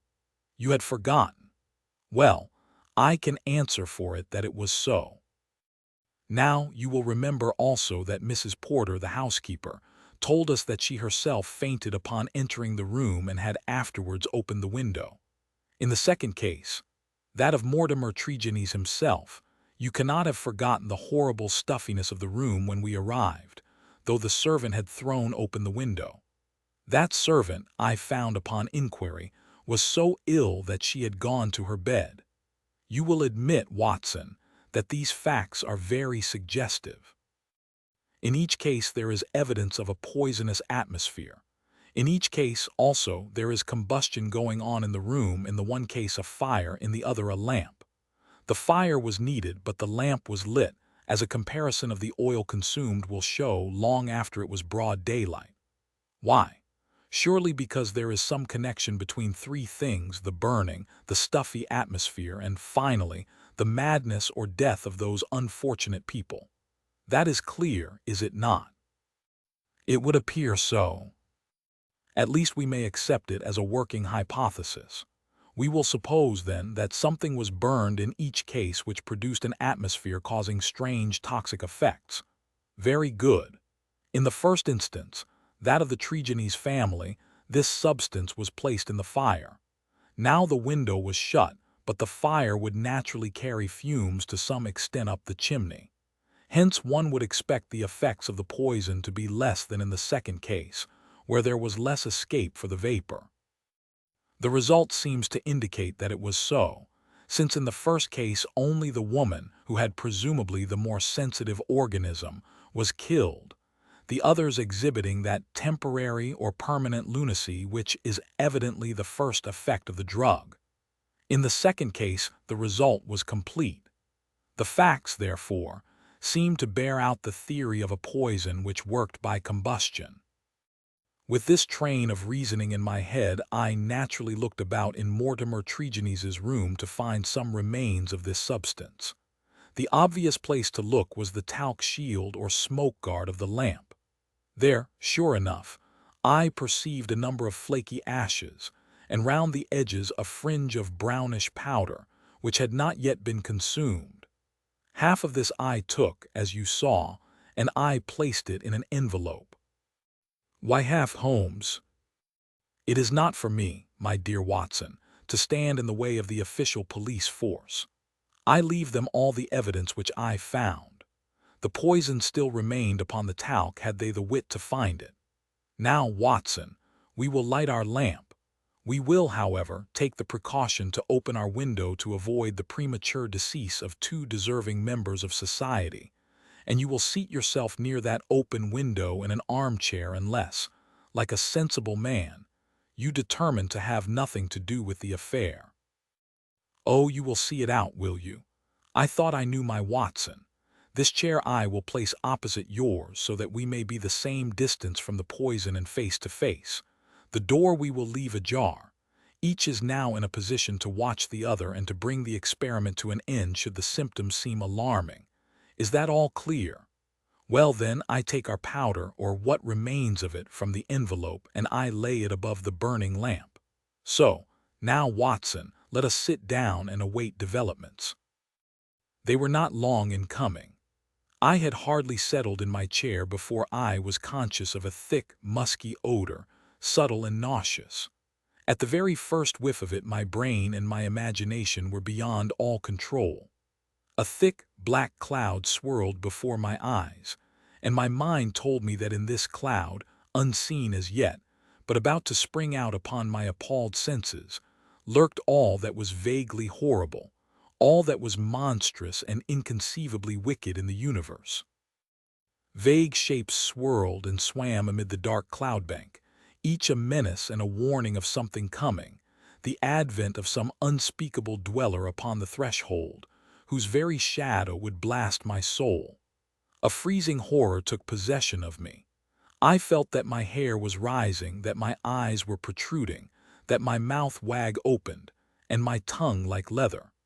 The turmoil within my brain was such that something must surely snap. I tried to scream and was vaguely aware of some hoarse croak which was my own voice, but distant and detached from myself. At the same moment, in some effort of escape, I broke through that cloud of despair and had a glimpse of Holmes's face, white, rigid, and drawn with horror, the very look which I had seen upon the features of the dead. It was that vision which gave me an instant of sanity and of strength. I dashed from my chair, threw my arms round Holmes, and together we lurched through the door, and an instant afterwards had thrown ourselves down upon the grass plot and were lying side by side, conscious only of the glorious sunshine which was bursting its way through the hellish cloud of terror which had girt us in. Slowly it rose from our souls like the mists from a landscape, until peace and reason had returned, and we were sitting upon the grass, wiping our clammy foreheads, and looking with apprehension at each other to mark the last traces of that terrific experience which we had undergone.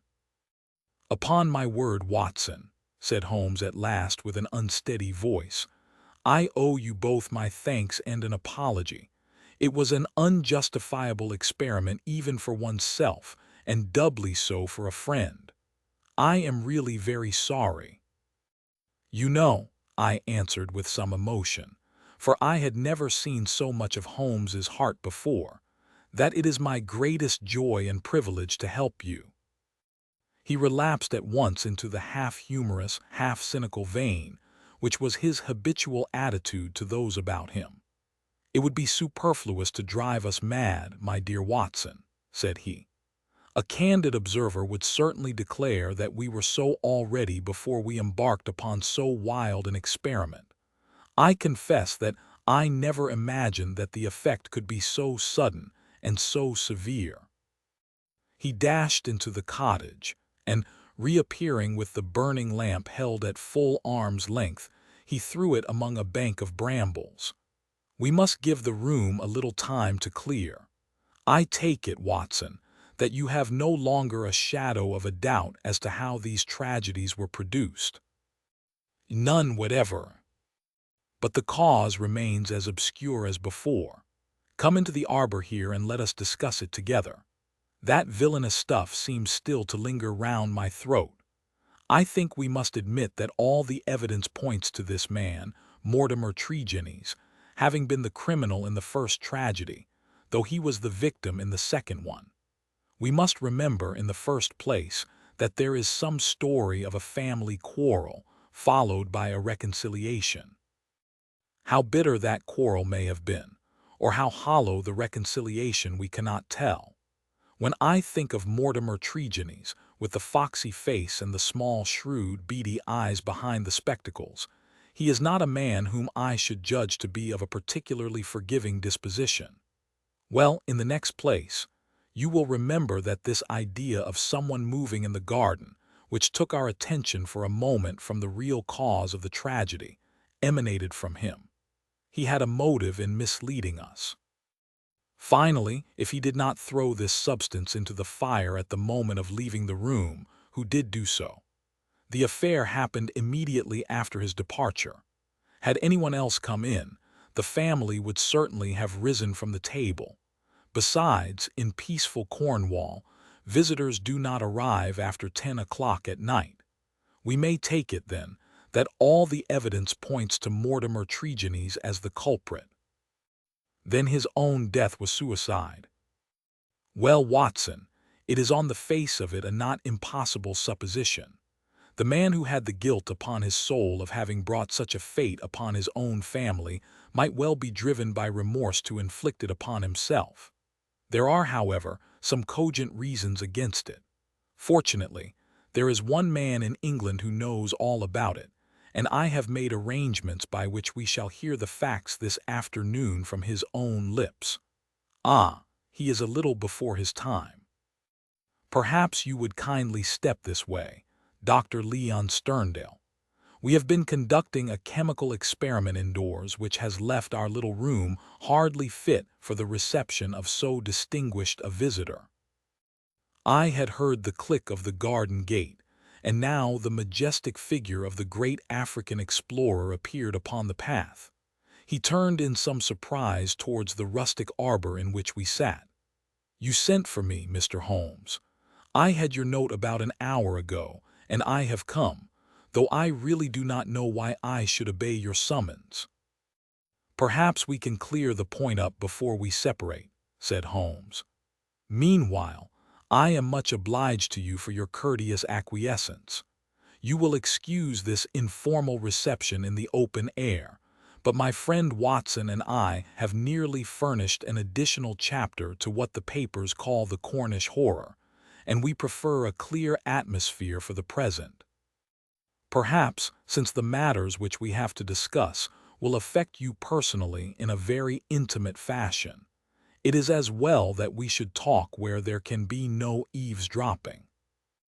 The explorer took his cigar from his lips and gazed sternly at my companion. "I am at a loss to know, sir," he said, "what you can have to speak about which affects me personally in a very intimate fashion." "The killing of Mortimer Tregennies," said Holmes. For a moment I wished that I were armed. Stemdale's fierce face turned to a dusky red, his eyes glared, and the knotted, passionate veins started out in his forehead, while he sprang forward with clenched hands towards my companion. Then he stopped, and with a violent effort he resumed a cold, rigid calmness, which was perhaps more suggestive of danger than his hot-headed outburst. "I have lived so long among savages and beyond the law," said he, "that I have got into the way of being a law to myself. You would do well, Mr. Holmes, not to forget it, for I have no desire to do you an injury." "Nor have I any desire to do you an injury, Dr. Sterndale. Surely the clearest proof of it is that, knowing what I know, I have sent for you and not for the police." Sterndale sat down with a gasp, overawed for perhaps the first time in his adventurous life. There was a calm assurance of power in Holmes's manner which could not be withstood. Our visitor stammered for a moment, his great hands opening and shutting in his agitation. "What do you mean?" he asked at last. "If this is bluff upon your part, Mr. Holmes, you have chosen a bad man for your experiment. Let us have no more beating about the bush. What do you mean?" "I will tell you," said Holmes, "and the reason why I tell you is that I hope frankness may beget frankness. What my next step may be will depend entirely upon the nature of your own defense." "My defense?" "Yes, sir." "My defense against what?" "Against the charge of killing Mortimer Tregennies." Sterndale mopped his forehead with his handkerchief. "Upon my word, you are getting on," said he. "Do all your successes depend upon this prodigious power of bluff?" "The bluff," said Holmes sternly, "is upon your side, Dr. Leon Sterndale, and not upon mine. As a proof I will tell you some of the facts upon which my conclusions are based. Of your return from Plymouth, allowing much of your property to go on to Africa, I will say nothing save that it first informed me that you were one of the factors which had to be taken into account in reconstructing this drama. I came back. I have heard your reasons and regard them as unconvincing and inadequate. We will pass that. You came down here to ask me whom I suspected. I refused to answer you.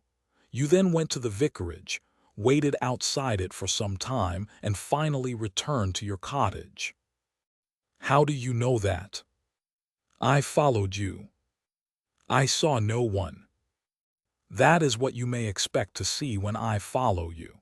You spent a restless night at your cottage, and you formed certain plans, which in the early morning you proceeded to put into execution. Leaving your door just as day was breaking, you filled your pocket with some reddish gravel that was lying heaped beside your gate." Sterndale gave a violent start, and looked at Holmes in amazement. You then walked swiftly for the mile which separated you from the vicarage. You were wearing, I may remark, the same pair of ribbed tennis shoes which are at the present moment upon your feet. At the vicarage you passed through the orchard and the side hedge, coming out under the window of the lodger Tregenes. It was now daylight, but the household was not yet stirring. You drew some of the gravel from your pocket, and you threw it up at the window above you. Sterndale sprang to his feet. "I believe that you are the devil himself," he cried. Holmes smiled at the compliment. It took 2 or possibly 3 handfuls before the lodger came to the window. You beckoned him to come down. He dressed hurriedly and descended to his sitting room. You entered by the window. There was an interview, a short one, during which you walked up and down the room. Then you passed out and closed the window, standing on the lawn outside smoking a cigar and watching what occurred. Finally, after the death of Tregenes, you withdrew as you had come. Now, Dr. Sterndale, how do you justify such conduct, and what were the motives for your actions? If you prevaricate or trifle with me, I give you my assurance that the matter will pass out of my hands forever." Our visitor's face had turned ashen gray as he listened to the words of his accuser. Now he sat for some time in thought with his face sunk in his hands. Then, with a sudden impulsive gesture, he plucked a photograph from his breast pocket and threw it on the rustic table before us. "That is why I have done it," said he. It showed the bust and face of a very beautiful woman. Holmes stooped over it. "Brenda Tregenes," said he. "Yes, Brenda Tregenes," repeated our visitor. "For years I have loved her, for years she has loved me. There is the secret of that Cornish seclusion which people have marveled at. It has brought me close to the one thing on earth that was dear to me. I could not marry her, for I have a wife who has left me for years and yet whom, by the deplorable laws of England, I could not divorce. For years Brenda waited, for years I waited, and this is what we have waited for." A terrible sob shook his great frame, and he clutched his throat under his brindled beard. Then with an effort he mastered himself and spoke on. "The vicar knew. He was in our confidence. He would tell you that she was an angel upon earth. That was why he telegraphed to me and I returned. What was my baggage or Africa to me when I learned that such a fate had come upon my darling? There you have the missing clue to my action, Mr. Holmes." "Proceed," said my friend. Dr. Sterndale drew from his pocket a paper packet and laid it upon the table. On the outside was written Radix Pedis Diaboli with a red poison label beneath it. He pushed it towards me. "I understand that you are a doctor, sir. Have you ever heard of this preparation?" "Devil's foot root. No, I have never heard of it." "It is no reflection upon your professional knowledge," said he, "for I believe that, save for one sample in a laboratory at Buda, there is no other specimen in Europe. It has not yet found its way either into the pharmacopoeia or into the literature of toxicology. The root is shaped like a foot, half human, half goat-like, hence the fanciful name given by a botanical missionary. It is used as an ordeal poison by the medicine men in certain districts of West Africa and is kept as a secret among them. This particular specimen I obtained under very extraordinary circumstances in the Ubangi country." He opened the paper as he spoke and disclosed a heap of reddish-brown, snuff-like powder. "Well, sir?" asked Holmes sternly. "I am about to tell you, Mr. Holmes, all that actually occurred, for you already know so much that it is clearly to my interest that you should know all. I have already explained the relationship in which I stood to the Tregenes family. For the sake of the sister, I was friendly with the brothers. There was a family quarrel about money which estranged this man Mortimer, but it was supposed to be made up, and I afterwards met him as I did the others. He was a sly, subtle, scheming man, and several things arose which gave me a suspicion of him. but I had no cause for any positive quarrel. One day, only a couple of weeks ago, he came down to my cottage, and I showed him some of my African curiosities. Among other things, I exhibited this powder, and I told him of its strange properties, how it stimulates those brain centers which control the emotion of fear, and how either madness or death is the fate of the unhappy native who is subjected to the ordeal by the priest of his tribe. I told him also how powerless European science would be to detect it. How he took it I cannot say, for I never left the room, but there is no doubt that it was then, while I was opening cabinets and stooping to boxes, that he managed to abstract some of the devil's foot root.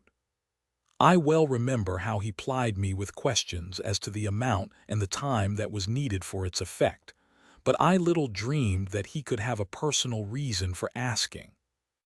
I thought no more of the matter until the vicar's telegram reached me at Plymouth. This villain had thought that I would be at sea before the news could reach me, and that I should be lost for years in Africa. But I returned at once. Of course, I could not listen to the details without feeling assured that my poison had been used. I came round to see you on the chance that some other explanation had suggested itself to you, but there could be none. I was convinced that Mortimer Tregenese was the murderer, that for the sake of money, and with the idea, perhaps, that if the other members of his family were all insane he would be the sole guardian of their joint property, he had used the devil's foot powder upon them, driven 2 of them out of their senses, and killed his sister Brenda, the one human being whom I have ever loved or who has ever loved me. There was his crime. What was to be his punishment? Should I appeal to the law? Where were my proofs?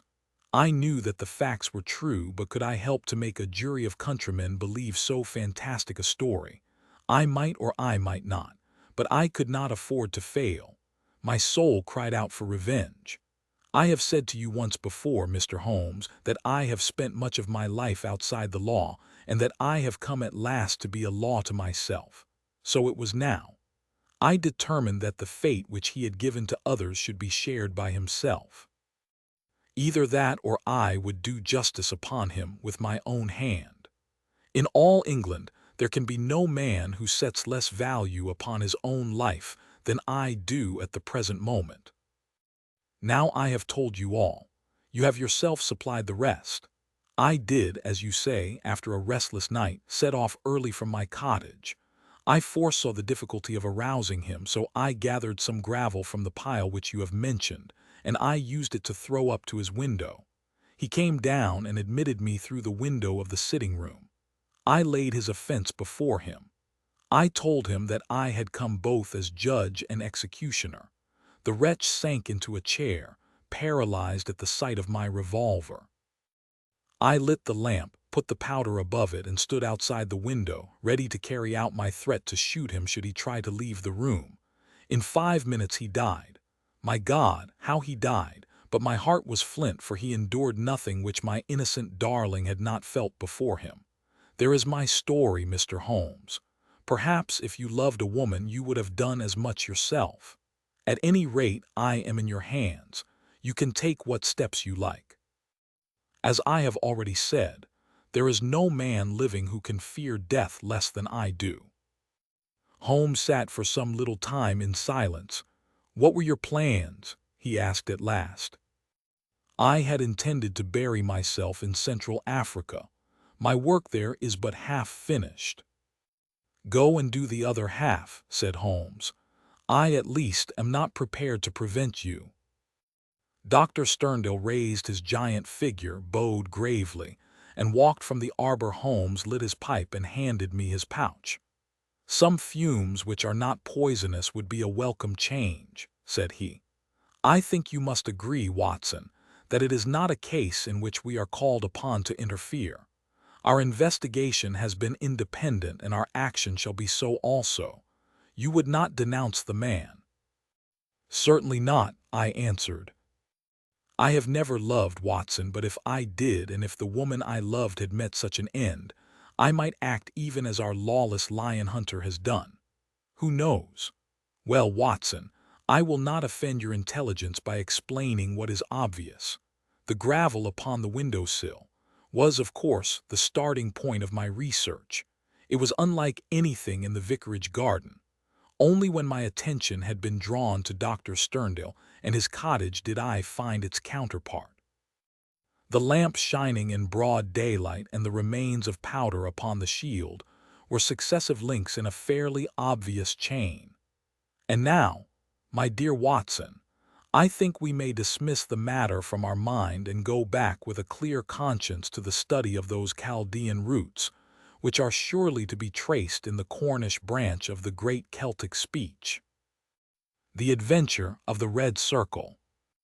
Well, Mrs. Warren, I cannot see that you have any particular cause for uneasiness, nor do I understand why I, whose time is of some value, should interfere in the matter. I really have other things to engage me. So spoke Sherlock Holmes, and turned back to the great scrapbook in which he was arranging and indexing some of his recent material. But the landlady had the pertinacity and also the cunning of her sex. She held her ground firmly. "You arranged an affair for a lodger of mine last year," she said, "Mr. Fairdale Hobbs." "Ah, yes, a simple matter. But he would never cease talking of it, your kindness, sir, and the way in which you brought light into the darkness. I remembered his words when I was in doubt and darkness myself. I know you could if you only would." Holmes was accessible upon the side of flattery, and also, to do him justice, upon the side of kindliness. The two forces made him lay down his gum-brush with a sigh of resignation and push back his chair. "Well, well, Mrs. Warren, let us hear about it then. You don't object to tobacco, I take it. Thank you, Watson, the matches. You are uneasy, as I understand, because your new lodger remains in his rooms and you cannot see him. Why, bless you, Mrs. Warren, if I were your lodger you often would not see me for weeks on end." "No doubt, sir, but this is different. It frightens me, Mr. Holmes. I can't sleep for fright. To hear his quick step moving here and moving there from early morning to late at night, and yet never to catch so much as a glimpse of him, it's more than I can stand. My husband is as nervous over it as I am, but he is out at his work all day, while I get no rest from it. What is he hiding for? What has he done? Except for the girl, I am all alone in the house with him, and it's more than my nerves can stand." Holmes leaned forward and laid his long, thin fingers upon the woman's shoulder. He had an almost hypnotic power of soothing when he wished.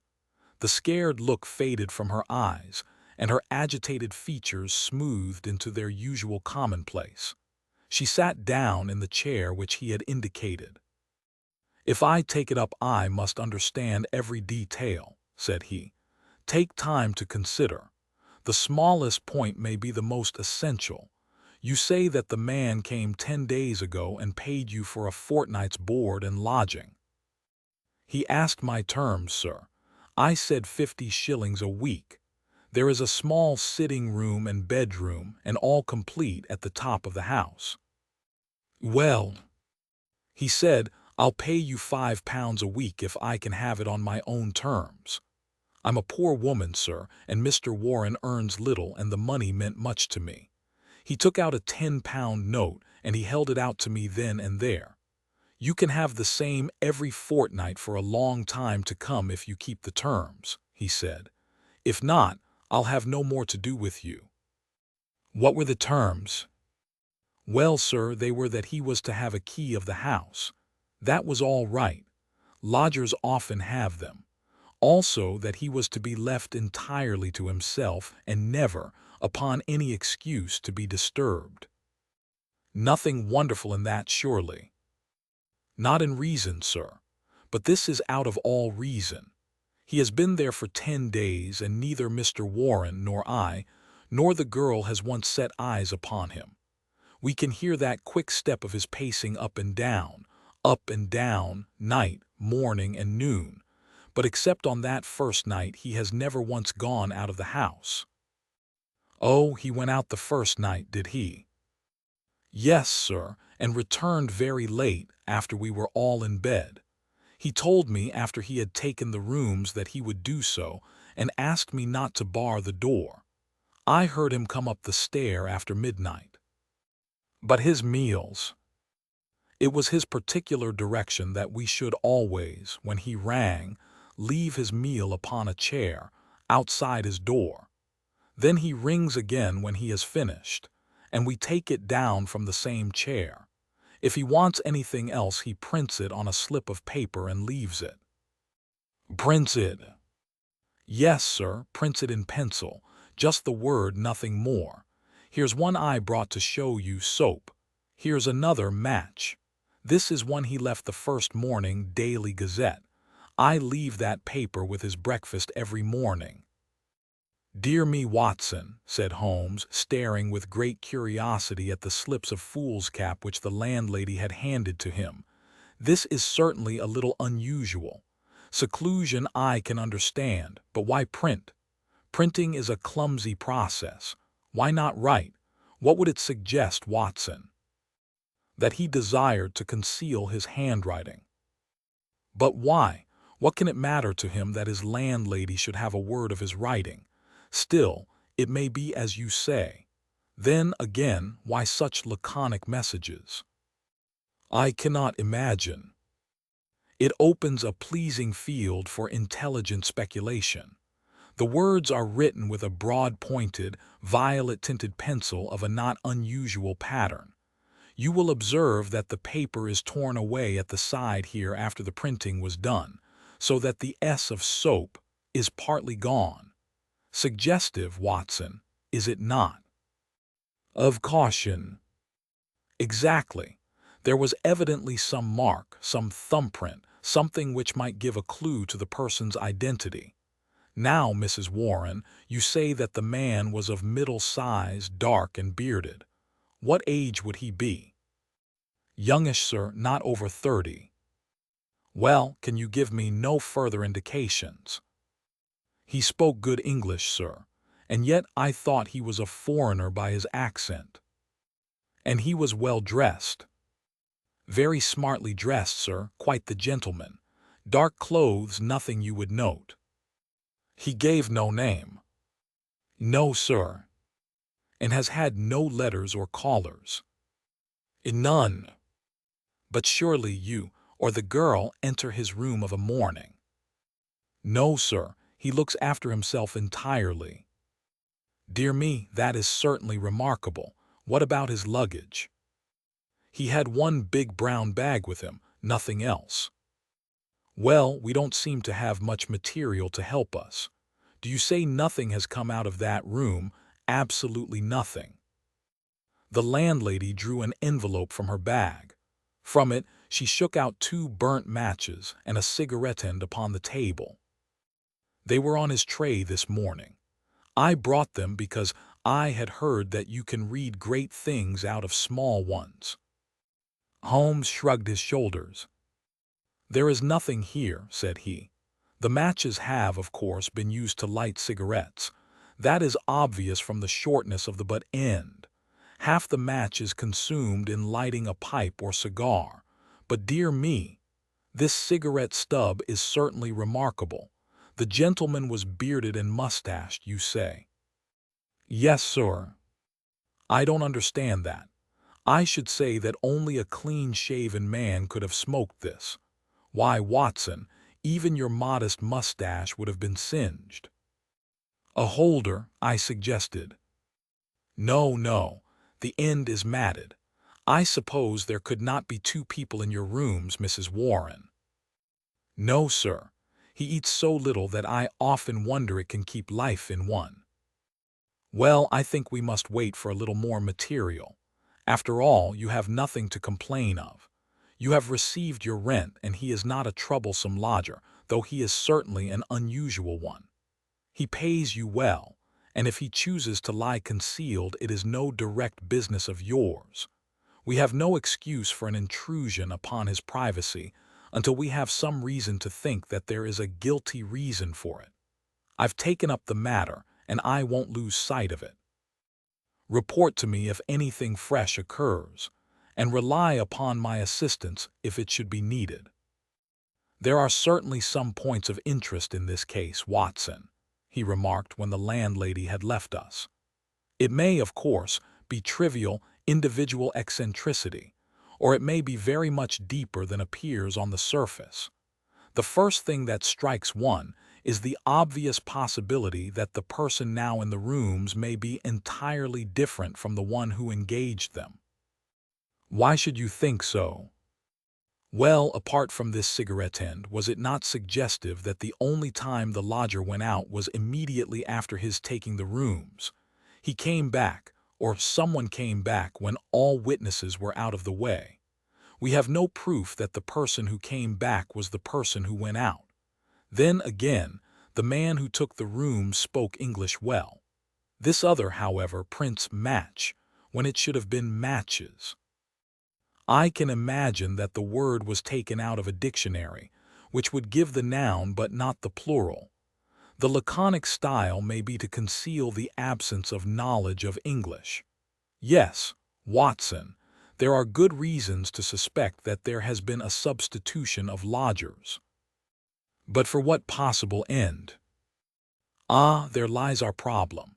There is one rather obvious line of investigation.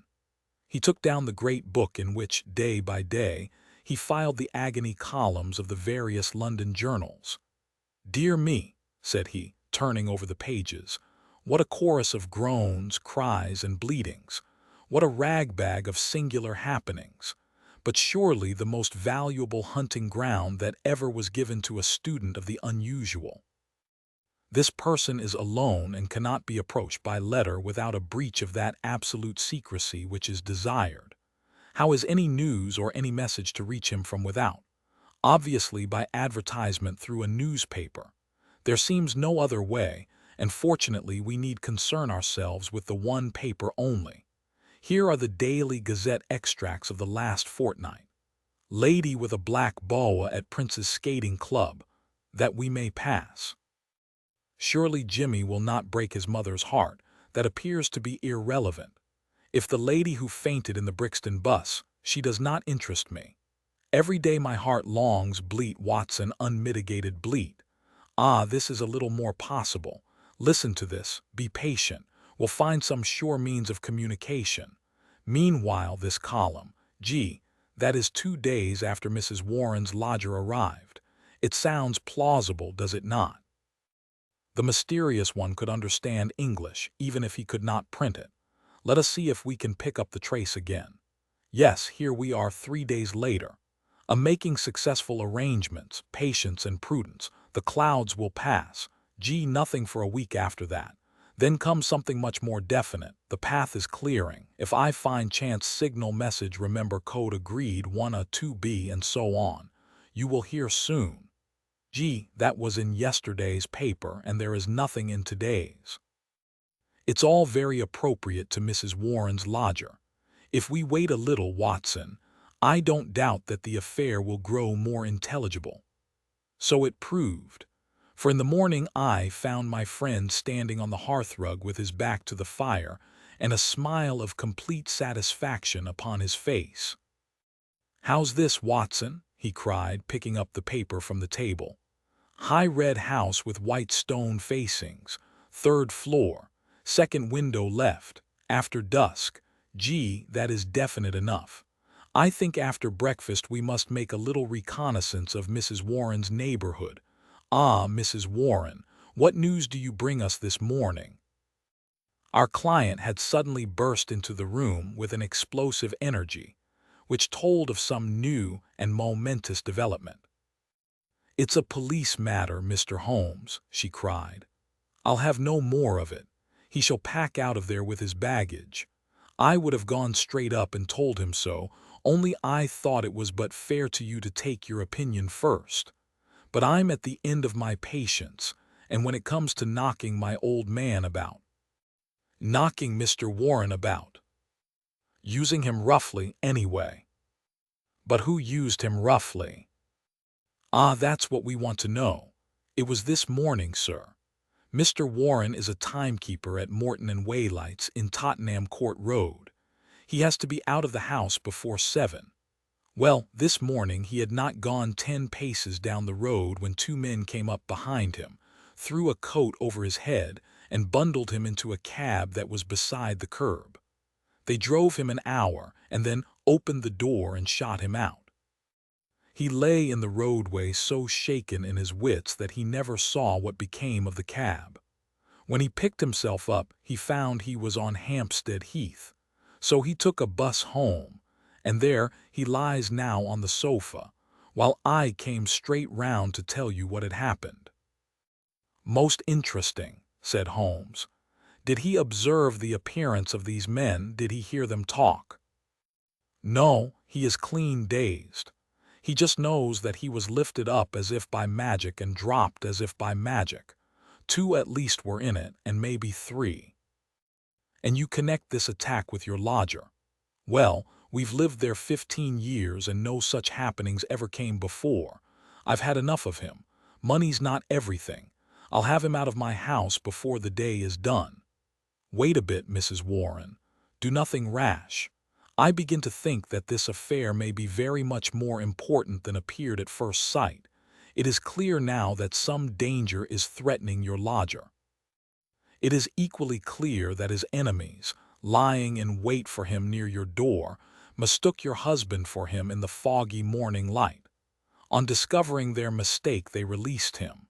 What they would have done had it not been a mistake, we can only conjecture. Well, what am I to do, Mr. Holmes?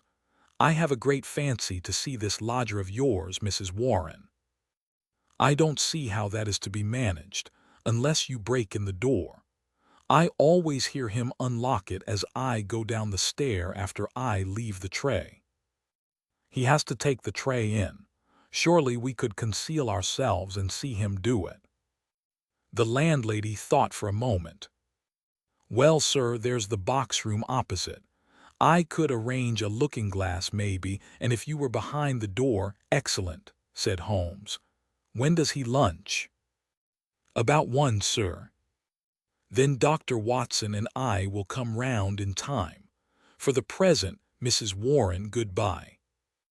At 12:30, we found ourselves upon the steps of Mrs. Warren's house, a high, thin, yellow brick edifice in Great Orme Street, a narrow thoroughfare at the northeast side of the British Museum. Standing as it does near the corner of the street, it commands a view down Howe Street, with its more pretentious houses. Holmes pointed with a chuckle to one of these, a row of residential flats, which projected so that they could not fail to catch the eye. See, Watson, said he, high red house with stone facings. There is the signal station all right. We know the place and we know the code, so surely our task should be simple. There's a to let card in that window. It is evidently an empty flat to which the Confederate has access. Well, Mrs. Warren, what now? I have it all ready for you. If you will both come up and leave your boots below on the landing, I'll put you there now. It was an excellent hiding place which she had arranged. The mirror was so placed that, seated in the dark, we could very plainly see the door opposite. We had hardly settled down in it, and Mrs. Warren left us, when a distant tinkle announced that our mysterious neighbor had rung. Presently the landlady appeared with the tray, laid it down upon a chair beside the closed door, and then, treading heavily, departed. Crouching together in the angle of the door, we kept our eyes fixed upon the mirror. Suddenly, as the landlady's footsteps died away, there was the creak of a turning key, the handle revolved, and 2 thin hands darted out and lifted the tray from the chair. An instant later it was hurriedly replaced, and I caught a glimpse of a dark, beautiful, horrified face glaring at the narrow opening of the box room. Then the door crashed to, the key turned once more, and all was silence. Holmes twitched my sleeve, and together we stole down the stair. I will call again in the evening, said he to the expectant landlady. I think, Watson, we can discuss this business better in our own quarters. "My surmise, as you saw, proved to be correct," said he, speaking from the depths of his easy chair. "There has been a substitution of lodgers. What I did not foresee is that we should find a woman, and no ordinary woman, Watson." "She saw us." "Well, she saw something to alarm her. That is certain. The general sequence of events is pretty clear, is it not? A couple seek refuge in London from a very terrible and instant danger. The measure of that danger is the rigor of their precautions. The man, who has some work which he must do, desires to leave the woman in absolute safety while he does it. It is not an easy problem, but he solved it in an original fashion, and so effectively that her presence was not even known to the landlady who supplies her with food. The printed messages, as is now evident, were to prevent her sex being discovered by her writing. The man cannot come near the woman, or he will guide their enemies to her. Since he cannot communicate with her direct, he has recourse to the agony column of a paper. So far all is clear. But what is at the root of it? Ah, yes, Watson, severely practical as usual. What is at the root of it all? Mrs. Warren's whimsical problem enlarges somewhat and assumes a more sinister aspect as we proceed. This much we can say, that it is no ordinary love escapade. You saw the woman's face at the sign of danger. We have heard, too, of the attack upon the landlord, which was undoubtedly meant for the lodger. These alarms and the desperate need for secrecy argue that the matter is one of life or death. The attack upon Mr. Warren further shows that the enemy, whoever they are themselves not aware of the substitution of the female lodger for the male. It is very curious and complex, Watson. Why should you go further in it? What have you to gain from it? What indeed? It is art for art's sake, Watson. I suppose when you doctored you found yourself studying cases without though of a fee. For my education, Holmes. Education never ends, Watson. It is a series of lessons with the greatest for the last. This is an instructive case. There is neither money nor credit in it, and yet one would wish to tidy it up. When dusk comes, we should find ourselves one stage advanced in our investigation. When we returned to Mrs. Warren's rooms, the gloom of a London winter evening had thickened into one gray curtain, a dead monotone of color, broken only by the sharp yellow squares of the windows and the blurred halos of the gas lamps. As we peered from the darkened sitting room of the lodging house, one more dim light glimmered high up through the obscurity. "Someone is moving in that room," said Holmes in a whisper, his gaunt and eager face thrust forward to the window pane. "Yes, I can see his shadow. There he is again. He has a candle in his hand. Now he is peering across. He wants to be sure that she is on the lookout. Now he begins to flash. Take the message also, Watson, that we may check each other. A single flash, that is a surely. Now then, how many did you make it? 20. So did I. That should mean T at that's intelligible enough. Another T, surely this is the beginning of a second word. Now then, tenta, dead stop. That can't be all, Watson. A tenta gives no sense. Nor is it any better as 3 words at ta unless ta are a person's initials. There it goes again. What's that? A te. Why, it is the same message over again. Curious, Watson, very curious. Now he is off once more. At why he is repeating it for the 3rd time. A tenta 3 times. How often will he repeat it? No, that seems to be the finish. He has withdrawn from the window. What do you make of it, Watson? A cipher message, Holmes. My companion gave a sudden chuckle of comprehension. And not a very obscure cipher, Watson, said he. Why, of course, it is Italian. The means that it is addressed to a woman. Beware, beware, beware. How's that, Watson? I believe you have hit it. Not a doubt of it. It is a very urgent message, thrice repeated to make it more so. But beware of what? Wait a bit. He is coming to the window once more. Again we saw the dim silhouette of a crouching man, and the whisk of the small flame across the window as the signals were renewed. They came more rapidly than before, so rapid that it was hard to follow them. Pericolo, pericolo, what's that, Watson? Danger, isn't it? Yes, by Jove, it's a danger signal. There he goes again. Peary. Halloa, what on earth? The light had suddenly gone out, the glimmering square of window had disappeared, and the third floor formed a dark band round the lofty building with its tiers of shining casements. That last warning cry had been suddenly cut short. How and by whom? The same thought occurred on the instant to us both. Holmes sprang up from where he crouched by the window. "This is serious, Watson," he cried. "There is some devilry going forward. Why should such a message stop in such a way? I should put Scotland Yard in touch with this business. And yet, it is too pressing for us to leave. Shall I go for the police? We must define the situation a little more clearly. It may bear some more innocent interpretation. Come, Watson, let us go across ourselves and see what we can make of it." 2. As we walked rapidly down Howe Street, I glanced back at the building which we had left. There, dimly outlined at the top window, I could see the shadow of a head, a woman's head, gazing tensely, rigidly, out into the night, waiting with breathless suspense for the renewal of that interrupted message. At the doorway of the Howe Street flats, a man, muffled in a cravat and greatcoat, was leaning against the railing. He started as the hall light fell upon our faces. "Holmes," he cried. "Why, Gregson," said my companion as he shook hands with the Scotland Yard detective. "Journeys end with lovers' meetings. What brings you here?" "The same reasons that bring you, I expect," said Gregson. "How you got onto it I can't imagine. Different threads but leading up to the same tangle. I've been taking the signals." "Signals?"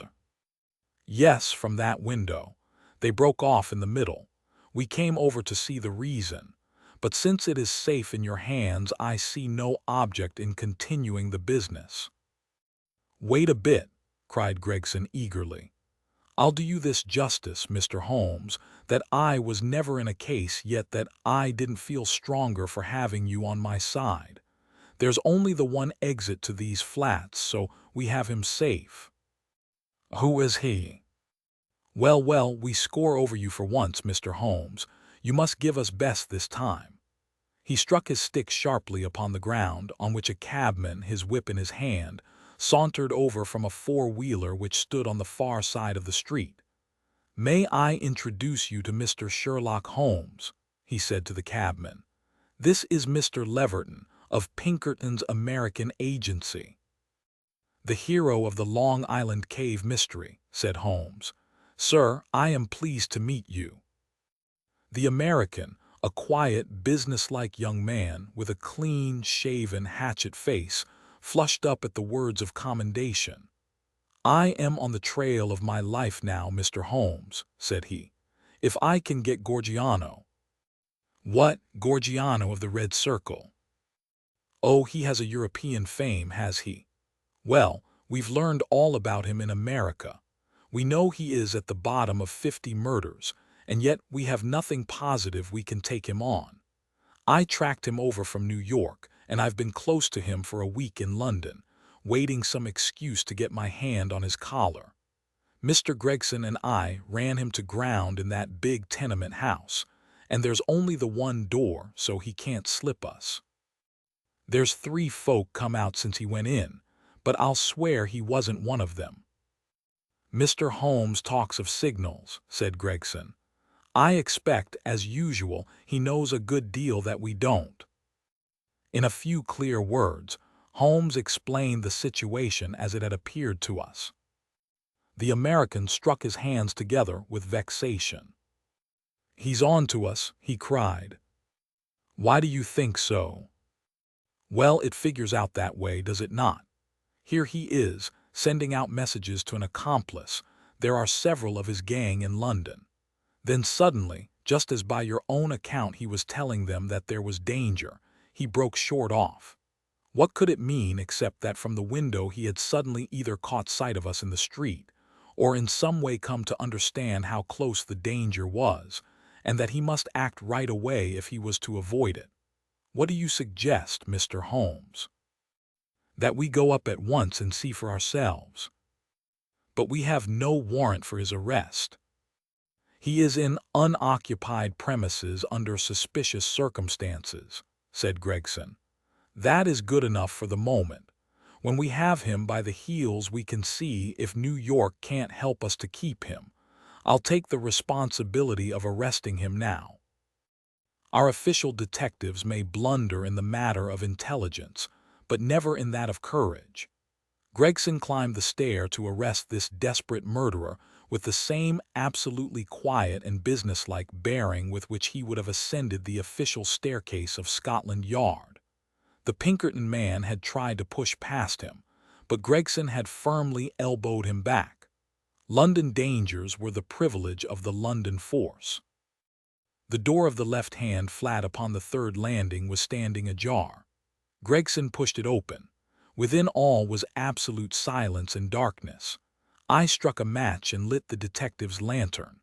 As I did so, and as the flicker steadied into a flame, we all gave a gasp of surprise. On the deal boards of the carpetless floor there was outlined a fresh track of blood.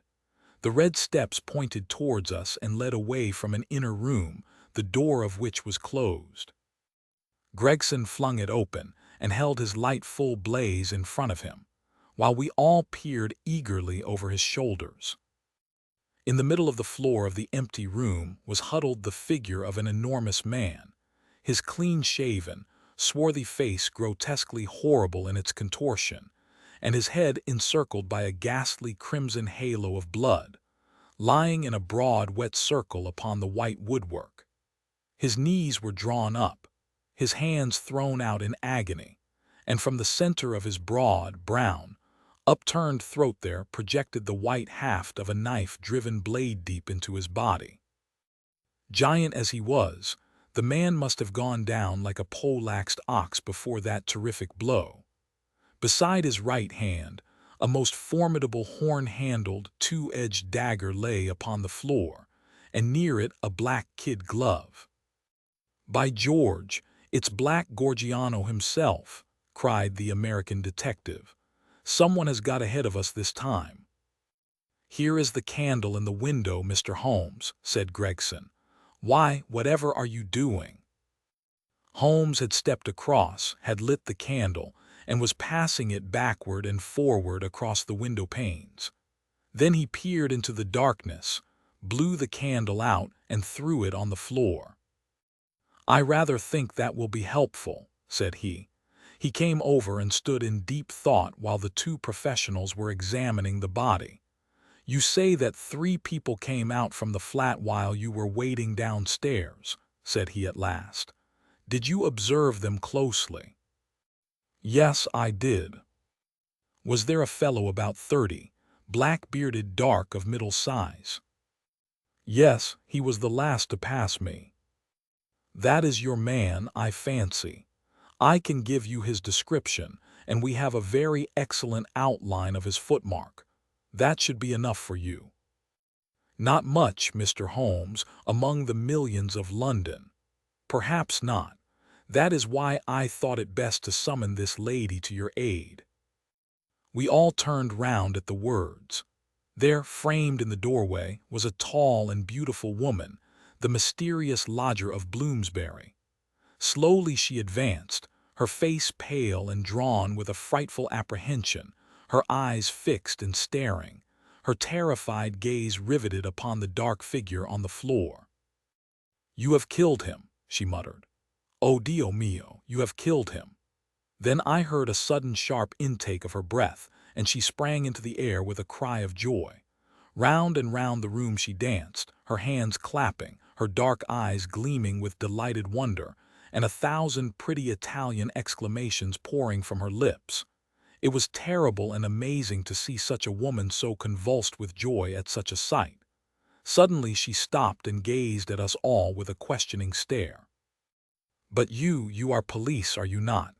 You have killed Giuseppe Gorgiano, is it not so? We are police, madam. She looked round into the shadows of the room. But where then is Gennaro? She asked.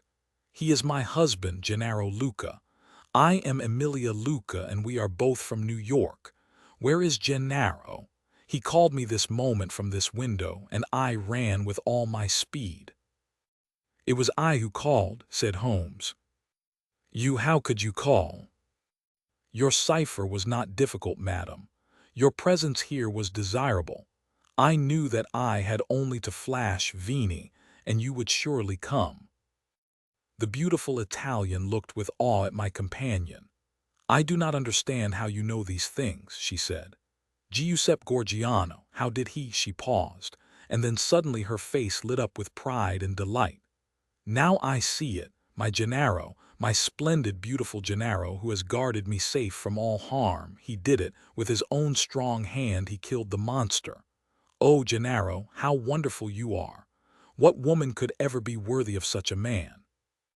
Well, Mrs. Luca, said the prosaic Gregson, laying his hand upon the lady's sleeve with as little sentiment as if she were a Notting Hill hooligan, I am not very clear yet who you are or what you are, but you've said enough to make it very clear that we shall want you at the Yard. One moment, Gregson, said Holmes. I rather fancy that this lady may be as anxious to give us information as we can be to get it. You understand, madam, that your husband will be arrested and tried for the death of the man who lies before us. What you say may be used in evidence, but if you think that he has acted from motives which are not criminal, and which he would wish to have known, then you cannot serve him better than by telling us the whole story. Now that Gorgiano is dead, we fear nothing, said the lady. He was a devil and a monster, and there can be no judge in the world who would punish my husband for having killed him. In that case, said Holmes, my suggestion is that we lock this door, leave things as we found them, go with this lady to her room, and form our opinion after we have heard what it is that she has to say to us. Half an hour later we were seated, all four, in the small sitting-room of Signora Luca, listening to her remarkable narrative of those sinister events, the ending of which we had chanced to witness. She spoke in rapid and fluent but very unconventional English, which, for the sake of clearness, I will make grammatical. I was born in Posillipo near Naples, said she, and was the daughter of Augusto Borelli, who was the chief lawyer and once the deputy of that part. Gennaro was in my father's employment, and I came to love him, as any woman must. He had neither money nor position, nothing but his beauty and strength and energy, so my father forbade the match. We fled together, were married at Bari, and sold my jewels to gain the money which would take us to America. This was 4 years ago, and we have been in New York ever since. Fortune was very good to us at first. Gennaro was able to do a service to an Italian gentleman. He saved him from some ruffians in the place called the Bowery, and so made a powerful friend. His name was Tito Castellot, and he was the senior partner of the great firm of Castellot and Zamba, who are the chief fruit importers of New York. Signor Zamba is an invalid, and our new friend Castellot has all power within the firm, which employs more than 300 men. He took my husband into his employment, made him head of a department, and showed his goodwill towards him in every way. Signor Castellot was a bachelor, and I believe that he felt as if Gennaro was his son, and both my husband and I loved him as if he were our father. We had taken and furnished a little house in Brooklyn, and our whole future seemed assured when that black cloud appeared which was soon to overspread our sky. One night when Gennaro returned from his work, he brought a fellow countryman back with him. His name was Gorgiano, and he had come also from Posillipo. He was a huge man, as you can testify, for you have looked upon his corpse. Not only was his body that of a giant, but everything about him was grotesque, gigantic, and terrifying. His voice was like thunder in our little house. There was scarce room for the whirl of his great arms as he talked. His thoughts, his emotions, his passions, all were exaggerated and monstrous. He talked, or rather roared, with such energy that others could but sit and listen, cowed with the mighty stream of words. His eyes blazed at you and held you at his mercy. He was a terrible and wonderful man. I thank God that he is dead. He came again and again. Yet I was aware that Gennaro was no more happy than I was in his presence.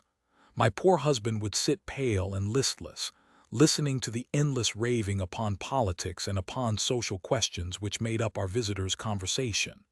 Gennaro said nothing, but I, who knew him so well, could read in his face some emotion which I had never seen there before.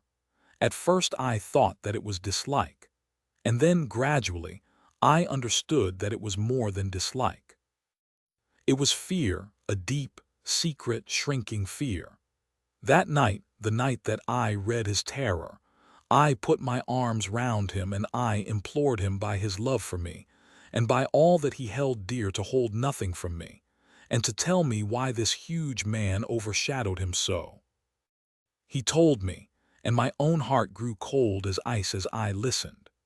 My poor Gennaro, in his wild and fiery days, when all the world seemed against him, and his mind was driven half mad by the injustices of life, had joined a Neapolitan society, the Red Circle, which was allied to the old Carbonari. The oaths and secrets of this brotherhood were frightful, but once within its rule no escape was possible. When we had fled to America, Gennaro thought that he had cast it all off forever. What was his horror one evening to meet in the streets the very man who had initiated him in Naples, the giant Gorgiano, a man who had earned the name of Death in the south of Italy, for he was red to the elbow in murder. He had come to New York to avoid the Italian police, and he had already planted a branch of this dreadful society in his new home. All this Gennaro told me, and showed me a summons which he had received that very day, a red circle drawn upon the head of it telling him that a lodge would be held upon a certain date, and that his presence at it was required and ordered. That was bad enough, but worse was to come. I had noticed for some time that when Gorgiano came to us, as he constantly did, in the evening he spoke much to me.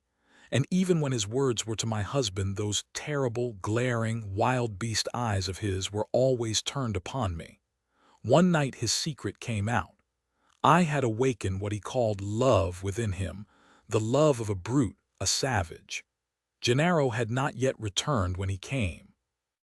He pushed his way in, seized me in his mighty arms, hugged me in his bear's embrace, covered me with kisses, and implored me to come away with him.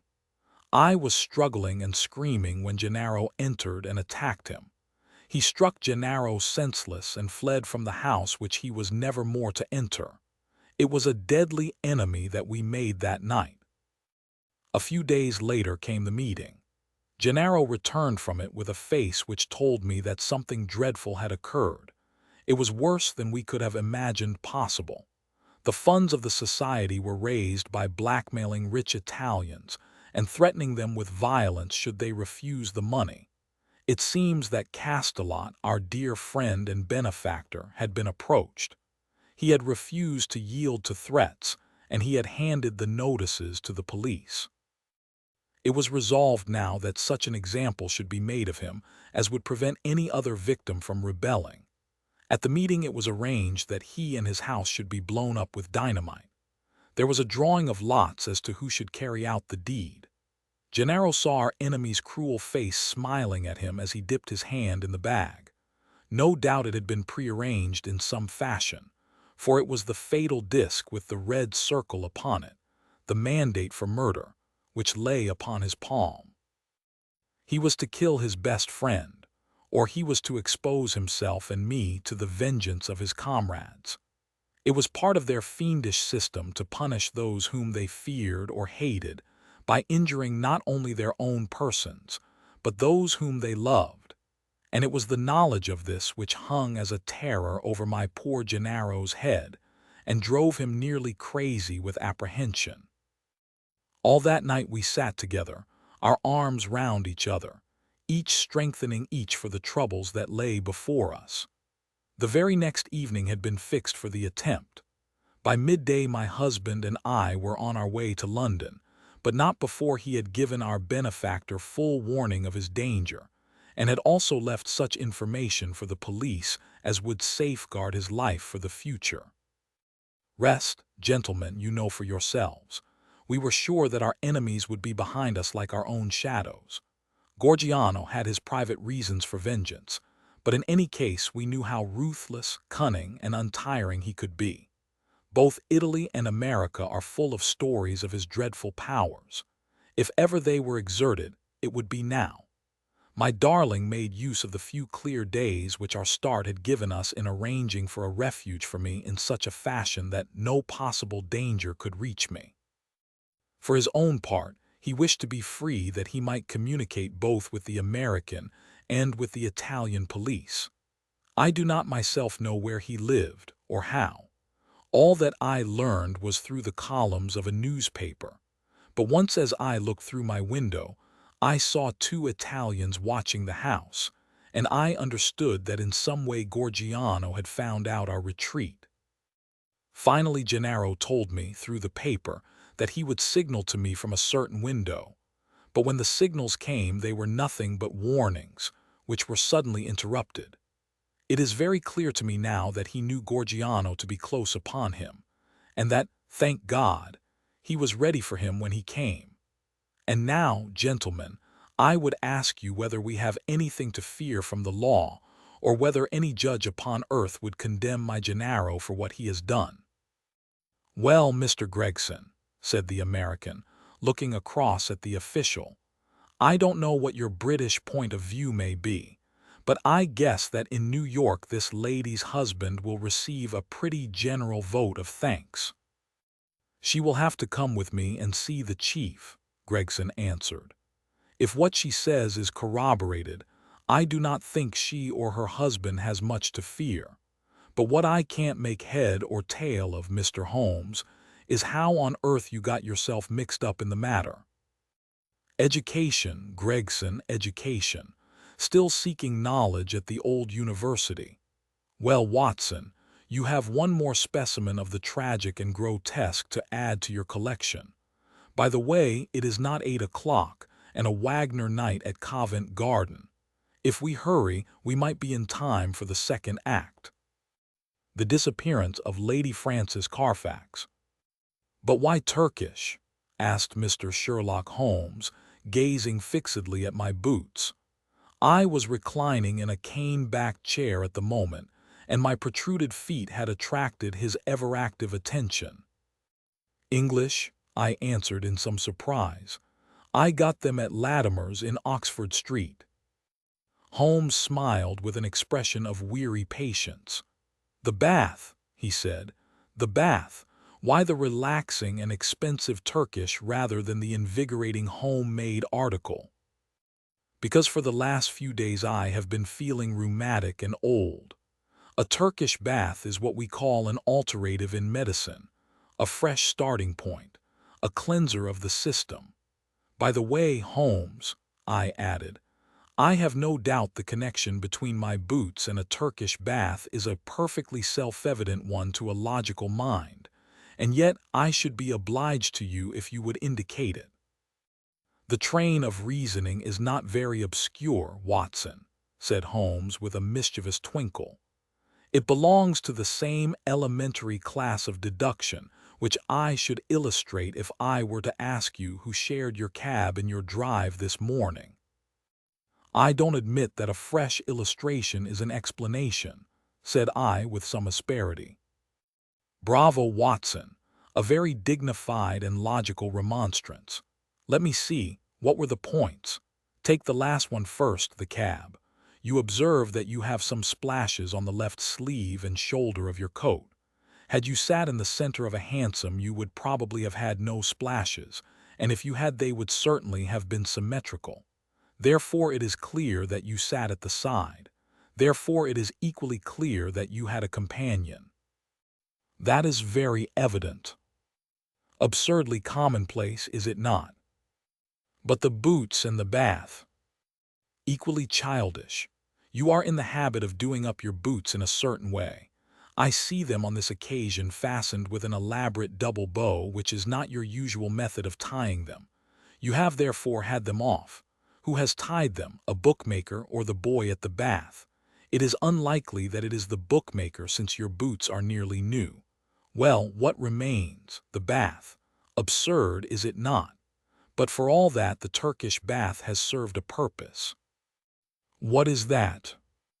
You say that you have had it because you need a change.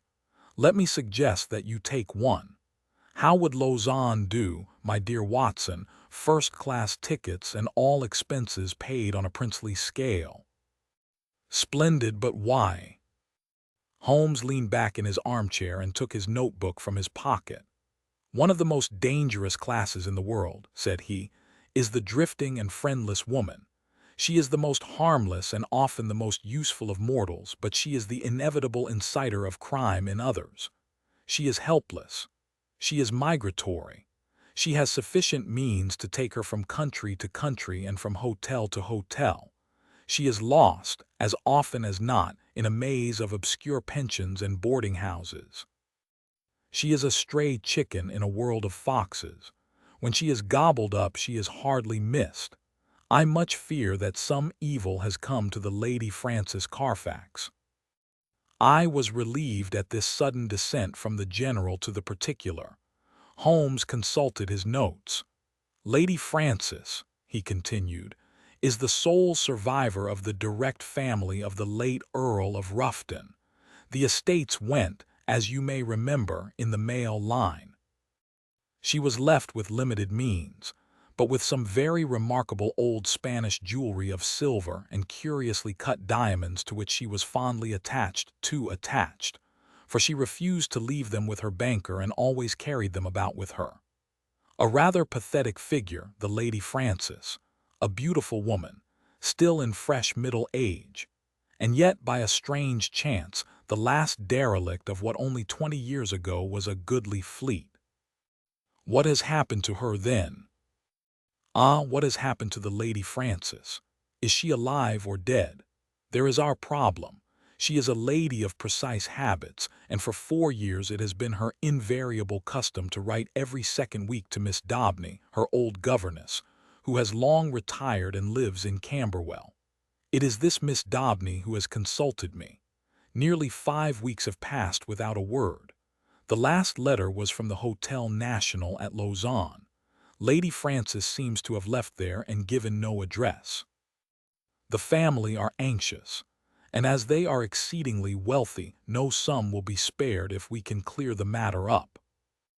Is Miss Daubeny the only source of information? Surely she had other correspondents. There is one correspondent who is a sure draw, Watson. That is the bank. Single ladies must live, and their passbooks are compressed diaries. She banks at Sylvester's. I have glanced over her account. The last check but one paid her bill at Lausanne, but it was a large one and probably left her with cash in hand. Only one check has been drawn since. To whom and where? To Miss Marie Devine. There is nothing to show where the check was drawn. It was cashed at the Credit Lyonnais at Montpellier less than 3 weeks ago. The sum was £50. And who is Miss Marie Devine? That also I have been able to discover.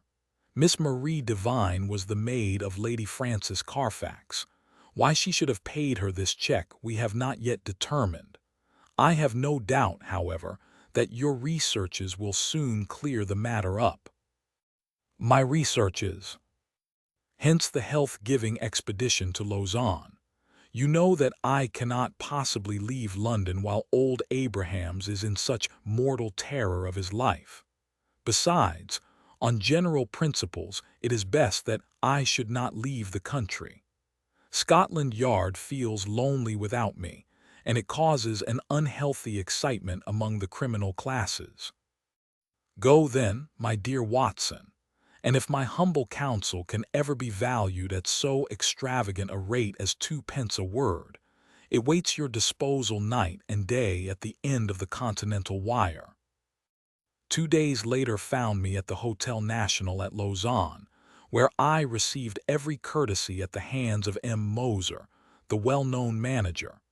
Lady Frances, as he informed me, had stayed there for several weeks. She had been much liked by all who met her. Her age was not more than 40. She was still handsome and bore every sign of having in her youth been a very lovely woman. M. Moser knew nothing of any valuable jewelry, but it had been remarked by the servants that the heavy trunk in the lady's bedroom was always scrupulously locked. Marie Devine, the maid, was as popular as her mistress. She was actually engaged to one of the head waiters in the hotel, and there was no difficulty in getting her address. It was 11 Rue de Trajan, Montpellier. All this I jotted down and felt that Holmes himself could not have been more adroit in collecting his facts. Only one corner still remained in the shadow. No light which I possessed could clear up the cause for the lady's sudden departure. She was very happy at Lausanne. There was every reason to believe that she intended to remain for the season in her luxurious rooms overlooking the lake, and yet she had left at a single day's notice, which involved her in the useless payment of a week's rent. Only Jules Vibart, the lover of the maid, had any suggestion to offer. He connected the sudden departure with the visit to the hotel a day or two before of a tall, dark, bearded man. "Unsauvage, unveritable sauvage," cried Jules Vibart. The man had rooms somewhere in the town. He had been seen talking earnestly to Madame on the promenade by the lake. Then he had called. She had refused to see him. He was English, but of his name there was no record. Madame had left the place immediately afterwards. Jules Vibart and, what was of more importance, Jules Vibart's sweetheart, thought that this call and this departure were cause and effect. Only one thing Jules would not discuss. That was the reason why Marie had left her mistress. Of that he could or would say nothing.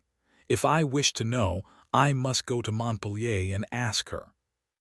So ended the first chapter of my inquiry. The second was devoted to the place which Lady Frances Carfax had sought when she left Lausanne. Concerning this there had been some secrecy, which confirmed the idea that she had gone with the intention of throwing someone off her track. Otherwise, why should not her luggage have been openly labeled for Baden? Both she and it reached the Rhenish spa by some circuitous route. This much I gathered from the manager of Cook's local office. So to Baden I went, after dispatching to Holmes an account of all my proceedings and receiving in reply a telegram of half-humorous commendation. At Baden the track was not difficult to follow. Lady Frances had stayed at the Englischer Hof for a fortnight. While there, she had made the acquaintance of a Dr. Schlesinger and his wife, a missionary from South America. Like most lonely ladies, Lady Frances found her comfort and occupation in religion.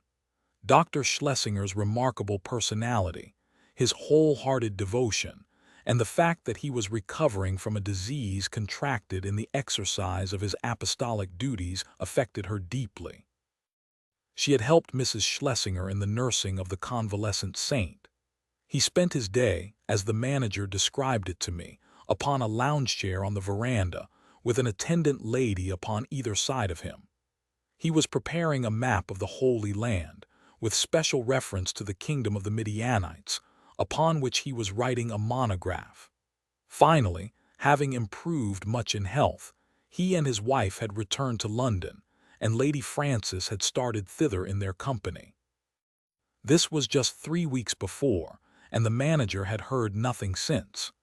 As to the maid, Marie, she had gone off some days beforehand in floods of tears, after informing the other maids that she was leaving service forever. Dr. Schlesinger had paid the bill of the whole party before his departure.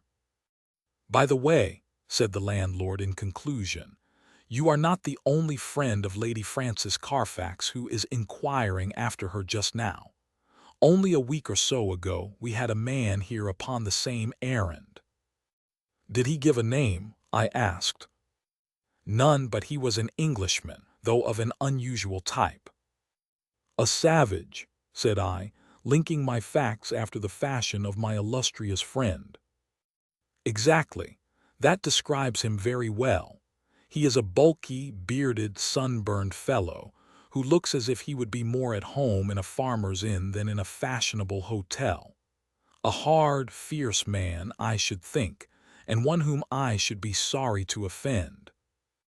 Already the mystery began to define itself, as figures grow clearer with the lifting of a fog.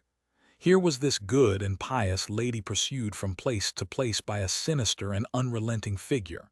She feared him, or she would not have fled from Lausanne. He had still followed. Sooner or later he would overtake her. Had he already overtaken her? Was that the secret of her continued silence? Could the good people who were her companions not screen her from his violence or his blackmail? What horrible purpose, what deep design lay behind this long pursuit? There was the problem which I had to solve. To Holmes I wrote showing how rapidly and surely I had got down to the roots of the matter. In reply, I had a telegram asking for a description of Dr. Schlesinger's left ear. Holmes's ideas of humor are strange and occasionally offensive, so I took no notice of his ill-timed jest. Indeed, I had already reached Montpellier in my pursuit of the maid, Marie, before his message came. I had no difficulty in finding the ex-servant and in learning all that she could tell me.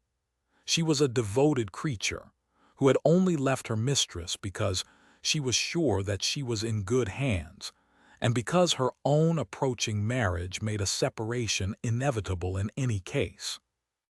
Her mistress had, as she confessed with distress, shown some irritability of temper towards her during their stay in Baden, and had even questioned her once as if she had suspicions of her honesty, and this had made the parting easier than it would otherwise have been. Lady Frances had given her £50 as a wedding present. Like me, Marie viewed with deep distrust the stranger who had driven her mistress Tress from Lausanne. With her own eyes she had seen him seize the lady's wrist with great violence on the public promenade by the lake. He was a fierce and terrible man. She believed that it was out of dread of him that Lady Frances had accepted the escort of the Schlesingers to London. She had never spoken to Marie about it, but many little signs had convinced the maid that her mistress lived in a state of continual nervous apprehension. So far she had got in her narrative, when suddenly she sprang from her chair and her face was convulsed with surprise and fear. "See," she cried, "the miscreant follows still. There is the very man of whom I speak." Through the open sitting-room window I saw a huge, swarthy man with a bristling black beard walking slowly down the center of the street and staring eagerly at the numbers of the houses. It was clear that, like myself, he was on the track of the maid. Acting upon the impulse of the moment, I rushed out and accosted him. "You are an Englishman," I said. "What if I am?" he asked with a most villainous scowl. "May I ask what your name is?" "No, you may not," said he with decision. The situation was awkward, but the most direct way is often the best. "Where is the Lady Frances Carfax?" I asked. He stared at me in amazement. "What have you done with her? Why have you pursued her? I insist upon an answer," said I. The fellow gave a bellow of anger and sprang upon me like a tiger. I have held my own in many a struggle, but the man had a grip of iron and the fury of a fiend. His hand was on my throat, and my senses were nearly gone before an unshaven French ouvrier in a blue blouse darted out from a cabaret opposite, with a cudgel in his hand, and struck my assailant a sharp crack over the forearm, which made him leave go his hold. He stood for an instant fuming with rage and uncertain whether he should not renew his attack. Then, with a snarl of anger, He left me and entered the cottage from which I had just come. I turned to thank my preserver, who stood beside me in the roadway. "Well, Watson," said he, "a very pretty hash you have made of it. I rather think you had better come back with me to London by the night express."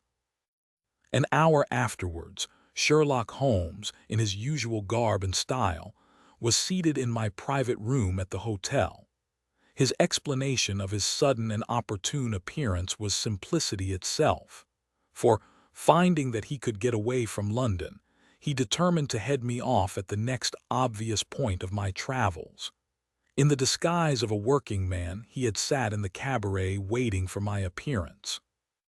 "And a singularly consistent investigation you have made, my dear Watson," said he. "I cannot at the moment recall any possible blunder which you have omitted.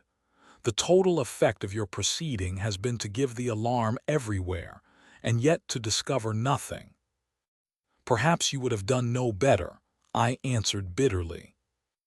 "There is no perhaps about it. I have done better. Here is the Hun, Philip Green, who is a fellow lodger with you in this hotel, and we may find him the starting point for a more successful investigation." A card had come up on a salver, and it was followed by the same bearded ruffian who had attacked me in the street. He started when he saw me. "What is this, Mr. Holmes?" he asked. "I had your note and I have come. But what has this man to do with the matter?" "This is my old friend and associate, Dr. Watson, who is helping us in this affair." The stranger held out a huge, sunburned hand with a few words of apology. "I hope I didn't harm you. When you accused me of hurting her, I lost my grip of myself. Indeed, I'm not responsible in these days. My nerves are like live wires. But this situation is beyond me. What I want to know in the first place, Mr. Holmes, is how in the world you came to hear of my existence at all." "I am in touch with Miss Daubeny, Lady Francis's governess." "Old Susan Daubeny with the mob cap. I remember her well." "And she remembers you. It was in the days before you found it better to go to South Africa." "Ah, I see you know my whole story. I need hide nothing from you. I swear to you, Mr. Holmes, that there never was in this world a man who loved a woman with a more wholehearted love than I had for Francis. I was a wild youngster, I know, not worse than others of my class, but her mind was pure as snow. She could not bear a shadow of coarseness. So when she came to hear of things that I had done, she would have no more to say to me. And yet she loved me, that is the wonder of it. Loved me well enough to remain single all her sainted days just for my sake alone. When the years had passed and I had made my money at Barberton, I thought perhaps I could seek her out and soften her. I had heard that she was still unmarried. I found her at Lausanne and tried all I knew. She weakened, I think, but her will was strong, and when next I called she had left the town. I traced her to Baden, and then after a time heard that her maid was here.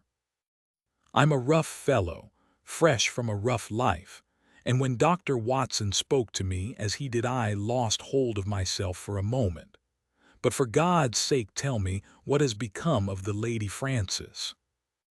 "That is for us to find out," said Sherlock Holmes with peculiar gravity.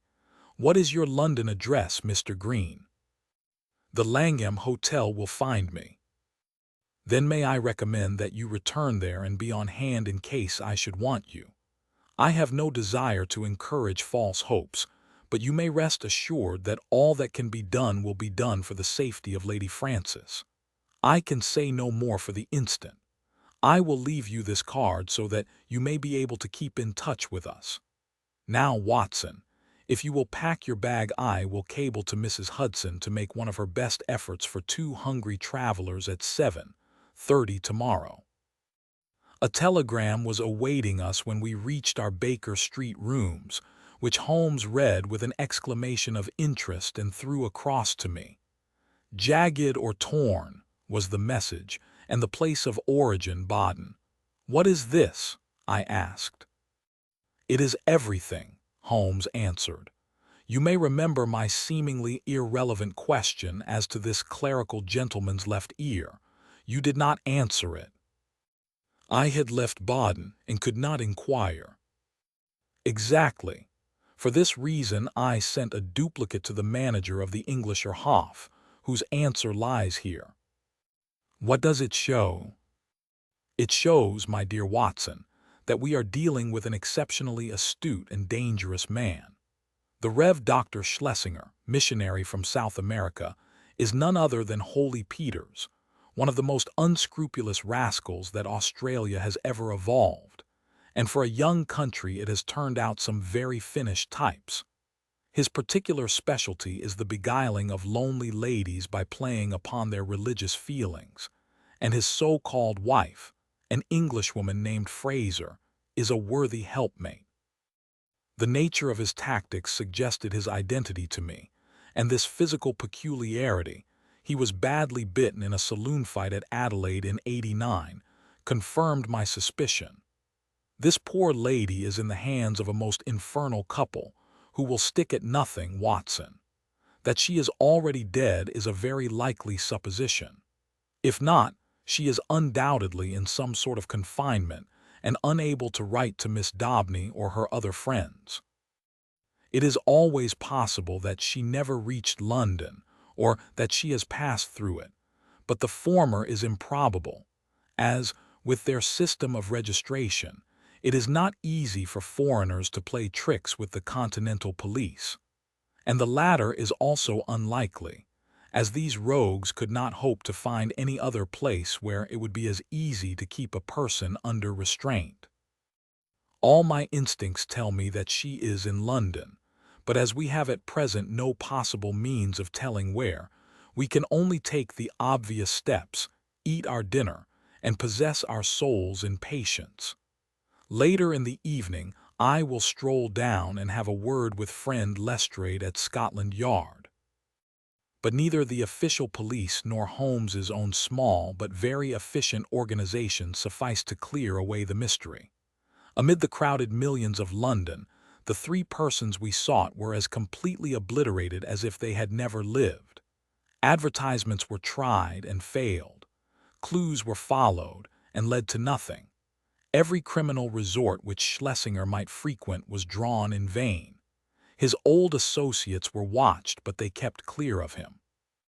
And then suddenly, after a week of helpless suspense, there came a flash of light.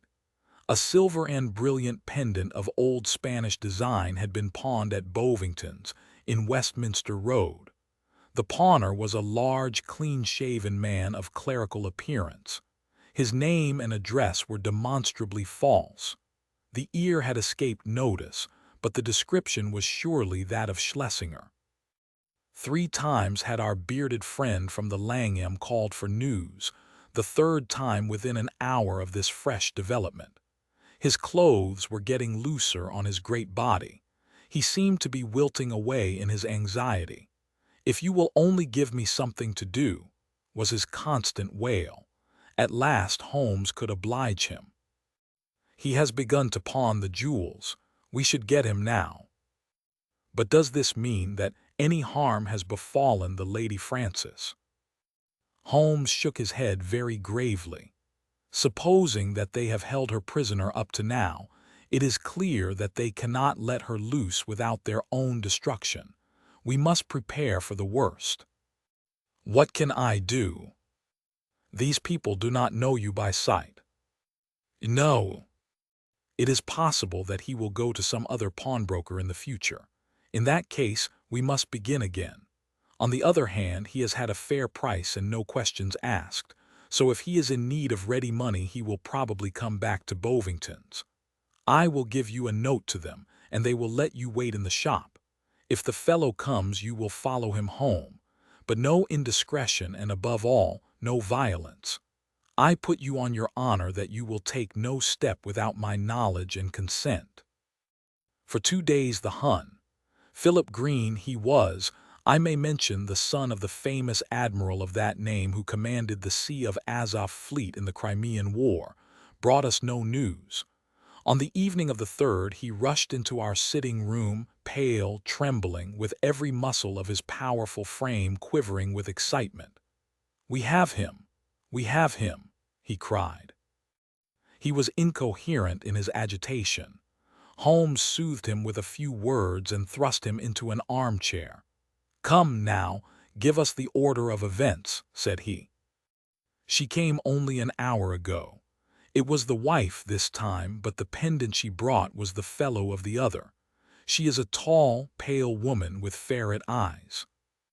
"That is the lady," said Holmes. "She left the office and I followed her. She walked up the Kennington Road and I kept behind her. Presently she went into a shop. Mr. Holmes, it was an undertaker's."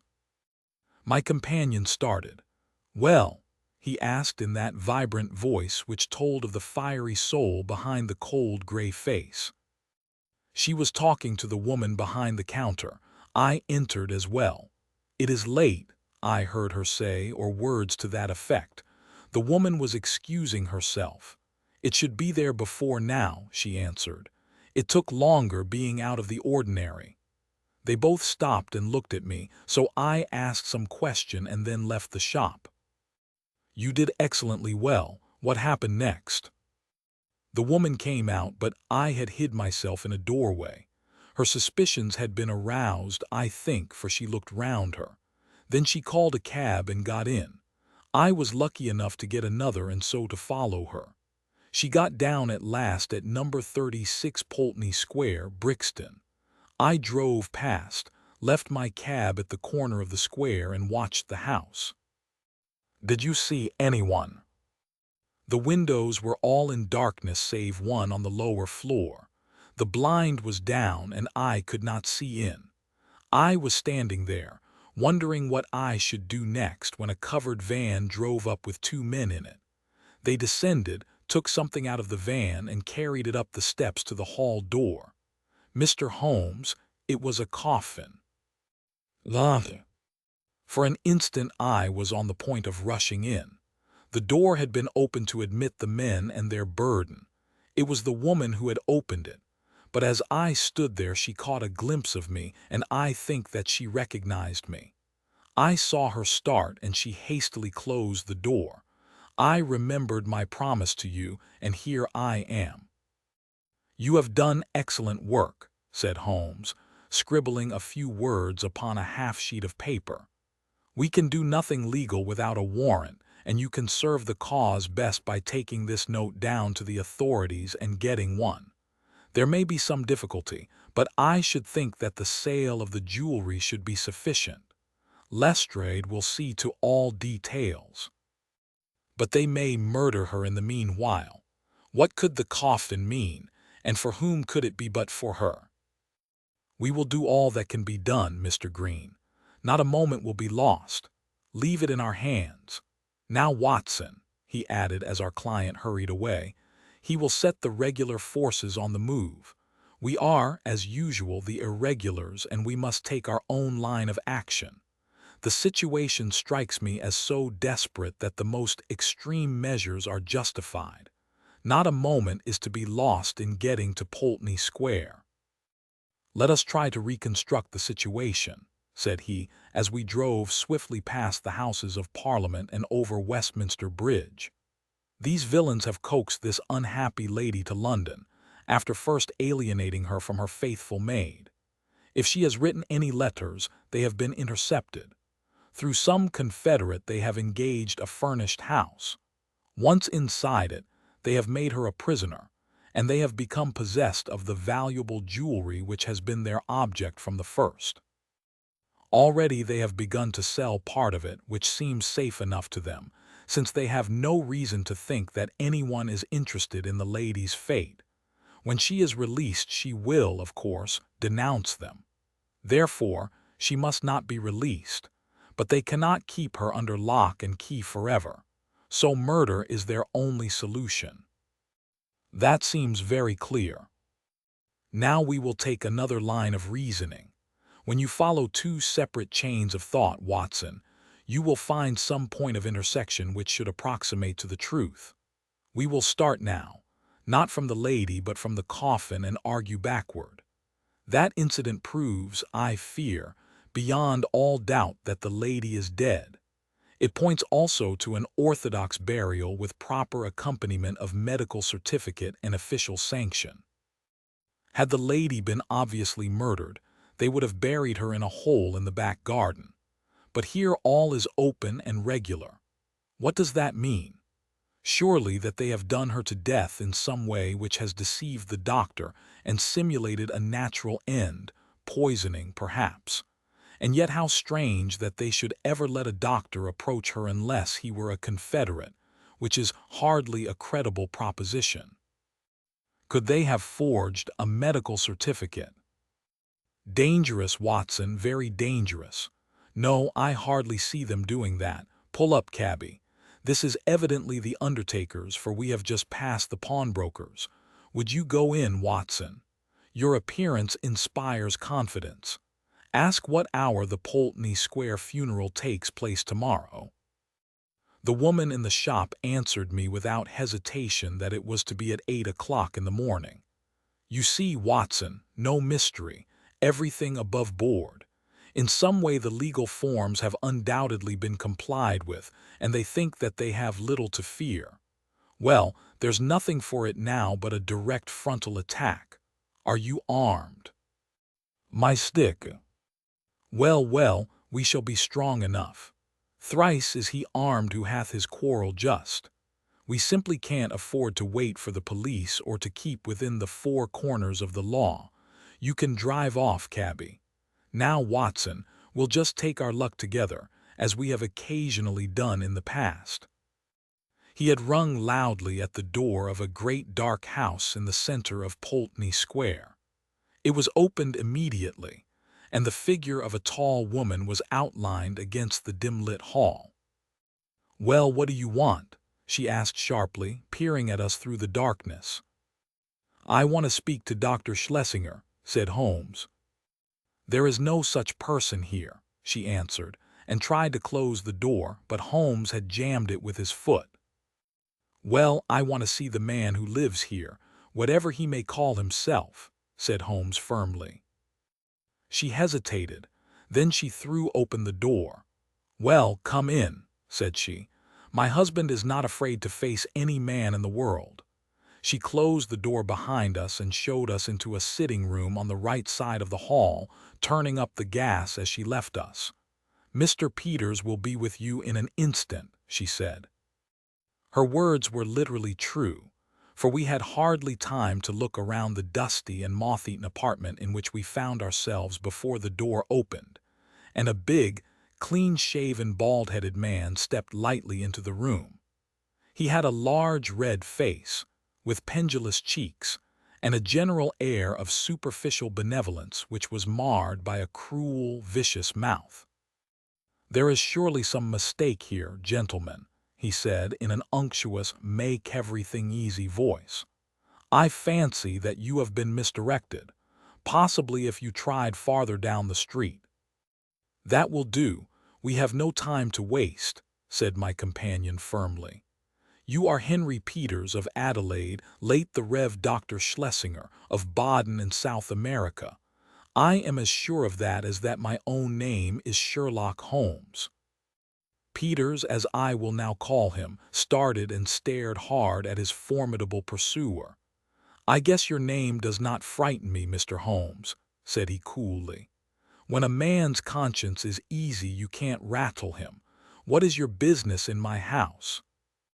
"I want to know what you have done with the Lady Frances Carfax, whom you brought away with you from Baden." "I'd be very glad if you could tell me where that lady may be," Peters answered coolly. "I've a bill against her for nearly £100, and nothing to show for it but a couple of trumpery pendants that the dealer would hardly look at. She attached herself to Mrs. Peters and me at Baden. It is a fact that I was using another name at the time, and she stuck on to us until we came to London. I paid her bill and her ticket.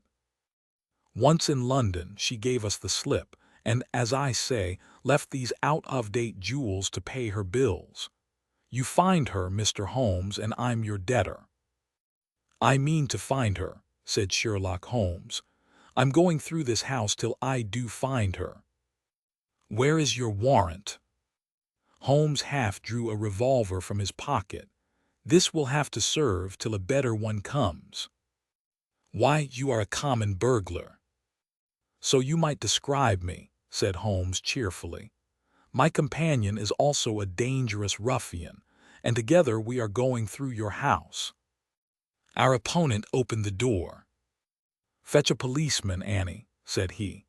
There was a whisk of feminine skirts down the passage, and the hall door was opened and shut. "Our time is limited, Watson," said Holmes. "If you try to stop us, Peters, you will most certainly get hurt. Where is that coffin which was brought into your house?" "What do you want with the coffin? It is in use. There is a body in it." "I must see that body." "Never with my consent." "Then without it." With a quick movement, Holmes pushed the fellow to one side and passed into the hall.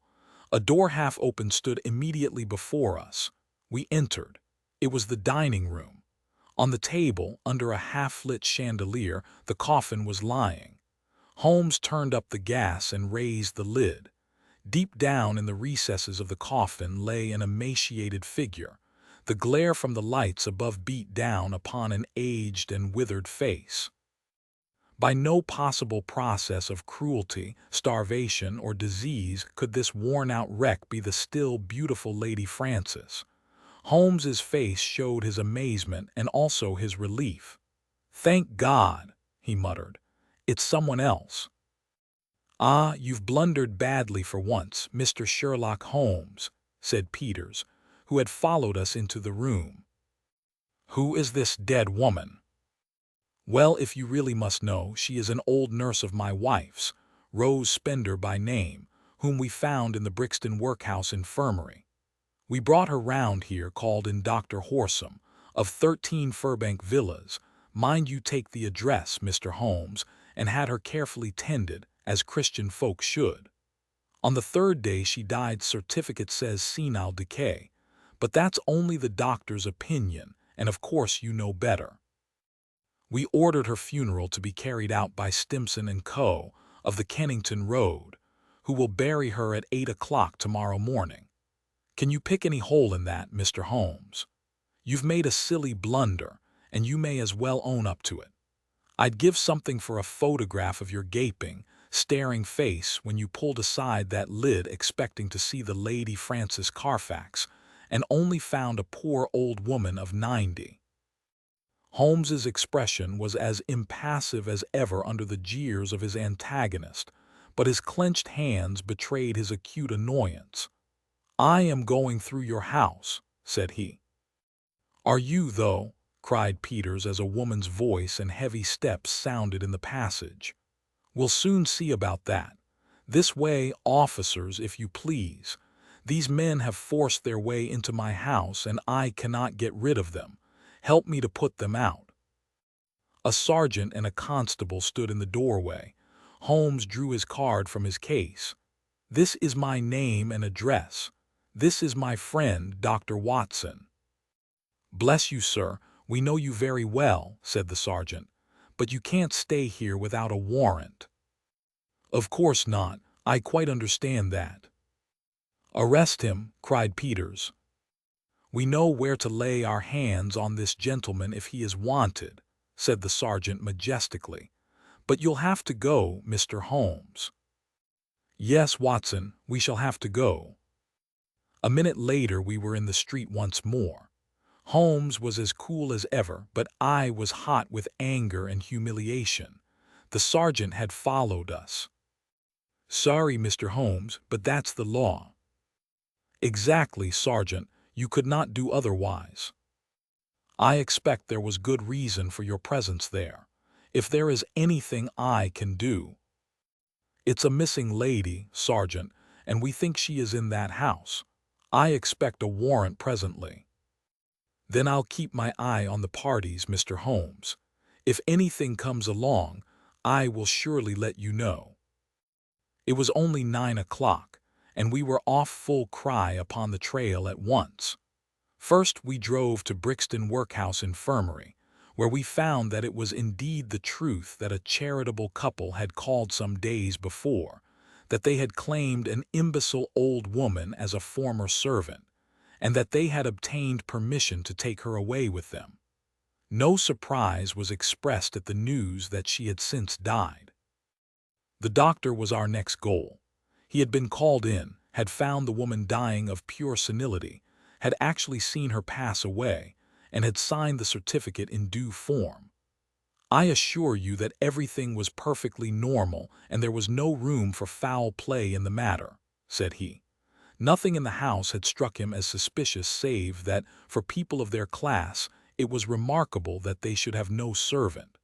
So far and no farther went the doctor. Finally, we found our way to Scotland Yard. There had been difficulties of procedure in regard to the warrant. Some delay was inevitable. The magistrate's signature might not be obtained until next morning. If Holmes would call about 9, he could go down with Lestrade and see it acted upon.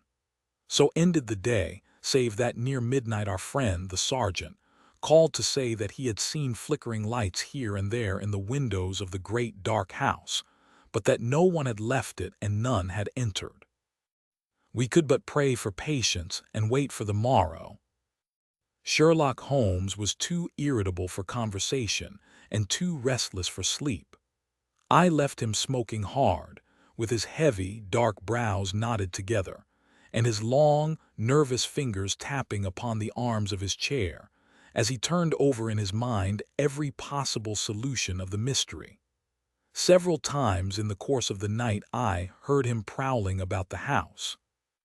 Finally, just after I had been called in the morning, he rushed into my room. He was in his dressing gown, but his pale, hollow-eyed face told me that his night had been a sleepless one. "What time was the funeral? 8, was it not?" he asked eagerly. "Well, it is 7:20 now. Good heavens, Watson, what has become of any brains that God has given me? Quick, man, quick. It's life or death, 100 chances on death to 1 on life. I'll never forgive myself, never, if we are too late." 5 minutes had not passed before we were flying in a hansom down Baker Street. But even so it was 25 to 8 as we passed Big Ben, and 8 struck as we tore down the Brixton Road. But others were late as well as we. 10 minutes after the hour the hearse was still standing at the door of the house, and even as our foaming horse came to a halt the coffin, supported by 3 men, appeared on the threshold. Holmes darted forward and barred their way. "Take it back," he cried, laying his hand on the breast of the foremost. "Take it back this instant." "What the devil do you mean? Once again I ask you, where is your warrant?" shouted the furious Peters, his big red face glaring over the farther side of the coffin. "The warrant is on its way. This coffin shall remain in the house until it comes." The authority in Holmes's voice had its effect upon the bearers. Peters had suddenly vanished into the house, and they obeyed these new orders. "Quick, Watson, quick, here is a screwdriver," he shouted as the coffin was replaced upon the table. "Here's one for you, my man. A sovereign if the lid comes off in a minute. Ask no questions, work away. That's good. Another. And another. Now pull all together. It's giving, it's giving. Ah, that does it at last." With a united effort we tore off the coffin lid. As we did so there came from the inside a stupefying and overpowering smell of chloroform. A body lay within, its head all wreathed in cotton wool, which had been soaked in the narcotic. Holmes plucked it off and disclosed the statuesque face of a handsome and spiritual woman of middle age. In an instant he had passed his arm round the figure and raised her to a sitting position. "Is she gone, Watson? Is there a spark left? Surely we are not too late." For half an hour it seemed that we were. What with actual suffocation, and what with the poisonous fumes of the chloroform, the Lady Frances seemed to have passed the last point of recall. And then, at last, with artificial respiration, with injected ether, with every device that science could suggest, some flutter of life, some quiver of the eyelids, some dimming of a mirror spoke of the slowly returning life. A cab had driven up, and Holmes, parting the blind, looked out at it. "Here is Lestrade with his warrant," said he. "He will find that his birds have flown. And here," he added as a heavy step hurried along the passage, "is someone who has a better right to nurse this lady than we have. Good morning, Mr. Green. I think that the sooner we can move the Lady Frances the better. Meanwhile, the funeral may proceed, and the poor old woman who still lies in that coffin may go to her last resting place alone. Should you care to add the case to your annals, my dear Watson," said Holmes that evening, "it can only be as an example of that temporary eclipse to which even the best balanced mind may be exposed. Such slips are common to all mortals, and the greatest is he who can recognize and repair them. To this modified credit I may, perhaps, make some claim. My night was haunted by the thought that somewhere a clue, a strange sentence, a curious observation had come under my notice and had been too easily dismissed. Then suddenly in the gray of the morning the words came back to me. It was the remark of the undertaker's wife, as reported by Philip Green. She had said, "It should be there before now. It took longer, being out of the ordinary." It was the coffin of which she spoke. It had been out of the ordinary. That could only mean that it had been made to some special measurement. But why? Why? Then in an instant I remembered the deep sides and the little wasted figure at the bottom. Why so large a coffin for so small a body, to leave room for another body? Both would be buried under the one certificate. It had all been so clear, if only my own sight had not been dimmed. At 8 the Lady Frances would be buried. Our one chance was to stop the coffin before it left the house. It was a desperate chance that we might find her alive, but it was a chance, as the result showed. These people had never, to my knowledge, done a murder. They might shrink from actual violence at the last. They could bury her with no sign of how she met her end, and even if she were exhumed there was a chance for them. I hoped that such considerations might prevail with them. You can reconstruct the scene well enough. You saw the horrible den upstairs, where the poor lady had been kept so long. They rushed in and overpowered her with their chloroform, carried her down, poured more into the coffin to ensure against her waking, and then screwed down the lid. A clever device, Watson. It is new to me in the annals of crime. If our ex-missionary friends escape the clutches of Lestrade, I shall expect to hear of some brilliant incidents in their future career. The Adventure of the Dying Detective. Mrs. Hudson, the landlady of Sherlock Holmes, was a long-suffering woman. Not only was her first-floor flat invaded at all hours by throngs of singular and often undesirable characters, but her remarkable lodger showed an eccentricity and irregularity in his life, which must have sorely tried her patience. His incredible untidiness, his addiction to music at strange hours, his occasional revolver practice within doors, his weird and often malodorous scientific experiments, and the atmosphere of violence and danger which hung around him made him the very worst tenant in London. On the other hand, his payments were princely. I have no doubt that the house might have been purchased at the price which Holmes paid for his rooms during the years that I was with him. The landlady stood in the deepest awe of him and never dared to interfere with him, however outrageous his proceedings might seem. She was fond of him, too, for he had a remarkable gentleness and courtesy in his dealings with women. He disliked and distrusted the sex, but he was always a chivalrous opponent. Knowing how genuine was her regard for him, I listened earnestly to her story when she came to my rooms in the second year of my married life, and told me of the sad condition to which my poor friend was reduced. "He's dying, Dr. Watson," said she. "For 3 days he has been sinking, and I doubt if he will last the day. He would not let me get a doctor. This morning when I saw his bones sticking out of his face and his great bright eyes looking at me, I could stand no more of it. With your leave or without it, Mr. Holmes, I am going for a doctor this very hour," said I. "Let it be Watson, then," said he. I wouldn't waste an hour in coming to him, sir, or you may not see him alive." I was horrified, for I had heard nothing of his illness.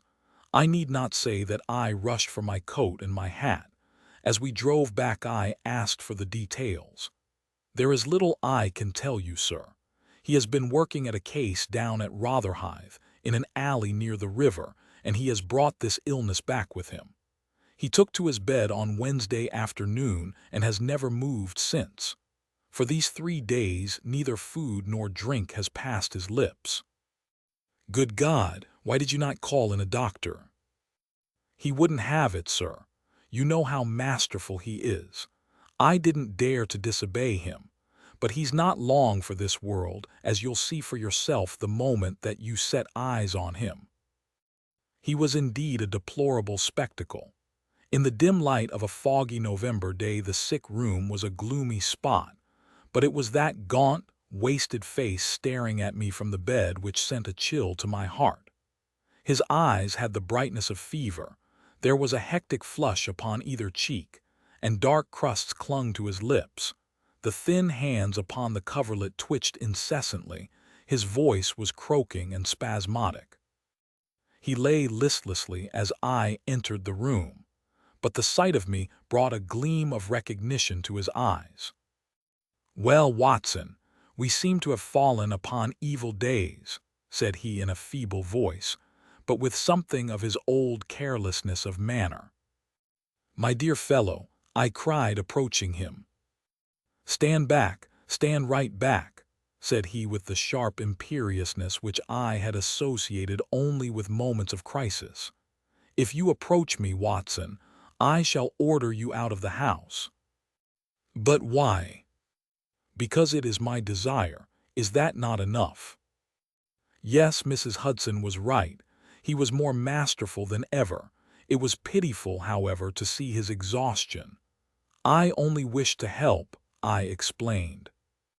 "Exactly. You will help best by doing what you are told." "Certainly, Holmes." He relaxed the austerity of his manner. "You are not angry?" he asked, gasping for breath. Poor devil, how could I be angry when I saw him lying in such a plight before me? "It's for your own sake, Watson," he croaked. "For my sake. I know what is the matter with me. It is a coolie disease from Sumatra, a thing that the Dutch know more about than we, though they have made little of it up to date. One thing only is certain. It is infallibly deadly, and it is horribly contagious." He spoke now with a feverish energy, the long hands twitching and jerking as he motioned me away. "Contagious by touch, Watson, that's it, by touch. Keep your distance and all is well." Good heavens, Holmes! Do you suppose that such a consideration weighs with me for an instant? It would not affect me in the case of a stranger. Do you imagine it would prevent me from doing my duty to so old a friend? Again I advanced, but he repulsed me with a look of furious anger. "If you will stand there, I will talk. If you do not, you must leave the room." I have so deep a respect for the extraordinary qualities of Holmes that I have always deferred to his wishes, even when I least understood them. But now all my professional instincts were aroused. Let him be my master elsewhere, I at least was his in a sick room. "Holmes," said I, "you are not yourself. A sick man is but a child, and so I will treat you. Whether you like it or not, I will examine your symptoms and treat you for them." He looked at me with venomous eyes. "If I am to have a doctor, whether I will or not, let me at least have someone in whom I have confidence," said he. "Then you have none in me." "In your friendship, certainly. But facts are facts, Watson, and after all, you are only a general practitioner with very limited experience and mediocre qualifications. It is painful to have to say these things, but you leave me no choice." I was bitterly hurt. Such a remark is unworthy of you, Holmes. It shows me very clearly the state of your own nerves. But if you have no confidence in me, I would not intrude my services. Let me bring Sir Jasper Meek or Penrose Fisher, or any of the best men in London. But someone you must have, and that is final. If you think that I am going to stand here and see you die without either helping you myself or bringing anyone else to help you, then you have mistaken your man." "You mean well, Watson," said the sick man with something between a sob and a groan. "Shall I demonstrate your own ignorance? What do you know, pray, of Tapanuli fever? What do you know of the Black Formosa corruption?" "I have never heard of either." "There are many problems of disease, many strange pathological possibilities in the East, Watson." He paused after each sentence to collect his failing strength. "I have learned so much during some recent researches which have a medico-criminal aspect. It was in the course of them that I contracted this complaint. You can do nothing." "Possibly not. But I happen to know that Dr. Ainstree, the greatest living authority upon tropical disease, is now in London. All remonstrance is useless, Holmes. I am going this instant to fetch him." I turned resolutely to the door. Never have I had such a shock. In an instant, with a tiger's spring, the dying man had intercepted me. I heard the sharp snap of a twisted key. The next moment he had staggered back to his bed, exhausted and panting after his one tremendous outflame of energy. "You won't take the key from me by force, Watson. I've got you, my friend. Here you are, and here you will stay until I will otherwise, but I'll humor you." All this in little gasps with terrible struggles for breath between. "You've only my own good at heart.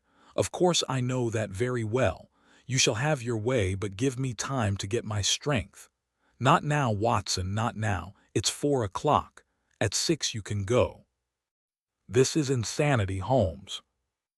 "Only 2 hours, Watson. I promise you will go at 6. Are you content to wait?" Elle seemed to have no choice. "None in the world, Watson. Thank you, I need no help in arranging the clothes. You will please keep your distance.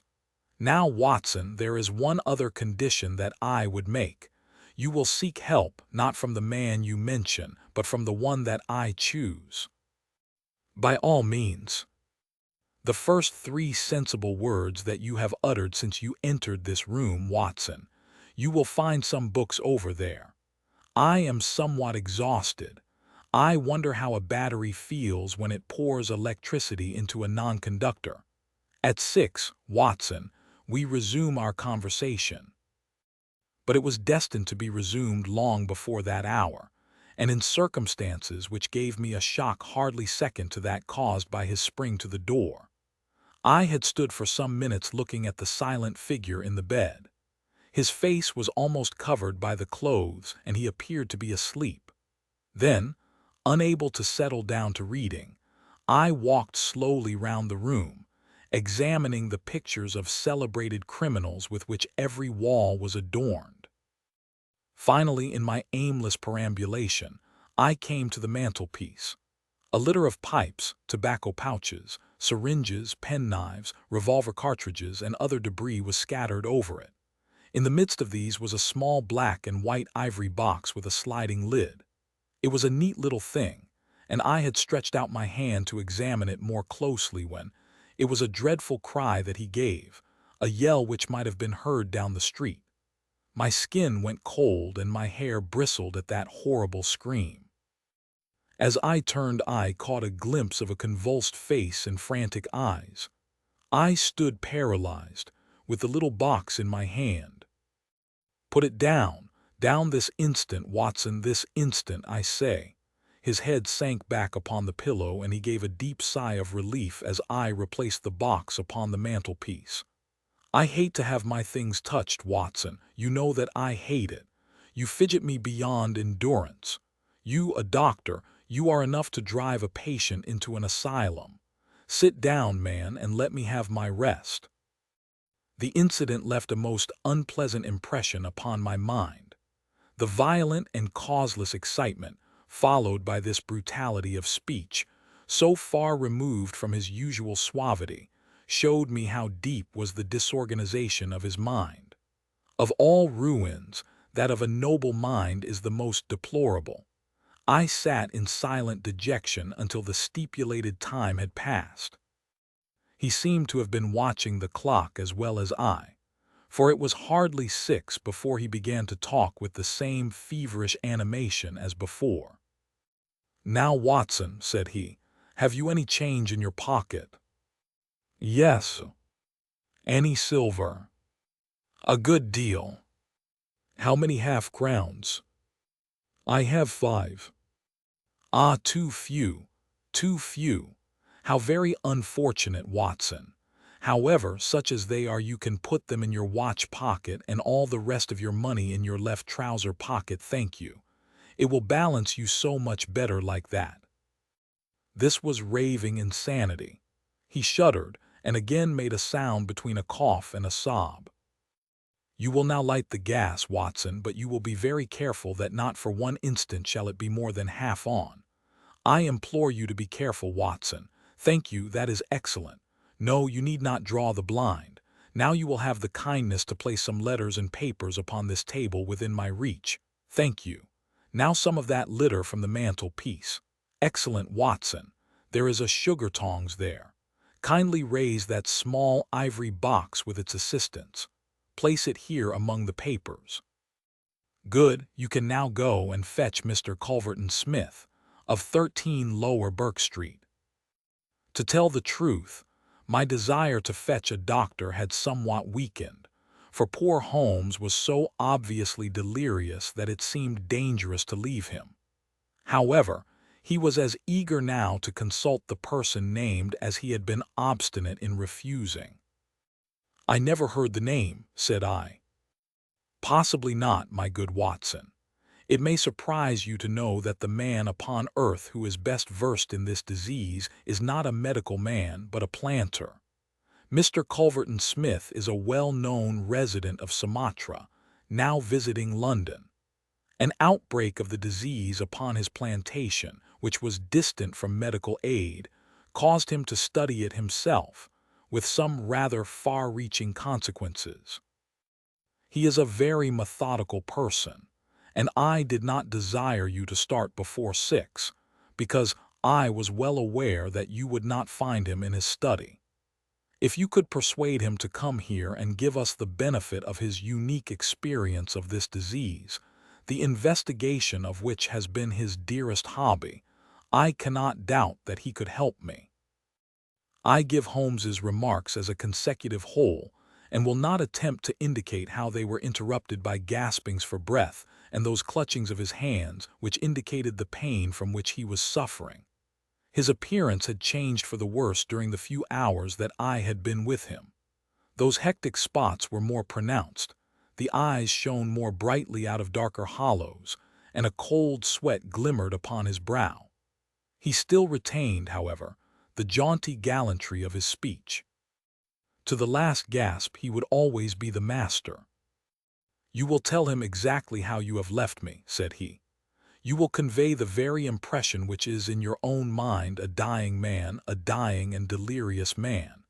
Indeed, I cannot think why the whole bed of the ocean is not one solid mass of oysters, so prolific the creatures seem. Ah, I am wandering. Strange how the brain controls the brain. What was I saying, Watson? My directions for Mr. Culverton Smith. Ah, yes, I remember. My life depends upon it. Plead with him, Watson. There is no good feeling between us. His nephew, Watson, I had suspicions of foul play and I allowed him to see it. The boy died horribly. He has a grudge against me. You will soften him, Watson. Beg him, pray him, get him here by any means. He can save me, only he. I will bring him in a cab, if I have to carry him down to it. You will do nothing of the sort. You will persuade him to come, and then you will return in front of him, make any excuse so as not to come with him. Don't forget, Watson, you won't fail me. You never did fail me. No doubt there are natural enemies which limit the increase of the creatures. You and I, Watson, we have done our part. Shall the world, then, be overrun by oysters? No, no, horrible. You'll convey all that is in your mind. I left him full of the image of this magnificent intellect babbling like a foolish child. He had handed me the key, and with a happy thought I took it with me lest he should lock himself in. Mrs. Hudson was waiting, trembling and weeping, in the passage. Behind me, as I passed from the flat, I heard Holmes's high, thin voice in some delirious chant. Below, as I stood whistling for a cab, a man came on me through the fog. "How is Mr. Holmes, sir?" he asked. It was an old acquaintance, Inspector Morton of Scotland Yard, dressed in unofficial tweeds. "He is very ill," I answered. He looked at me in a most singular fashion. Had it not been too fiendish, I could have imagined that the gleam of the fanlight showed exultation in his face.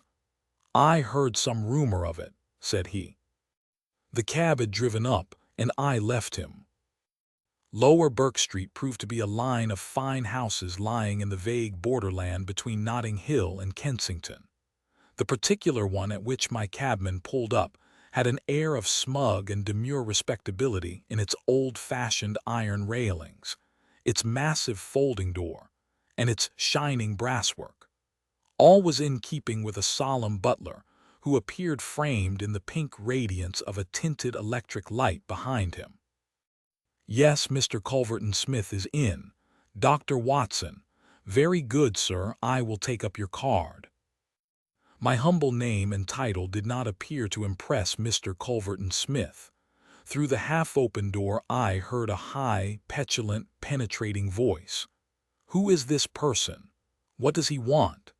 Dear me, Staples, how often have I said that I am not to be disturbed in my hours of study?" There came a gentle flow of soothing explanation from the butler. "Well, I won't see him, Staples. I can't have my work interrupted like this. I am not at home. Say so.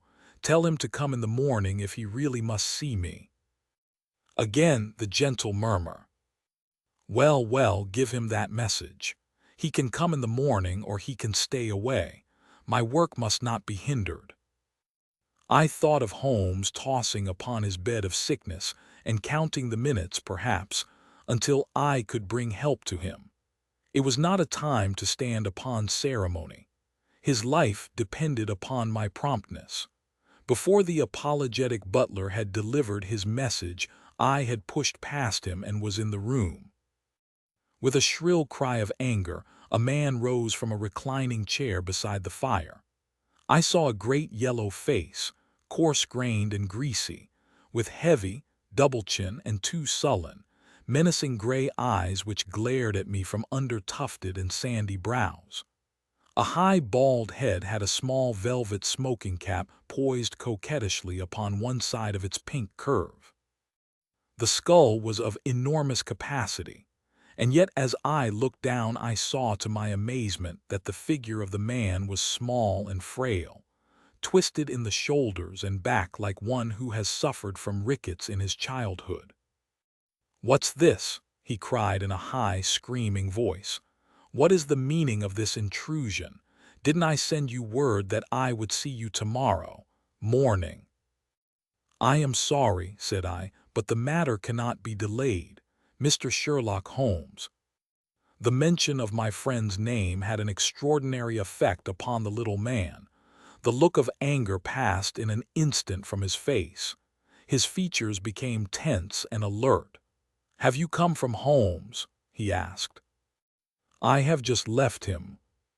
"What about Holmes? How is he?" "He is desperately ill. That is why I have come." The man motioned me to a chair, and turned to resume his own. As he did so, I caught a glimpse of his face in the mirror over the mantelpiece. I could have sworn that it was set in a malicious and abominable smile. Yet I persuaded myself that it must have been some nervous contraction which I had surprised, for he turned to me an instant later with genuine concern upon his features. "I am sorry to hear this," said he. I only know Mr. Holmes through some business dealings which we have had, but I have every respect for his talents and his character. He is an amateur of crime, as I am of disease. For him the villain, for me the microbe. There are my prisons," he continued, pointing to a row of bottles and jars which stood upon a side table.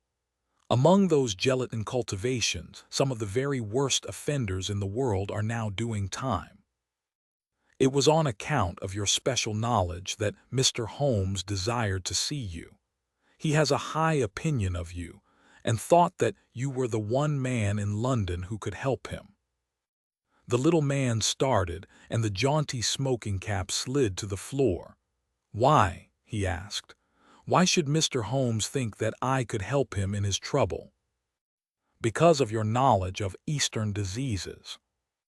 "But why should he think that this disease which he has contracted is Eastern?"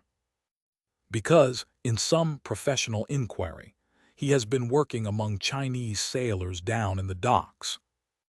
Mr. Culverton Smith smiled pleasantly and picked up his smoking cap. "Oh, that's it, is it?" said he. "I trust the matter is not so grave as you suppose. How long has he been ill?" "About 3 days." "Is he delirious?" "Occasionally."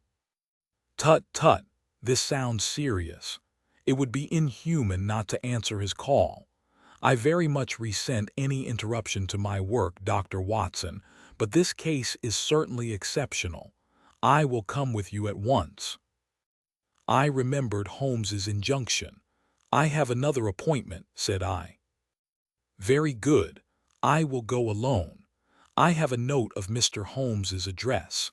You can rely upon my being there within half an hour at most." It was with a sinking heart that I re-entered Holmes's bedroom. For all that I knew, the worst might have happened in my absence. To my enormous relief, he had improved greatly in the interval. His appearance was as ghastly as ever, but all trace of delirium had left him, and he spoke in a feeble voice, it is true, but with even more than his usual crispness and lucidity. "Well, did you see him, Watson?" "Yes, he is coming." "Admirable, Watson, admirable. You are the best of messengers." "He wished to return with me." "That would never do, Watson. That would be obviously impossible. Did he ask what ailed me?" "I told him about the Chinese in the East End." "Exactly. Well, Watson, you have done all that a good friend could. You can now disappear from the scene."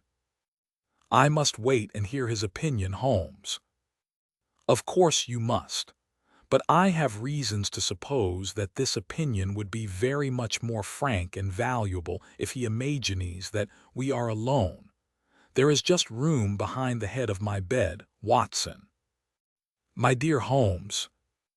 "I fear there is no alternative, Watson. The room does not lend itself to concealment, which is as well as it is the less likely to arouse suspicion. But just there, Watson, I fancy that it could be done." Suddenly he sat up with a rigid intentness upon his haggard face. "There are the wheels, Watson. Quick, man, if you love me, and don't budge whatever happens, do you hear? Don't speak, don't move, just listen with all your ears." Then in an instant his sudden access of strength departed, and his masterful, purposeful talk droned away into the low, vague murmurings of a semi-delirious man. From the hiding place into which I had been so swiftly hustled I heard the footfalls upon the stair, with the opening and the closing of the bedroom door. Then, to my surprise, there came a long silence, broken only by the heavy breathings and gaspings of the sick man. I could imagine that our visitor was standing by the bedside and looking down at the sufferer. At last that strange hush was broken. "Holmes," he cried, "Holmes," in the insistent tone of one who awakens a sleeper. "Can't you hear me, Holmes?" There was a rustling as if he had shaken the sick man roughly by the shoulder. "Is that you, Mr. Smith?" Holmes whispered. "I hardly dared hope that you would come." The other laughed. "I should imagine not," he said. "And yet you see I am here, Coals of fire, Holmes, coals of fire. It is very good of you, very noble of you. I appreciate your special knowledge. Our visitor sniggered. You do. You are, fortunately, the only man in London who does. Do you know what is the matter with you? The same, said Holmes. Ah, you recognize the symptoms. Only too well. Well, I shouldn't be surprised, Holmes. I shouldn't be surprised if it were the same. A bad lookout for you if it is. Poor Victor was a dead man on the fourth day, a strong, hearty young fellow. It was certainly, as you said, very surprising that he should have contracted an out-of-the-way Asiatic disease in the heart of London. A disease, too, of which I had made such a very special study. Singular coincidence, Holmes. Very smart of you to notice it, but rather uncharitable to suggest that it was cause and effect. I knew that you did it. Oh, you did you? Well, you couldn't prove it anyhow. But what do you think of yourself spreading reports about me like that, and then crawling to me for help the moment you are in trouble? What sort of a game is that, eh? I heard the rasping, labored breathing of the sick man. Give me the water, he gasped. You're precious near your end, my friend, but I don't want you to go till I have had a word with you. That's why I give you water. There, don't slop it about. That's right. Can you understand what I say? Holmes groaned. Do what you can for me. Let bygones be bygones, he whispered. I'll put the words out of my head, I swear I will. Only cure me and I'll forget it. Forget what? Well, about Victor Savage's death. You as good as admitted just now that you had done it. I'll forget it. You can forget it or remember it just as you like. I don't see you in the witness box. Quite another shaped box, my good Holmes, I assure you. It matters nothing to me that you should know how my nephew died. It's not him we are talking about. It's you. Yes, yes. The fellow who came for me, I've forgotten his name, said that you contracted it down in the East End among the sailors. I could only account for it so. You are proud of your brains, Holmes, are you not? Think yourself smart, don't you? You came across someone who was smarter this time. Now cast your mind back, Holmes. Can you think of no other way you could have got this thing? I can't think. My mind is gone. For heaven's sake, help me. Yes, I will help you. I'll help you to understand just where you are and how you got there. I'd like you to know before you die. Give me something to ease my pain. Painful, is it? Yes, the coolies used to do some squealing towards the end. Takes you as cramp, I fancy. Yes, yes, it is cramp. Well, you can hear what I say anyhow. Listen now. Can you remember any unusual incident in your life just about the time your symptoms began? No, nothing. Think again. I'm too ill to think.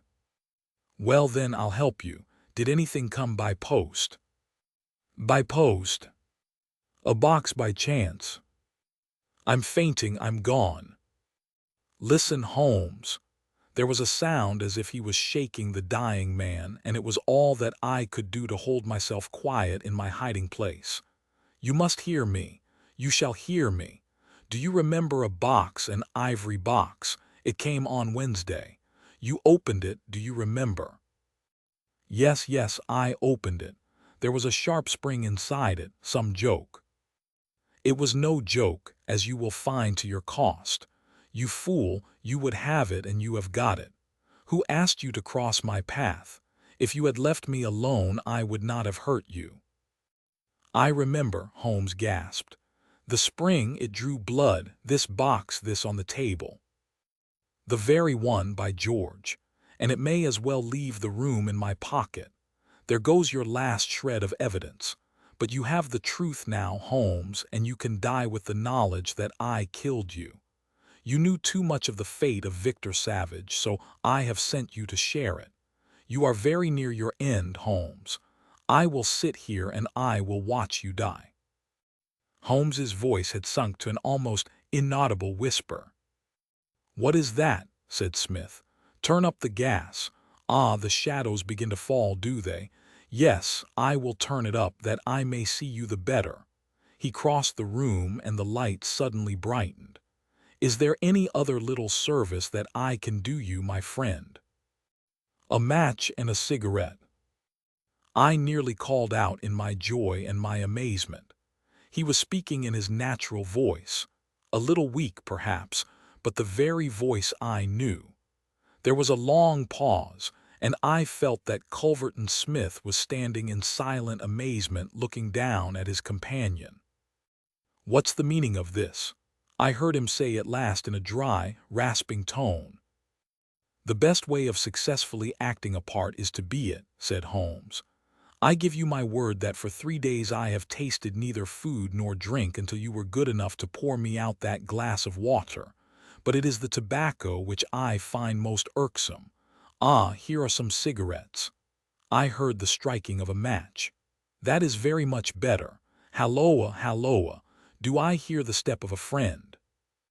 There were footfalls outside, the door opened, and Inspector Morton appeared. "All is in order and this is your man," said Holmes. The officer gave the usual cautions. "I arrest you on the charge of the murder of one Victor Savage," he concluded. "And you might add of the attempted murder of one Sherlock Holmes," remarked my friend with a chuckle. "To save an invalid trouble, Inspector, Mr. Culverton Smith was good enough to give our signal by turning up the gas. By the way, the prisoner has a small box in the right-hand pocket of his coat which it would be as well to remove. Thank you. I would handle it gingerly if I were you. Put it down here. It may play its part in the trial." There was a sudden rush and a scuffle, followed by the clash of iron and a cry of pain. "You'll only get yourself hurt," said the inspector. "Stand still, will you?" There was the click of the closing handcuffs. "A nice trap," cried the high, snarling voice. "It will bring you into the dock, Holmes, not me.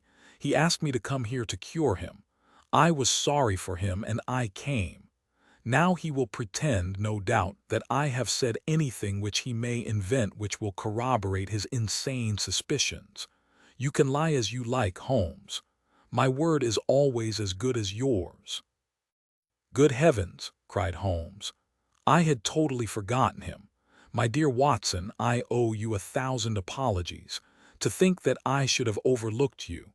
I need not introduce you to Mr. Culverton Smith, since I understand that you met somewhat earlier in the evening. Have you the cab below? I will follow you when I am dressed, for I may be of some use at the station." "I never needed it more," said Holmes as he refreshed himself with a glass of claret and some biscuits in the intervals of his toilet. "However, as you know, my habits are irregular, and such a feat means less to me than to most men. It was very essential that I should impress Mrs. Hudson with the reality of my condition, since she was to convey it to you, and you in turn to him. You won't be offended, Watson. You will realize that among your many talents dissimulation finds no place, and that if you had shared my secret, you would never have been able to impress Smith with the urgent necessity of his presence, which was the vital point of the whole scheme. Knowing his vindictive nature, I was perfectly certain that he would come to look upon his handiwork. But your appearance, Holmes, your ghastly face. 3 days of absolute fast does not improve one's beauty, Watson. For the rest, there is nothing which a sponge may not cure. With Vaseline upon one's forehead, belladonna in one's eyes, rouge over the cheekbones, and crusts of beeswax round one's lips, a very satisfying effect can be produced. Malingering is a subject upon which I have sometimes thought of writing a monograph. A little occasional talk about half-crowns, oysters, or any other extraneous subject produces a pleasing effect of delirium. But why would you not let me near you, since there was in truth no infection? Can you ask, my dear Watson? Do you imagine that I have no respect for your medical talents? Could I fancy that your astute judgment would pass a dying man who, however weak, had no rise of pulse or temperature? At 4 yards, I could deceive you. If I failed to do so, who would bring my smith within my grasp? No, Watson, I would not touch that box. You can just see if you look at it sideways where the sharp spring like a viper's tooth emerges as you open it. I dare say it was by some such device that poor savage, who stood between this monster and a reversion, was done to death. My correspondence, however, is, as you know, a varied one, and I am somewhat upon my guard against any packages which reach me. It was clear to me, however, that by pretending that he had really succeeded in his design I might surprise a confession. That pretense I have carried out with the thoroughness of the true artist. Thank you, Watson. You must help me on with my coat. When we have finished at the police station, I think that something nutritious at symposias would not be out of place. His last beau, an epilogue of Sherlock Holmes. It was 9 o'clock at night upon the 2nd of August, the most terrible August in the history of the world. One might have thought already that God's curse hung heavy over a degenerate world, for there was an awesome hush and a feeling of vague expectancy in the sultry and stagnant air. The sun had long set, but one blood-red gash like an open wound lay low in the distant west. Above, the stars were shining brightly, and below, the lights of the shipping glimmered in the bay. The two famous Germans stood beside the stone parapet of the garden walk, with the long, low, heavily gabled house behind them, and they looked down upon the broad sweep of the beach at the foot of the great chalk cliff on which A. von Bork, like some wandering eagle, had perched himself 4 years before. They stood with their heads close together, talking in low, confidential tones. From below the two glowing ends of their cigars might have been the smoldering eyes of some malignant fiend looking down in the darkness. A remarkable man, this A. von Bork, a man who could hardly be matched among all the devoted agents of the Kaiser. It was his talents which had first recommended him for the English mission, the most important mission of all, but since he had taken it over, those talents had become more and more manifest to the half-dozen people in the world who were really in touch with the truth. One of these was his present companion, Baron A. von Herling, the chief secretary of the legation, whose huge 100-horsepower Benz car was blocking the country lane as it waited to waft its owner back to London. So far as I can judge the trend of events, you will probably be back in Berlin within the week, the secretary was saying. When you get there, my dear A. von Bork, I think you will be surprised at the welcome you will receive. I happen to know what is thought in the highest quarters of your work in this country. He was a huge man, the secretary, deep, broad, and tall, with a slow, heavy fashion of speech which had been his main asset in his political career. A. von Bork laughed. They are not very hard to deceive, he remarked. A more docile, simple folk could not be imagined. I don't know about that, said the other thoughtfully. They have strange limits and one must learn to observe them. It is that surface simplicity of theirs which makes a trap for the stranger. One's first impression is that they are entirely soft. Then one comes suddenly upon something very hard, and you know that you have reached the limit and must adapt yourself to the fact. They have, for example, their insular conventions which simply must be observed. Meaning, good form, and that sort of thing. A. von Bork sighed as one who had suffered much. Meaning British prejudice in all its queer manifestations. As an example, I may quote one of my own worst blunders. I can afford to talk of my blunders, for you know my work well enough to be aware of my successes. It was on my first arrival. I was invited to a weekend gathering at the country house of a cabinet minister. The conversation was amazingly indiscreet. A. von Bork nodded. I've been there, said he dryly. Exactly. Well, I naturally sent a resume of the information to Berlin. Unfortunately, our good chancellor is a little heavy-handed in these matters, and he transmitted a remark which showed that he was aware of what had been said. This, of course, took the trail straight up to me. You've no idea the harm that it did me. There was nothing soft about our British hosts on that occasion, I can assure you. I was 2 years living it down. Now you, with this sporting pose of yours. No, no, don't call it a pose. A pose is an artificial thing. This is quite natural. I am a born sportsman. I enjoy it. Well, that makes it the more effective. You yacht against them, you hunt with them, you play polo, you match them in every game, your four-in-hand takes the prize at Olympia. I have even heard that you go the length of boxing with the young officers. What is the result? Nobody takes you seriously. You are a good old sport, quite a decent fellow for a German, a hard-drinking, nightclub, knockabout town, devil-may-care young fellow. And all the time this quiet country house of yours is the center of half the mischief in England, and the sporting squire the most astute Secret Service man in Europe. Genius, my dear Avon Bork, genius. You flatter me, Baron, but certainly I may claim that my 4 years in this country have not been unproductive. I've never shown you my little store. Would you mind stepping in for a moment?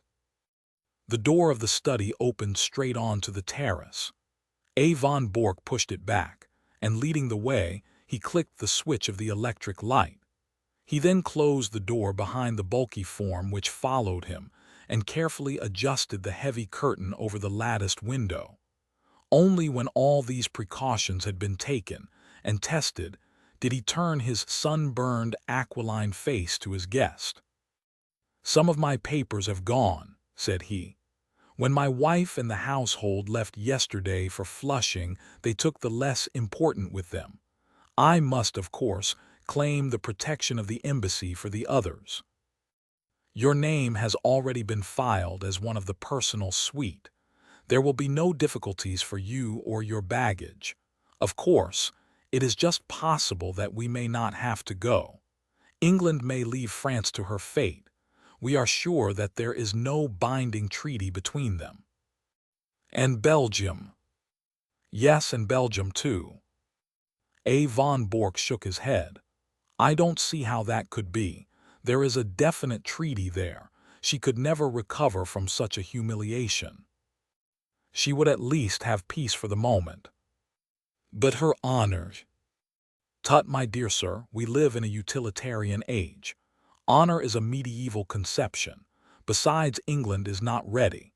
It is an inconceivable thing, but even our special war tax of 50 million, which one would think made our purpose as clear as if we had advertised it on the front page of the Times, has not roused these people from their slumbers.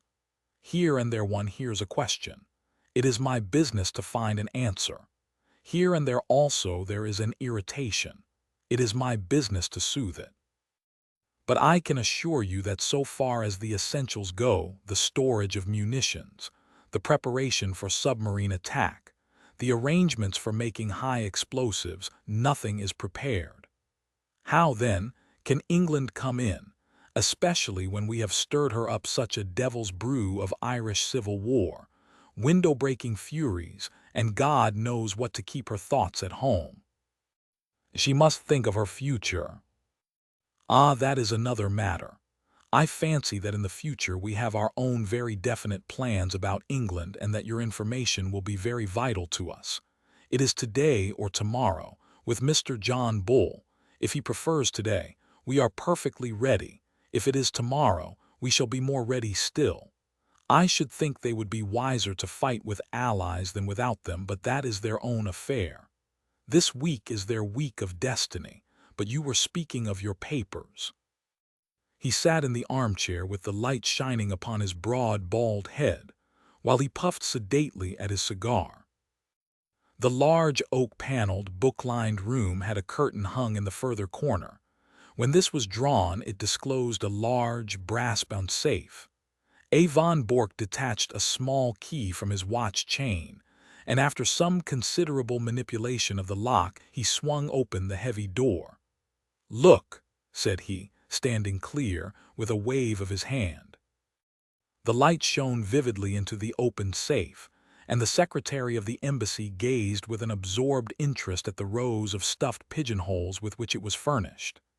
Each pigeonhole had its label, and his eyes, as he glanced along them, read a long series of such titles as Fords, Harbor Defenses, Airplanes, Ireland, Egypt, Portsmouth Forts, the Channel, Rosyth, and a score of others. Each compartment was bristling with papers and plans. "Colossal," said the secretary. Putting down his cigar, he softly clapped his fat hands. "And all in 4 years, Baron. Not such a bad show for the hard-drinking, hard-riding country squire. But the gem of my collection is coming, and there is the setting all ready for it." He pointed to a space over which "Naval Signals" was printed. "But you have a good dossier there already." "Out of date and waste paper. The Admiralty in some way got the alarm and every code has been changed. It was a blow, Baron, the worst setback in my whole campaign. But thanks to my checkbook and the good Altamont, all will be well tonight." The Baron looked at his watch and gave a guttural exclamation of disappointment. "Well, I really can wait no longer. You can imagine that things are moving at present in Carlton Terrace, and that we have all to be at our posts. I had hoped to be able to bring news of your great coup. Did Altamont name no hour?" A. von Bork pushed over a telegram. "Will come without fail tonight, and bring new sparking plugs." "Altamont. Sparking plugs, eh?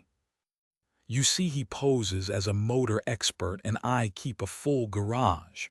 In our code, everything likely to come up is named after some spare part. If he talks of a radiator, it is a battleship, of an oil pump a cruiser, and so on. Sparking plugs are naval signals." "From Portsmouth at midday," said the secretary, examining the superscription. "By the way, what do you give him?" £500 for this particular job. Of course he has a salary as well." "The greedy rogue. They are useful, these traitors, but I grudge them their blood money." "I grudge Altamont nothing. He is a wonderful worker. If I pay him well, at least he delivers the goods, to use his own phrase. Besides, he is not a traitor. I assure you that our most pangermanic junker is a sucking dove in his feelings towards England as compared with a real bitter Irish-American." "Oh, an Irish-American. If you heard him talk you would not doubt it. Sometimes I assure you I can hardly understand him. He seems to have declared war on the King's English as well as on the English King. Must you really go? He may be here any moment." "No, I'm sorry, but I have already overstayed my time. We shall expect you early tomorrow. And when you get that signal book through the little door on the Duke of York's steps, you can put a triumphant finis to your record in England." "What? Tokay?" He indicated a heavily sealed, dust-covered bottle which stood with 2 high glasses upon a salver. "May I offer you a glass before your journey?" "No, thanks, but it looks like revelry." "Altamont has a nice taste in wines, and he took a fancy to my Tokay. He is a touchy fellow and needs humoring in small things. I have to study him, I assure you." They had strolled out onto the terrace again, and along it to the further end, where at a touch from the Baron's chauffeur the great car shivered and chuckled. "Those are the lights of Harwich, I suppose," said the secretary, pulling on his dust coat. "How still and peaceful it all seems. There may be other lights within the week, and the English coast a less tranquil place. The heavens, too, may not be quite so peaceful if all that the good Zeppelin promises us comes true. By the way, who is that?" Only one window showed a light behind them. In it there stood a lamp, and beside it, seated at a table, was a dear old ruddy-faced woman in a country cap. She was bending over her knitting and stopping occasionally to stroke a large black cat upon a stool beside her. "That is Martha, the only servant I have left." The secretary chuckled. "She might almost personify Britannia," said he, "with her complete self-absorption and general air of comfortable somnolence. Well, au revoir, A. von Bork." With a final wave of his hand he sprang into the car, and a moment later the two golden cones from the headlights shot forward through the darkness. The secretary lay back in the cushions of the luxurious limousine, with his thoughts so full of the impending European tragedy that he hardly observed that, as his car swung round the village street, it nearly passed over a little Ford coming in the opposite direction. A. von Bork walked slowly back to the study when the last gleams of the motor lamps had faded into the distance. As he passed, he observed that his old housekeeper had put out her lamp and retired. It was a new experience to him, the silence and darkness of his widespread house, for his family and household had been a large one. It was a relief to him, however, to think that they were all in safety, and that, but for that one old woman who had lingered in the kitchen, he had the whole place to himself. There was a good deal of tidying up to do inside his study, and he set himself to do it until his keen, handsome face was flushed with the heat of the burning papers. A leather valise stood beside his table, and into this he began to pack very neatly and systematically the precious contents of his safe. He had hardly got started with the work, however, when his quick ears caught the sound of a distant car. Instantly he gave an exclamation of satisfaction, strapped up the valise, shut the safe, locked it, and hurried out onto the terrace. He was just in time to see the lights of a small car come to a halt at the gate. A passenger sprang out of it and advanced swiftly towards him, while the chauffeur, a heavily built, elderly man with a gray mustache, settled down like one who resigns himself to a long vigil. "Well?" asked A. von Bork eagerly, running forward to meet his visitor. For answer the man waved a small brown paper parcel triumphantly above his head. "You can give me the glad hand tonight, mister," he cried. "I'm bringing home the bacon at last. The signals, same as I said in my cable. Every last one of them, semaphore, lamp code, Marconi, a copy, mind you, not the original. That was too dangerous, but it's the real goods and you can lay to that." He slapped the German upon the shoulder with a rough familiarity from which the other winced. "Come in," he said. "I'm all alone in the house. I was only waiting for this. Of course a copy is better than the original. If an original were missing they would change the whole thing. You think it's all safe about the copy." The Irish-American had entered the study and stretched his long limbs from the armchair. He was a tall, gaunt man of 60, with clear-cut features and a small goatee beard which gave him a general resemblance to the caricatures of Uncle Sam. A half-smoked, sodden cigar hung from the corner of his mouth, and as he sat down he struck a match and relit it. "Making ready for a move," he remarked as he looked round him. "Say, mister," he added, as his eyes fell upon the safe from which the curtain was now removed, "you don't tell me you keep your papers in that?" "Why not?" "Gosh, in a wide-open contraption like that. And they reckon you to be some spy. Why, a Yankee crook would be into that with a can-opener if I'd known that any letter of mine was goin' to lie loose in a thing like that. I'd have been a mug to write to you at all." "It would puzzle any crook to force that safe," A. von Bork answered. "You won't cut that metal with any tool." "But the lock?" "No, it's a double combination lock. You know what that is." "Search me," said the American. "Well, you need a word as well as a set of figures before you can get the lock to work." He rose and showed a double radiating disc round the keyhole. "This outer one is for the letters, the inner one for the figures." "Well, well, that's fine. So it's not quite as simple as you thought. It was 4 years ago that I had it made, and what do you think I chose for the word and figures?" It's beyond me. Well, I chose August for the word, and 1914 for the figures, and here we are. The American's face showed his surprise and admiration. My, but that was smart. You had it down to a fine thing. Yes, a few of us even then could have guessed the date. Here it is, and I'm shutting down tomorrow morning. Well, I guess you'll have to fix me up also. I'm not staying in this gall-darned country all on my lonesome. In a week or less, from what I see, John Bull will be on his hind legs in fair romping. I'd rather watch him from over the water. But you're an American citizen. Well, so was Jack James an American citizen, but he's doing time in Portland all the same. It cuts no ice with a British copper to tell him you're an American citizen. It's British law and order over here, says he. By the way, mister, talking of Jack James, it seems to me you don't do much to cover your men. What do you mean? A. von Bork asked sharply. Well, you are their employer, ain't you? It's up to you to see that they don't fall down. But they do fall down, and when did you ever pick them up? There's James.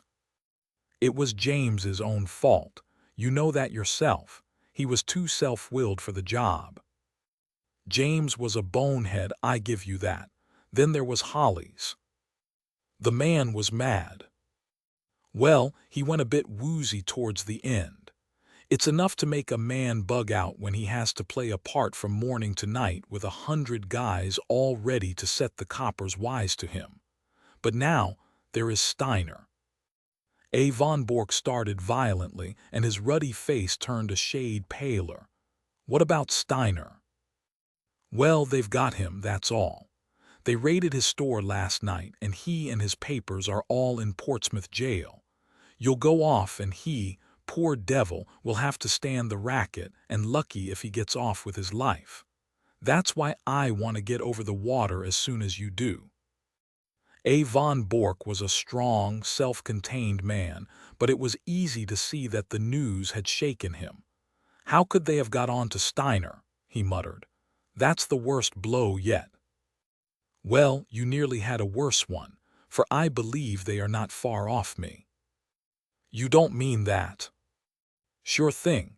My landlady down Fratton Way had some inquiries, and when I heard of it I guessed it was time for me to hustle. But what I want to know, mister, is how the coppers know these things. Steiner is the 5th man you've lost since I signed on with you, and I know the name of the 6th if I don't get a move on. How do you explain it, and ain't you ashamed to see your men go down like this? A. von Bork flushed crimson. How dare you speak in such a way? If I didn't dare things, mister, I wouldn't be in your service. But I'll tell you straight what is in my mind. I've heard that with you German politicians, when an agent has done his work, you are not sorry to see him put away. A. von Bork sprang to his feet. Do you dare to suggest that I have given away my own agents? I don't stand for that, mister, but there's a stool pigeon or a cross somewhere, and it's up to you to find out where it is. Anyhow, I am taking no more chances. It's me for Little Holland, and the sooner the better. A. von Bork had mastered his anger. We have been allies too long to quarrel now at the very hour of victory, he said. You've done splendid work and taken risks, and I can't forget it. By all means go to Holland, and you can get a boat from Rotterdam to New York. No other line will be safe a week from now. I'll take that book and pack it with the rest. The American held the small parcel in his hand, but made no motion to give it up. What about the dough? He asked. The what? The boodle, the reward, the £500. The gunner turned damned nasty at the last, and I had to square him with an extra $100, or it would have been risky for you and me. Nothing doin', says he, and he meant it too, but the last 100 did it. It's cost me £200 from first to last, so it isn't likely I'd give it up without getting my wad. A. von Bork smiled with some bitterness. "You don't seem to have a very high opinion of my honor," said he. "You want the money before you give up the book." "Well, mister, it is a business proposition." "All right, have your way." He sat down at the table and scribbled a check which he tore from the book, but he refrained from handing it to his companion. "After all, since we are to be on such terms, Mr. Altamont," said he, "I don't see why I should trust you any more than you trust me. Do you understand?" he added, looking back over his shoulder at the American. "There's the check upon the table. I claim the right to examine that parcel before you pick the money up." The American passed it over without a word. A. von Bork undid a winding of string and 2 wrappers of paper. Then he sat gazing for a moment in silent amazement at a small blue book which lay before him.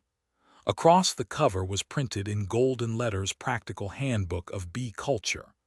Only for one instant did the master spy glare at this strangely irrelevant inscription. The next he was gripped at the back of his neck by a grasp of iron, and a chloroformed sponge was held in front of his writhing face. "Another glass, Watson," said Mr. Sherlock Holmes as he extended the bottle of Imperial Tokay. The thick-set chauffeur, who had seated himself by the table, pushed forward his glass with some eagerness. "It is a good wine, Holmes." "A remarkable wine, Watson. Our friend upon the sofa has assured me that it is from Franz Joseph's special cellar at the Schönbrunn Palace. Might I trouble you to open the window for chloroform vapor? Does not help the palate." The safe was ajar, and Holmes, standing in front of it, was removing dossier after dossier, swiftly examining each, and then packing it neatly in A. von Bork's valise. The German lay upon the sofa sleeping stertorously with a strap round his upper arms and another round his legs. "We need not hurry ourselves, Watson. We are safe from interruption. Would you mind touching the bell? There is no one in the house except old Martha, who has played her part to admiration. I got her the situation here when first I took the matter up. Ah, Martha, you will be glad to hear that all is well." The pleasant old lady had appeared in the doorway. She curtsied with a smile to Mr. Holmes, but glanced with some apprehension at the figure upon the sofa. "It is all right, Martha. He has not been hurt at all." "I am glad of that, Mr. Holmes. According to his lights, he has been a kind master. He wanted me to go with his wife to Germany yesterday, but that would hardly have suited your plans, would it, sir?" "No, indeed, Martha. So long as you were here I was easy in my mind. We waited some time for your signal tonight." "It was the secretary, sir." "I know, his car passed ours." "I thought he would never go. I knew that it would not suit your plans, sir, to find him here." "No, indeed. Well, it only meant that we waited half an hour or so until I saw your lamp go out and knew that the coast was clear. You can report to me tomorrow. In London, Martha, at Claridge's Hotel." "Very good, sir." "I suppose you have everything ready to leave?" "Yes, sir. He posted 7 letters today. I have the addresses as usual." "Very good, Martha. I will look into them tomorrow. Good night. These papers," he continued as the old lady vanished, "are not of very great importance, for, of course, the information which they represent has been sent off long ago to the German government. These are the originals which could not safely be got out of the country." "Then they are of no use." "I should not go so far as to say that, Watson. They will at least show our people what is known and what is not. I may say that a good many of these papers have come through me, and I need not add are thoroughly untrustworthy. It would brighten my declining years to see a German cruiser navigating the Solent according to the minefield plans which I have furnished. But you, Watson," he stopped his work and took his old friend by the shoulders, "I've hardly seen you in the light yet. How have the years used you? You look the same blithe boy as ever." "I feel 20 years younger, Holmes. I have seldom felt so happy as when I got your wire asking me to meet you at Harwich with the car. But you, Holmes, you have changed very little save for that horrible goatee. These are the sacrifices one makes for one's country, Watson, said Holmes, pulling at his little tuft. Tomorrow, it will be but a dreadful memory. With my hair cut and a few other superficial changes, I shall no doubt reappear at Claridge's tomorrow as I was before this American stunt. I beg your pardon, Watson. My well of English seems to be permanently defiled. Before this American job came my way. But you have retired, Holmes. We heard of you as living the life of a hermit among your bees and your books in a small farm upon the South Downs. Exactly, Watson. Here is the fruit of my leisured ease, the magnum opus of my latter years. He picked up the volume from the table and read out the whole title, Practical Handbook of Bee Culture, with some observations upon the segregation of the queen. Alone, I did it. Behold the fruit of pensive nights and laborious days when I watched the little working gangs as once I watched the criminal world of London. But how did you get to work again? Ah, I have often marveled at it myself. The foreign minister alone I could have withstood, but when the premier also deigned to visit my humble roof. The fact is, Watson, that this gentleman upon the sofa was a bit too good for our people. He was in a class by himself. Things were going wrong, and no one could understand why they were going wrong. Agents were suspected or even caught, but there was evidence of some strong and secret central force. It was absolutely necessary to expose it. Strong pressure was brought upon me to look into the matter. It has cost me 2 years, Watson, but they have not been devoid of excitement. When I say that I started my pilgrimage at Chicago, graduated in an Irish secret society at Buffalo, gave serious trouble to the constabulary at Skibbereen, and so eventually caught the eye of a subordinate agent of A. von Bork, who recommended me as a likely man, you will realize that the matter was complex. Since then I have been honored by his confidence, which has not prevented most of his plans going subtly wrong and 5 of his best agents being in prison. I watched them, Watson, and I picked them as they ripened. Well, sir, I hope that you are none the worse. The last remark was addressed to A. von Bork himself, who after much gasping and blinking had lain quietly listening to Holmes's statement. He broke out now into a furious stream of German invective, his face convulsed with passion. Holmes continued his swift investigation of documents while his prisoner cursed and swore. Though unmusical, German is the most expressive of all languages, he observed when A. von Bork had stopped from pure exhaustion. Hullo, hullo, he added as he looked hard at the corner of a tracing before putting it in the box. This should put another bird in the cage. I had no idea that the paymaster was such a rascal, though I have long had an eye upon him. Mr. A. von Bork, you have a great deal to answer for. The prisoner had raised himself with some difficulty upon the sofa, and was staring with a strange mixture of amazement and hatred at his captor. I shall get level with you, Altamont, he said, speaking with slow deliberation. If it takes me all my life, I shall get level with you. The old sweet song, said Holmes. How often have I heard it in days gone by. It was a favorite ditty of the late lamented Professor Moriarty. Colonel Sebastian Moran has also been known to warble it, and yet I live and keep bees upon the South Downs. Curse you, you double traitor, cried the German, straining against his bonds and glaring murder from his furious eyes.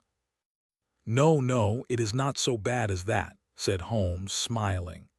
As my speech surely shows you, Mr. Altamont of Chicago had no existence in fact. I used him and he is gone. Then who are you? It is really immaterial who I am, but since the matter seems to interest you, Mr. A. von Bork, I may say that this is not my first acquaintance with the members of your family. I have done a good deal of business in Germany in the past, and my name is probably familiar to you." "I would wish to know it," said the Prussian grimly. "It was I who brought about the separation between Irene Adler and the late King of Bohemia when your cousin Heinrich was the imperial envoy. It was I also who saved from murder, by the nihilist Kloppmann, Count A. von Unzu Grafenstein, who was your mother's elder brother. It was I." A. von Bork sat up in amazement. "There is only one man," he cried. "Exactly," said Holmes. A. von Bork groaned and sank back on the sofa. "And most of that information came through you," he cried. "What is it worth? What have I done? It is my ruin forever." "It is certainly a little untrustworthy," said Holmes. "It will require some checking, and you have little time to check it. Your admiral may find the new guns rather larger than he expects, and the cruisers perhaps a trifle faster." A. von Bork clutched at his own throat in despair. "There are a good many other points of default which will, no doubt, come to light in good time. But you have one quality which is very rare in a German, Mr. A. von Bork. You are a sportsman, and you will bear me no ill will when you realize that you, who have outwitted so many other people, have at last been outwitted yourself. After all, you have done your best for your country, and I have done my best for mine, and what could be more natural? Besides," he added, not unkindly, as he laid his hand upon the shoulder of the prostrate man, "it is better than to fall before some more ignoble foe. These papers are now ready. Watson, if you will help me with our prisoner, I think that we may get started for London at once." It was no easy task to move A. von Bork, for he was a strong and a desperate man. Finally, holding either arm, the two friends walked him very slowly down the garden walk which he had trod with such proud confidence when he received the congratulations of the famous diplomat only a few hours before. After a short, final struggle he was hoisted, still bound hand and foot, into the spare seat of the little car. His precious valise was wedged in beside him. "I trust that you are as comfortable as circumstances permit," said Holmes, when the final arrangements were made. "Should I be guilty of a liberty if I lit a cigar and placed it between your lips?" But all amenities were wasted upon the angry German.